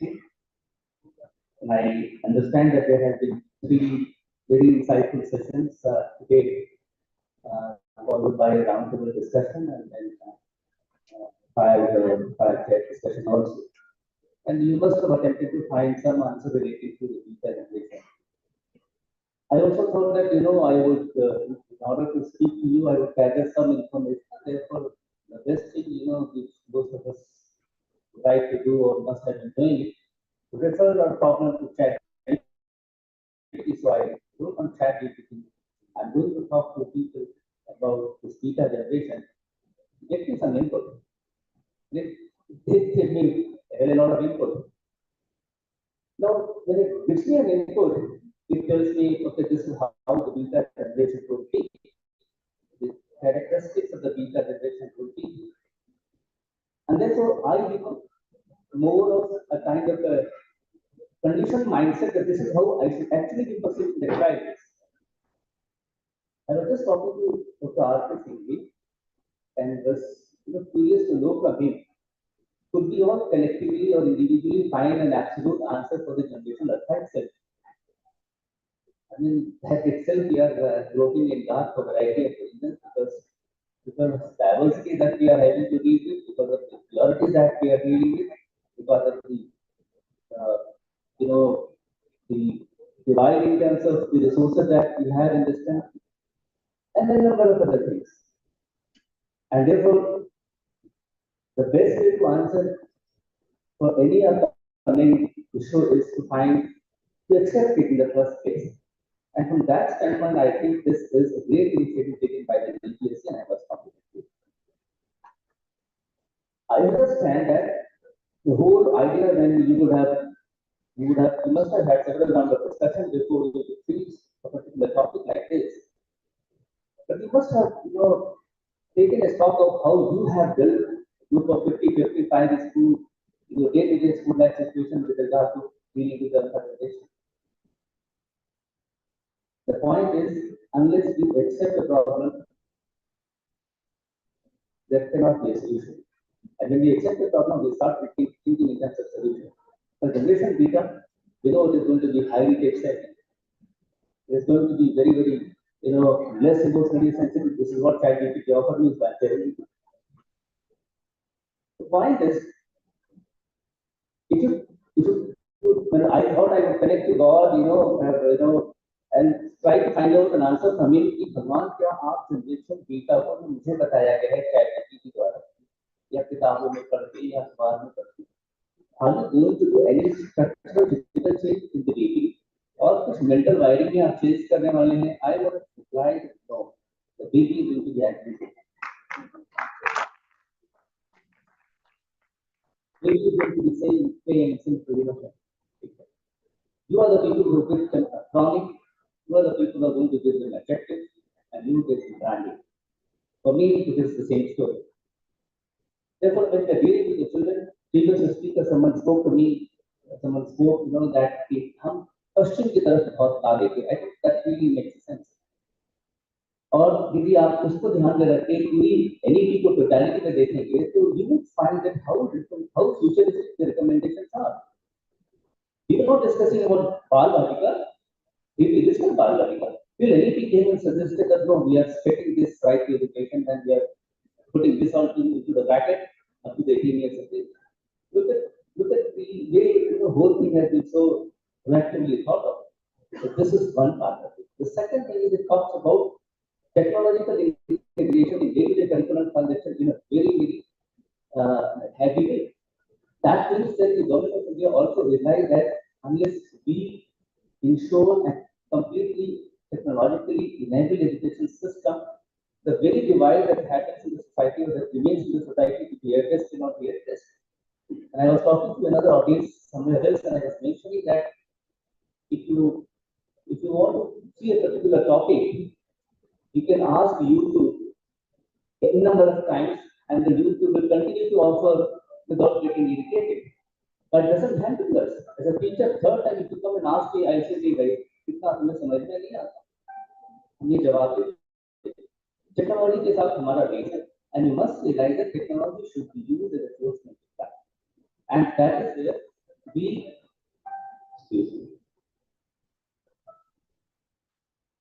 will have to, given the resources we have, given the expertise that we have accumulated over the years, and the priorities that the government of India has set out for, we will have to find an answer.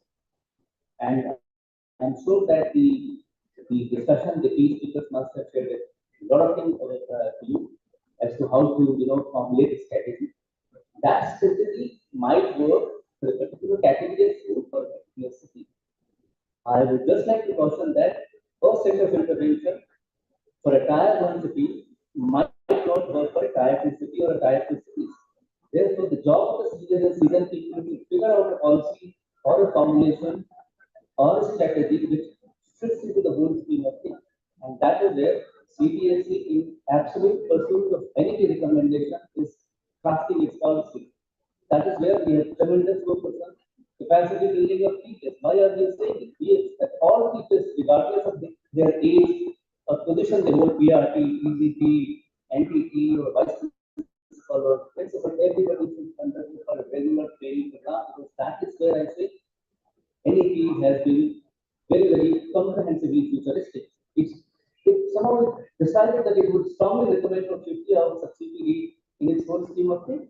And that is how, 5.15 recommendation and 5.16 is there in the NEP recommendation. So if we have to deal with beta generation, we are already dealing with the alpha generation. We have created an institutional memory in the whole ecosystem. We would apply some of them, we would improvise some of them, and find an answer for the beta generation. The only thing we will try to keep everything as simple as it could be. We will not try to make it. We will not try to make it complicated. But this सरल है, सीधे हैं और बस innocent है. तो जिस format आप रखेंगे वो बन जाएगी. उसकी जनरेशन नेक्स्ट में जनरेशन Y में या G में सब में हमें ब्रिलियंट बच्चे मिल रहे हैं. And look at the way they are pushing the boundaries.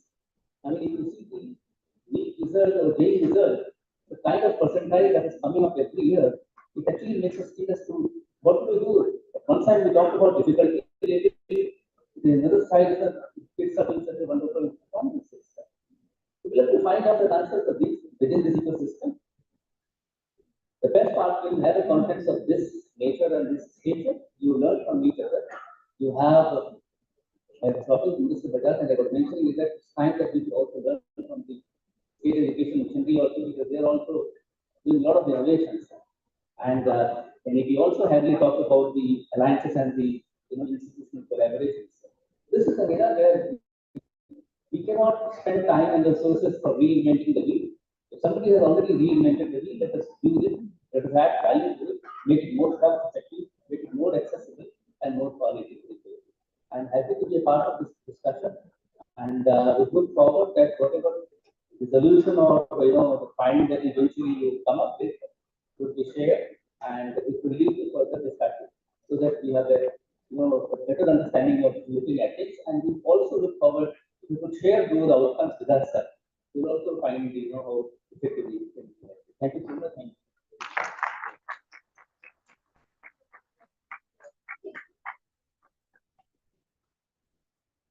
Thank you so much, sir, for your words of wisdom. It's now time to felicitate. We request Ms. Abha Ragha, Ms. Nilima Kamla, Dr. Indu Kutipal, Ms. Charu Mary, to extend a token of reverence and appreciation. I also request Commander Samira to kindly be on the stage for the felicitation. Thank you so much, sir, for spending out your valuable time and being here with us. Ladies and gentlemen, yes, I request Rashmi ma'am also to kindly be on the stage. Ladies and gentlemen, let's hear it loud. So thank you very much for being here with us. It's an honor having you.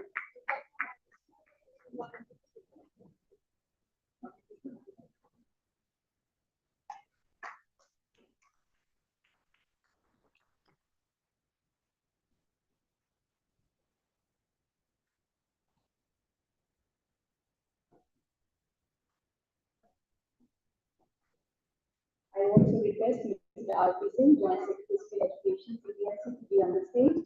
We're beginning with our question and answer session.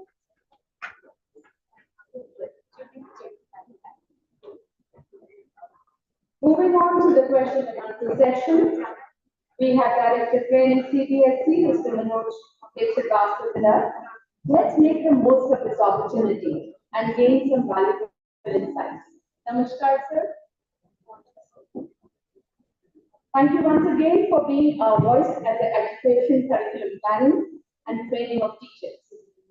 A recent viral post about Bisma Fareed, a Delhi University student and topper, sparked a national debate about the importance of skills in the job market.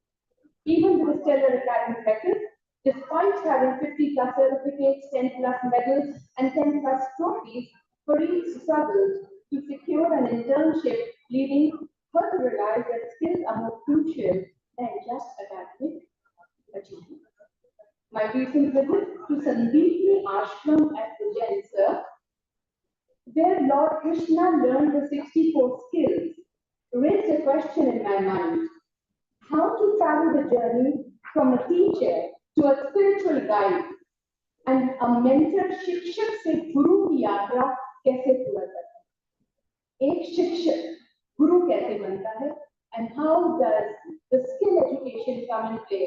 We worship Lord Krishna, 64 कलाएं, और आज अगर हम उन कलाओं की बात करते हैं तो हमें शायद सिर्फ मैथ, साइंस ऐसी चीजें याद आती हैं। तो वो जर्नी कैसे पूरी की जाए? I would like both of you with your expertise and experience to throw some light on this.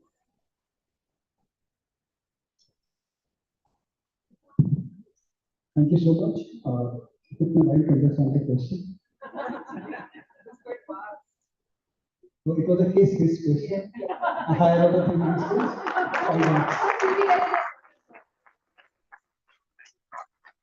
So that's what we are saying from the schools. That's what CBSE has been doing.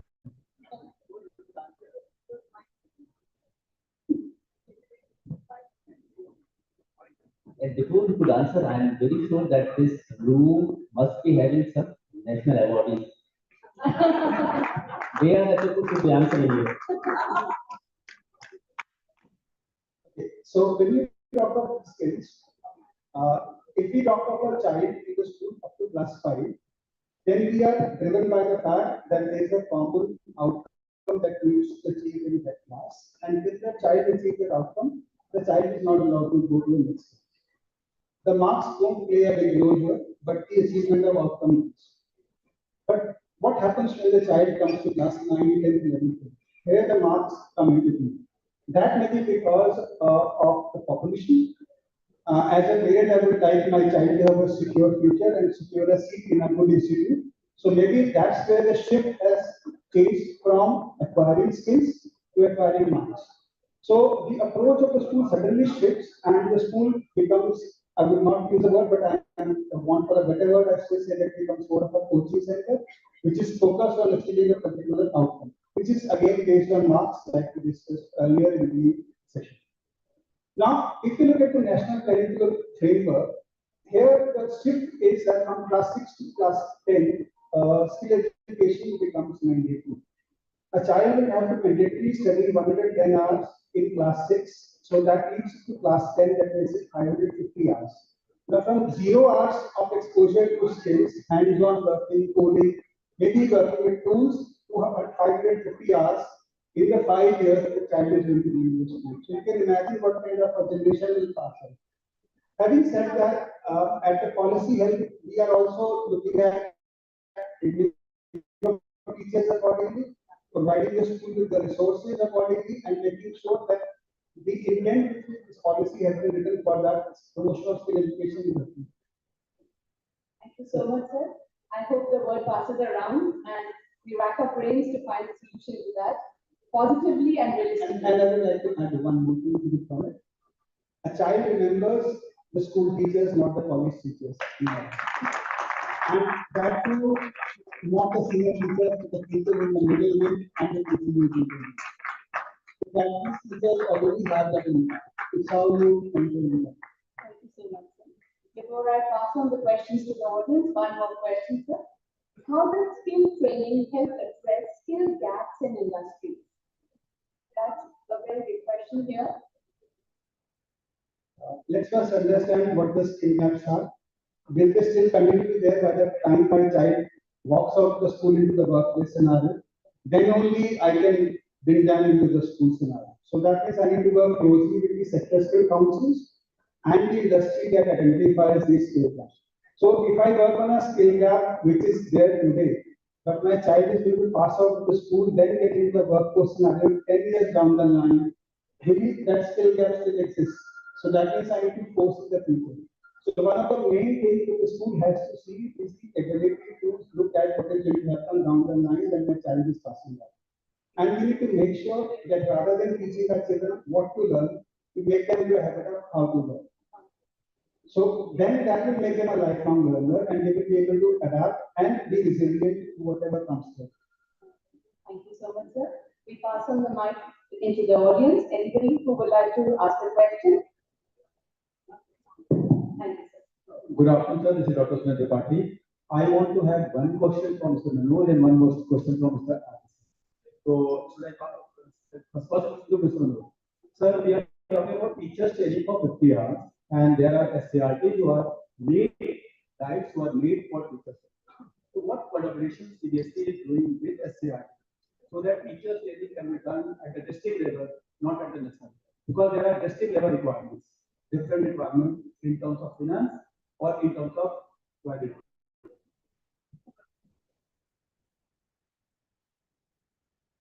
See, the mandates are very different. We cater to 32,000 schools which are affiliated to CBSE system.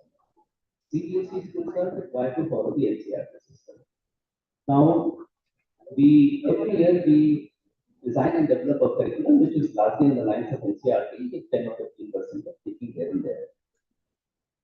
We have our own functional objective, and in an attempt to accomplish those, obligations which we have given as a commitment to the CBSE system, we formulated a line of action.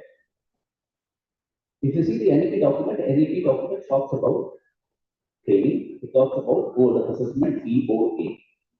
And there it clearly says that the board of assessment should not see its role limited to only conduct of examination.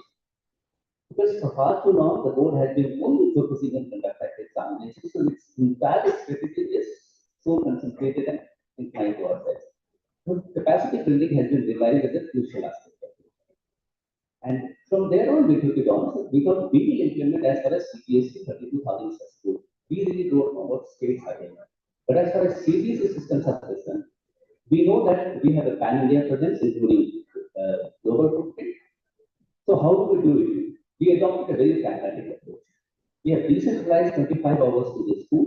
You are at liberty to do at any time, in a staggered manner, in a topic chosen by you, for the group of people decided by you, in a school or venue decided by you.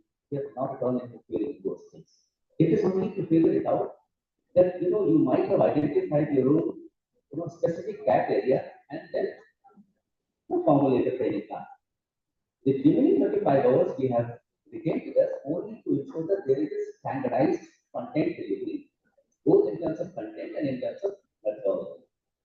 And that is why CBSE has very heavily even invested in capacity building of resource personnel. We have recently started conducting training of trainers program after signing an MOU with the ISP, which is a 2 days capacity building program, which was developed on the basis of a module long back prepared by the Thames Valley University in Sri Lanka. It's based on design of training theory and direct training system. All our resource persons today in the CBSE system, most of them they are PhD trained, and they are conducting training program. They are conducting training program as per the requirement of the school system.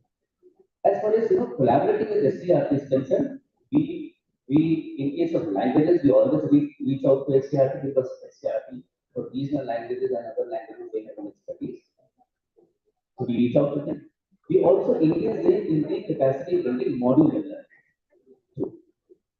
We have also recommended to the school, let's say in the state of Haryana or any school for that matter, that they always have a liberty to either accept our program or also avail the program which is conducted by regional institutes of education or SCRT they can do. So it's end of the day our whole focus is on capacity building. This child is at the center of the entire supply chain. Thank you, sir. Now, Mr. Artisan, we are talking about internships for school students. Now, one way we are talking about the safety of the lecture, and secondly, internships going to different corporates.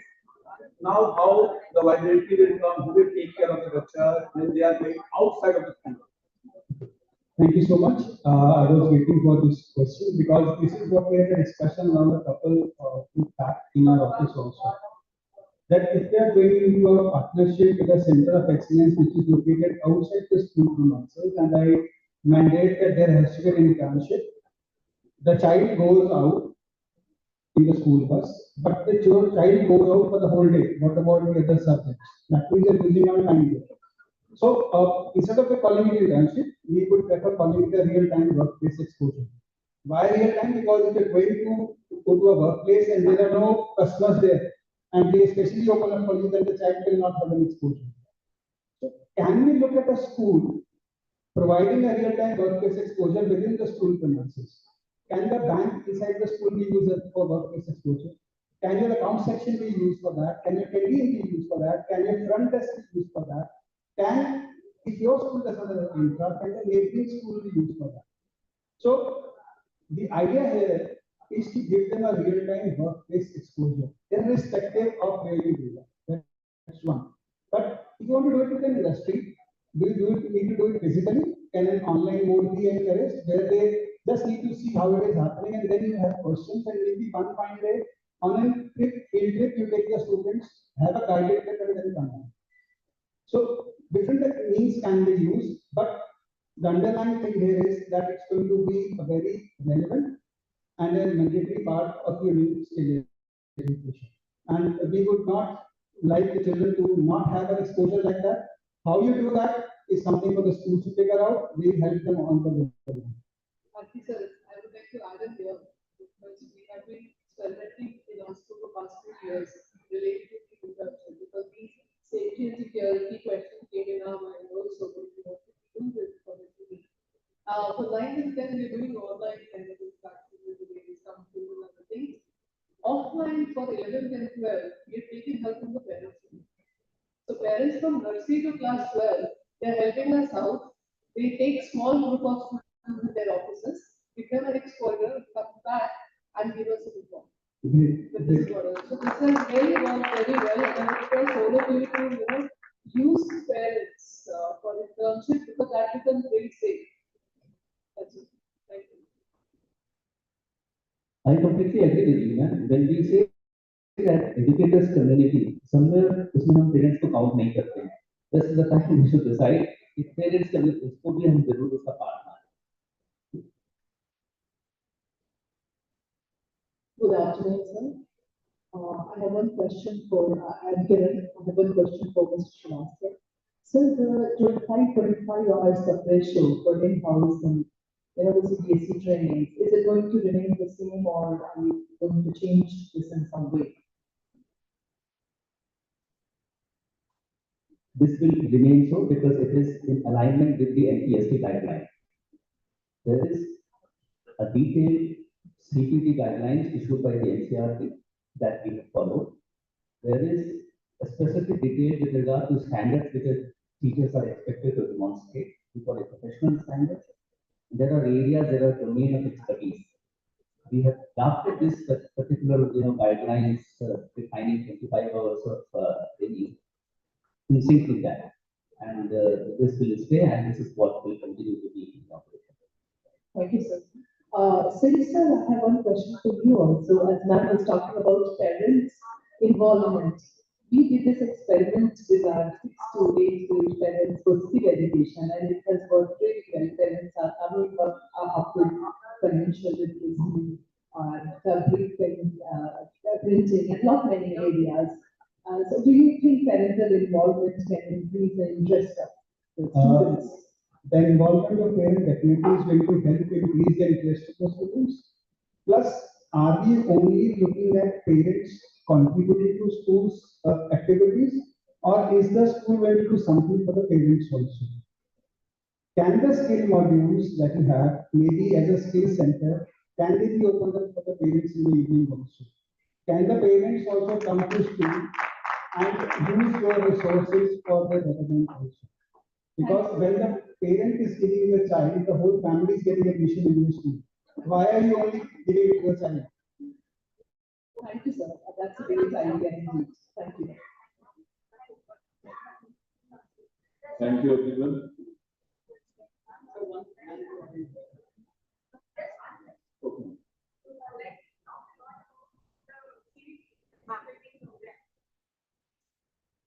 Thank you. So we speak a lot about training programs for the teachers and QT and RTs who are being taken. It's really very nice initiative. But my question is not about those teachers who are already teachers or educators. My question is about them who are being trained in the peer colleges. So can NCRT, CBSE or government do something to train those teachers who are going to be the teachers in the future, so that the gap which we face today by taking the teachers who are already with so many works to do, and they are training them. This is good that they are being trained. But what about they who are going to be the teachers? Can we do something? Ma'am, frankly speaking, this question is out of syllabus. We deal with secondary school education system. We know our mandate. But having said that, NCT has worked very hard. There is an ITEC program, Integrated Teachers Education Program. Please go through this document. A lot of work has been done. And maybe, we would not get the result immediately, but 2 years, 3 years, 4 years down the line, there is a substantial outcome. Thank you, everyone. I must say the questions were really thought-provoking and so were the answers. May I now have the honor of inviting the esteemed founder members, executive body members, CBSE officials, and respected principals of GPSE to join for a group photograph. This moment is a celebration of leadership, vision, and shared purpose. Thank you, everyone. We kindly request the rest of the audience to please take their seats and remain settled as we capture this special moment.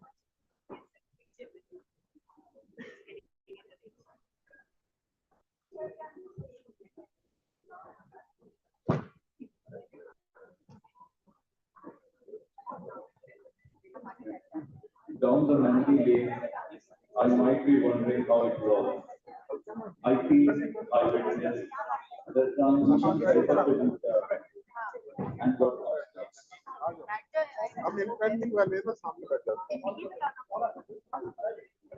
a moment to enjoy, a memory to cherish, a photograph saved.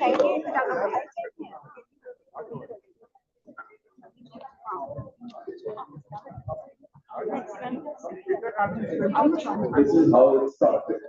A clip, a flash, not of camera, but of thought process.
If any of the principals is not here on stage, we request you to kindly join in very quickly for the photograph.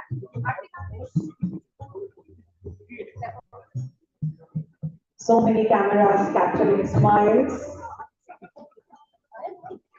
A wonderful gathering of educationists.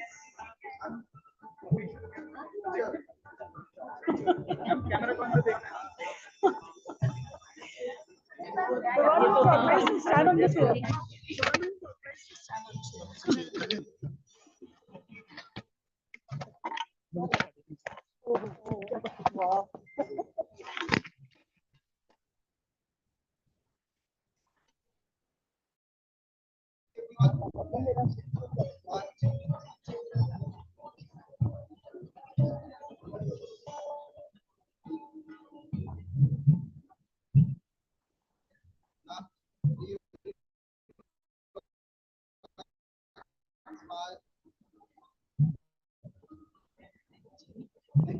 They are capturing the special moment. We now invite the executive board GPSC members to kindly take over for further proceedings.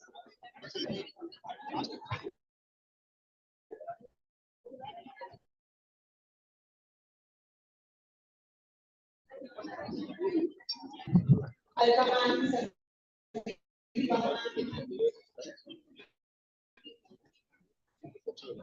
Rashmi,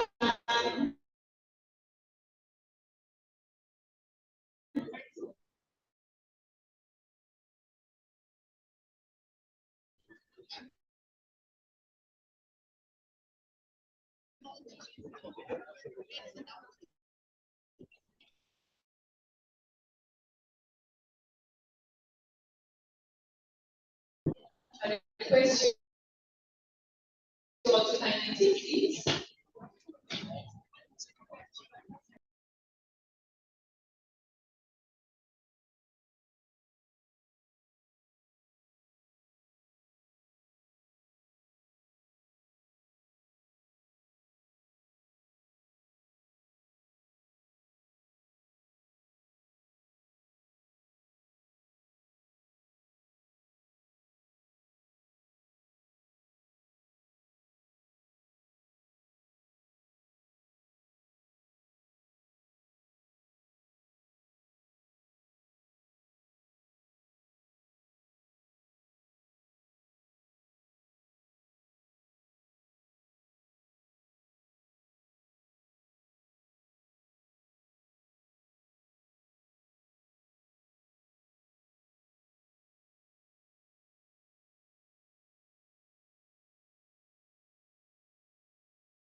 That perspective, understanding, deeper learning.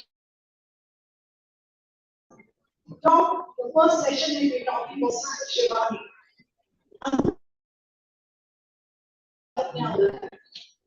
यहाँ mentor यहाँ हम we are अपने को बदलते हैं आज अगर इस सेशन में लेके जाते हैं इससे let's actually be the transformers of the change.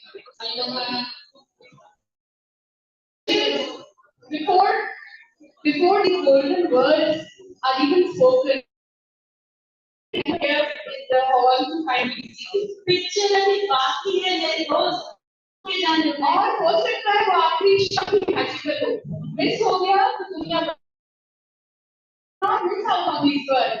I request every educational seated, we are the change. So let's start with us. All right.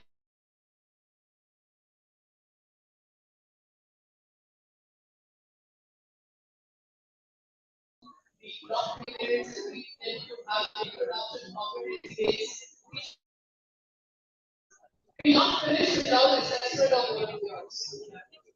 So you need to, what did you learn today early in the morning? Can anybody just stand up? Is what you do? Vibrations. Please allow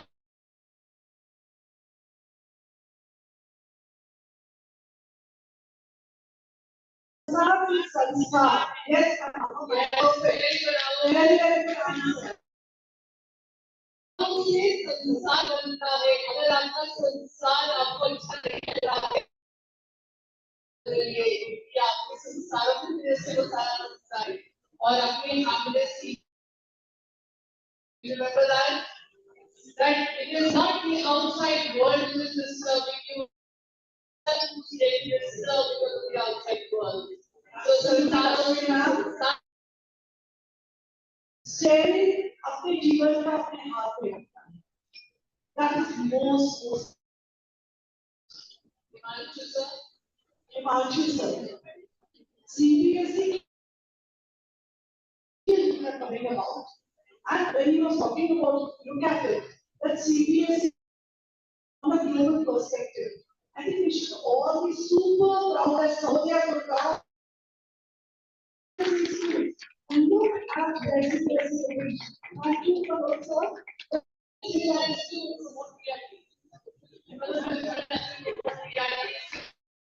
All of the artists should clap on this. Yes. When we say it is and feel that will take us all the way. Thank you, sir.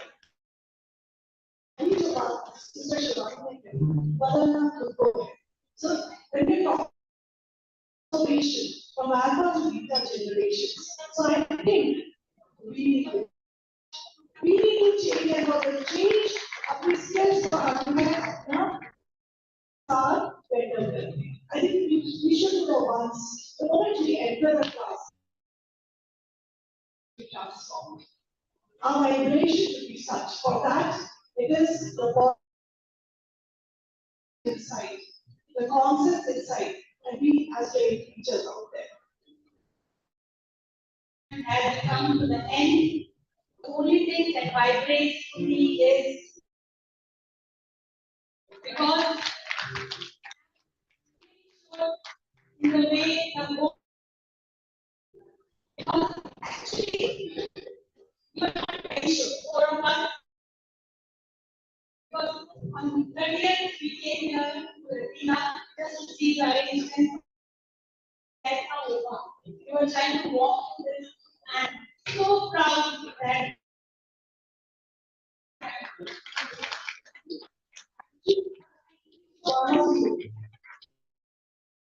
what child practice activities and sharing. Now, when you are talking, ऐसा we talk to me and you इस तरह से walk करें. and also take care of the tea.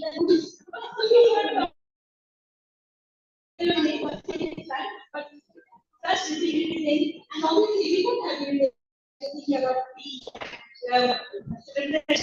it is all of you who are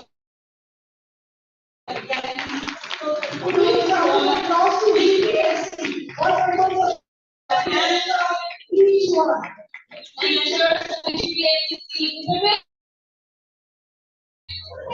let's you have CBSE because sir after बड़ा है और हम लोग और बस आप से एक ही जना का मतलब है मैं लगता है कि लोग हमारे यहाँ आना चाहते हैं. Thank you so much for coming and giving us. He could not attend the conference. He was on his way and his way because of some reason. So we really want to thank Vishnu Saab. So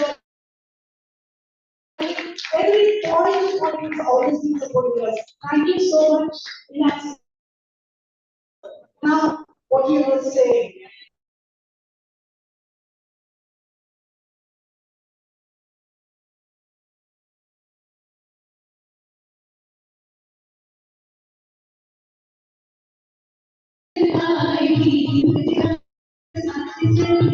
Come on, everyone, join in.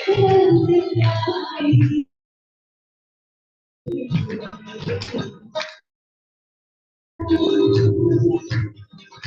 you so much, Sahodaya. Family words. Like we have a prayer.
Thank you so much, Sahodaya, Alka ma'am, Rashmi ma'am, and Hanifa ma'am, for your wonderful words of appreciation. Music and medicine, along with good topic, can refresh our bodies. So, I want to invite you, ma'am, Geeta ma'am, for further proceedings. Thank you so much. So much for this beautiful opportunity.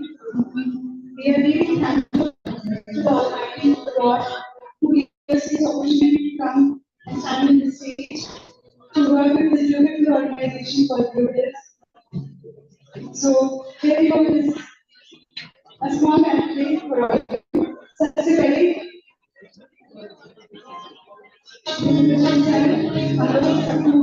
बहुत ही खूबसूरत song.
Thank you so much, already. बहुत ही खूबसूरत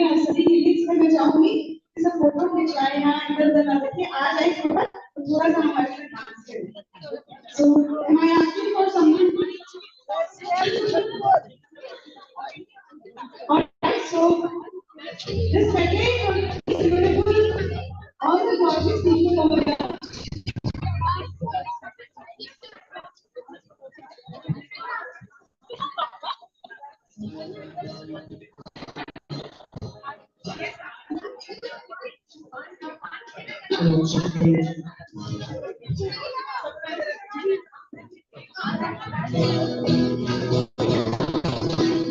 So these are marriages for all the people here.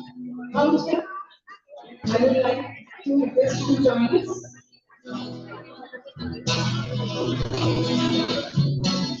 Thank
you everyone for being a part of the 23rd.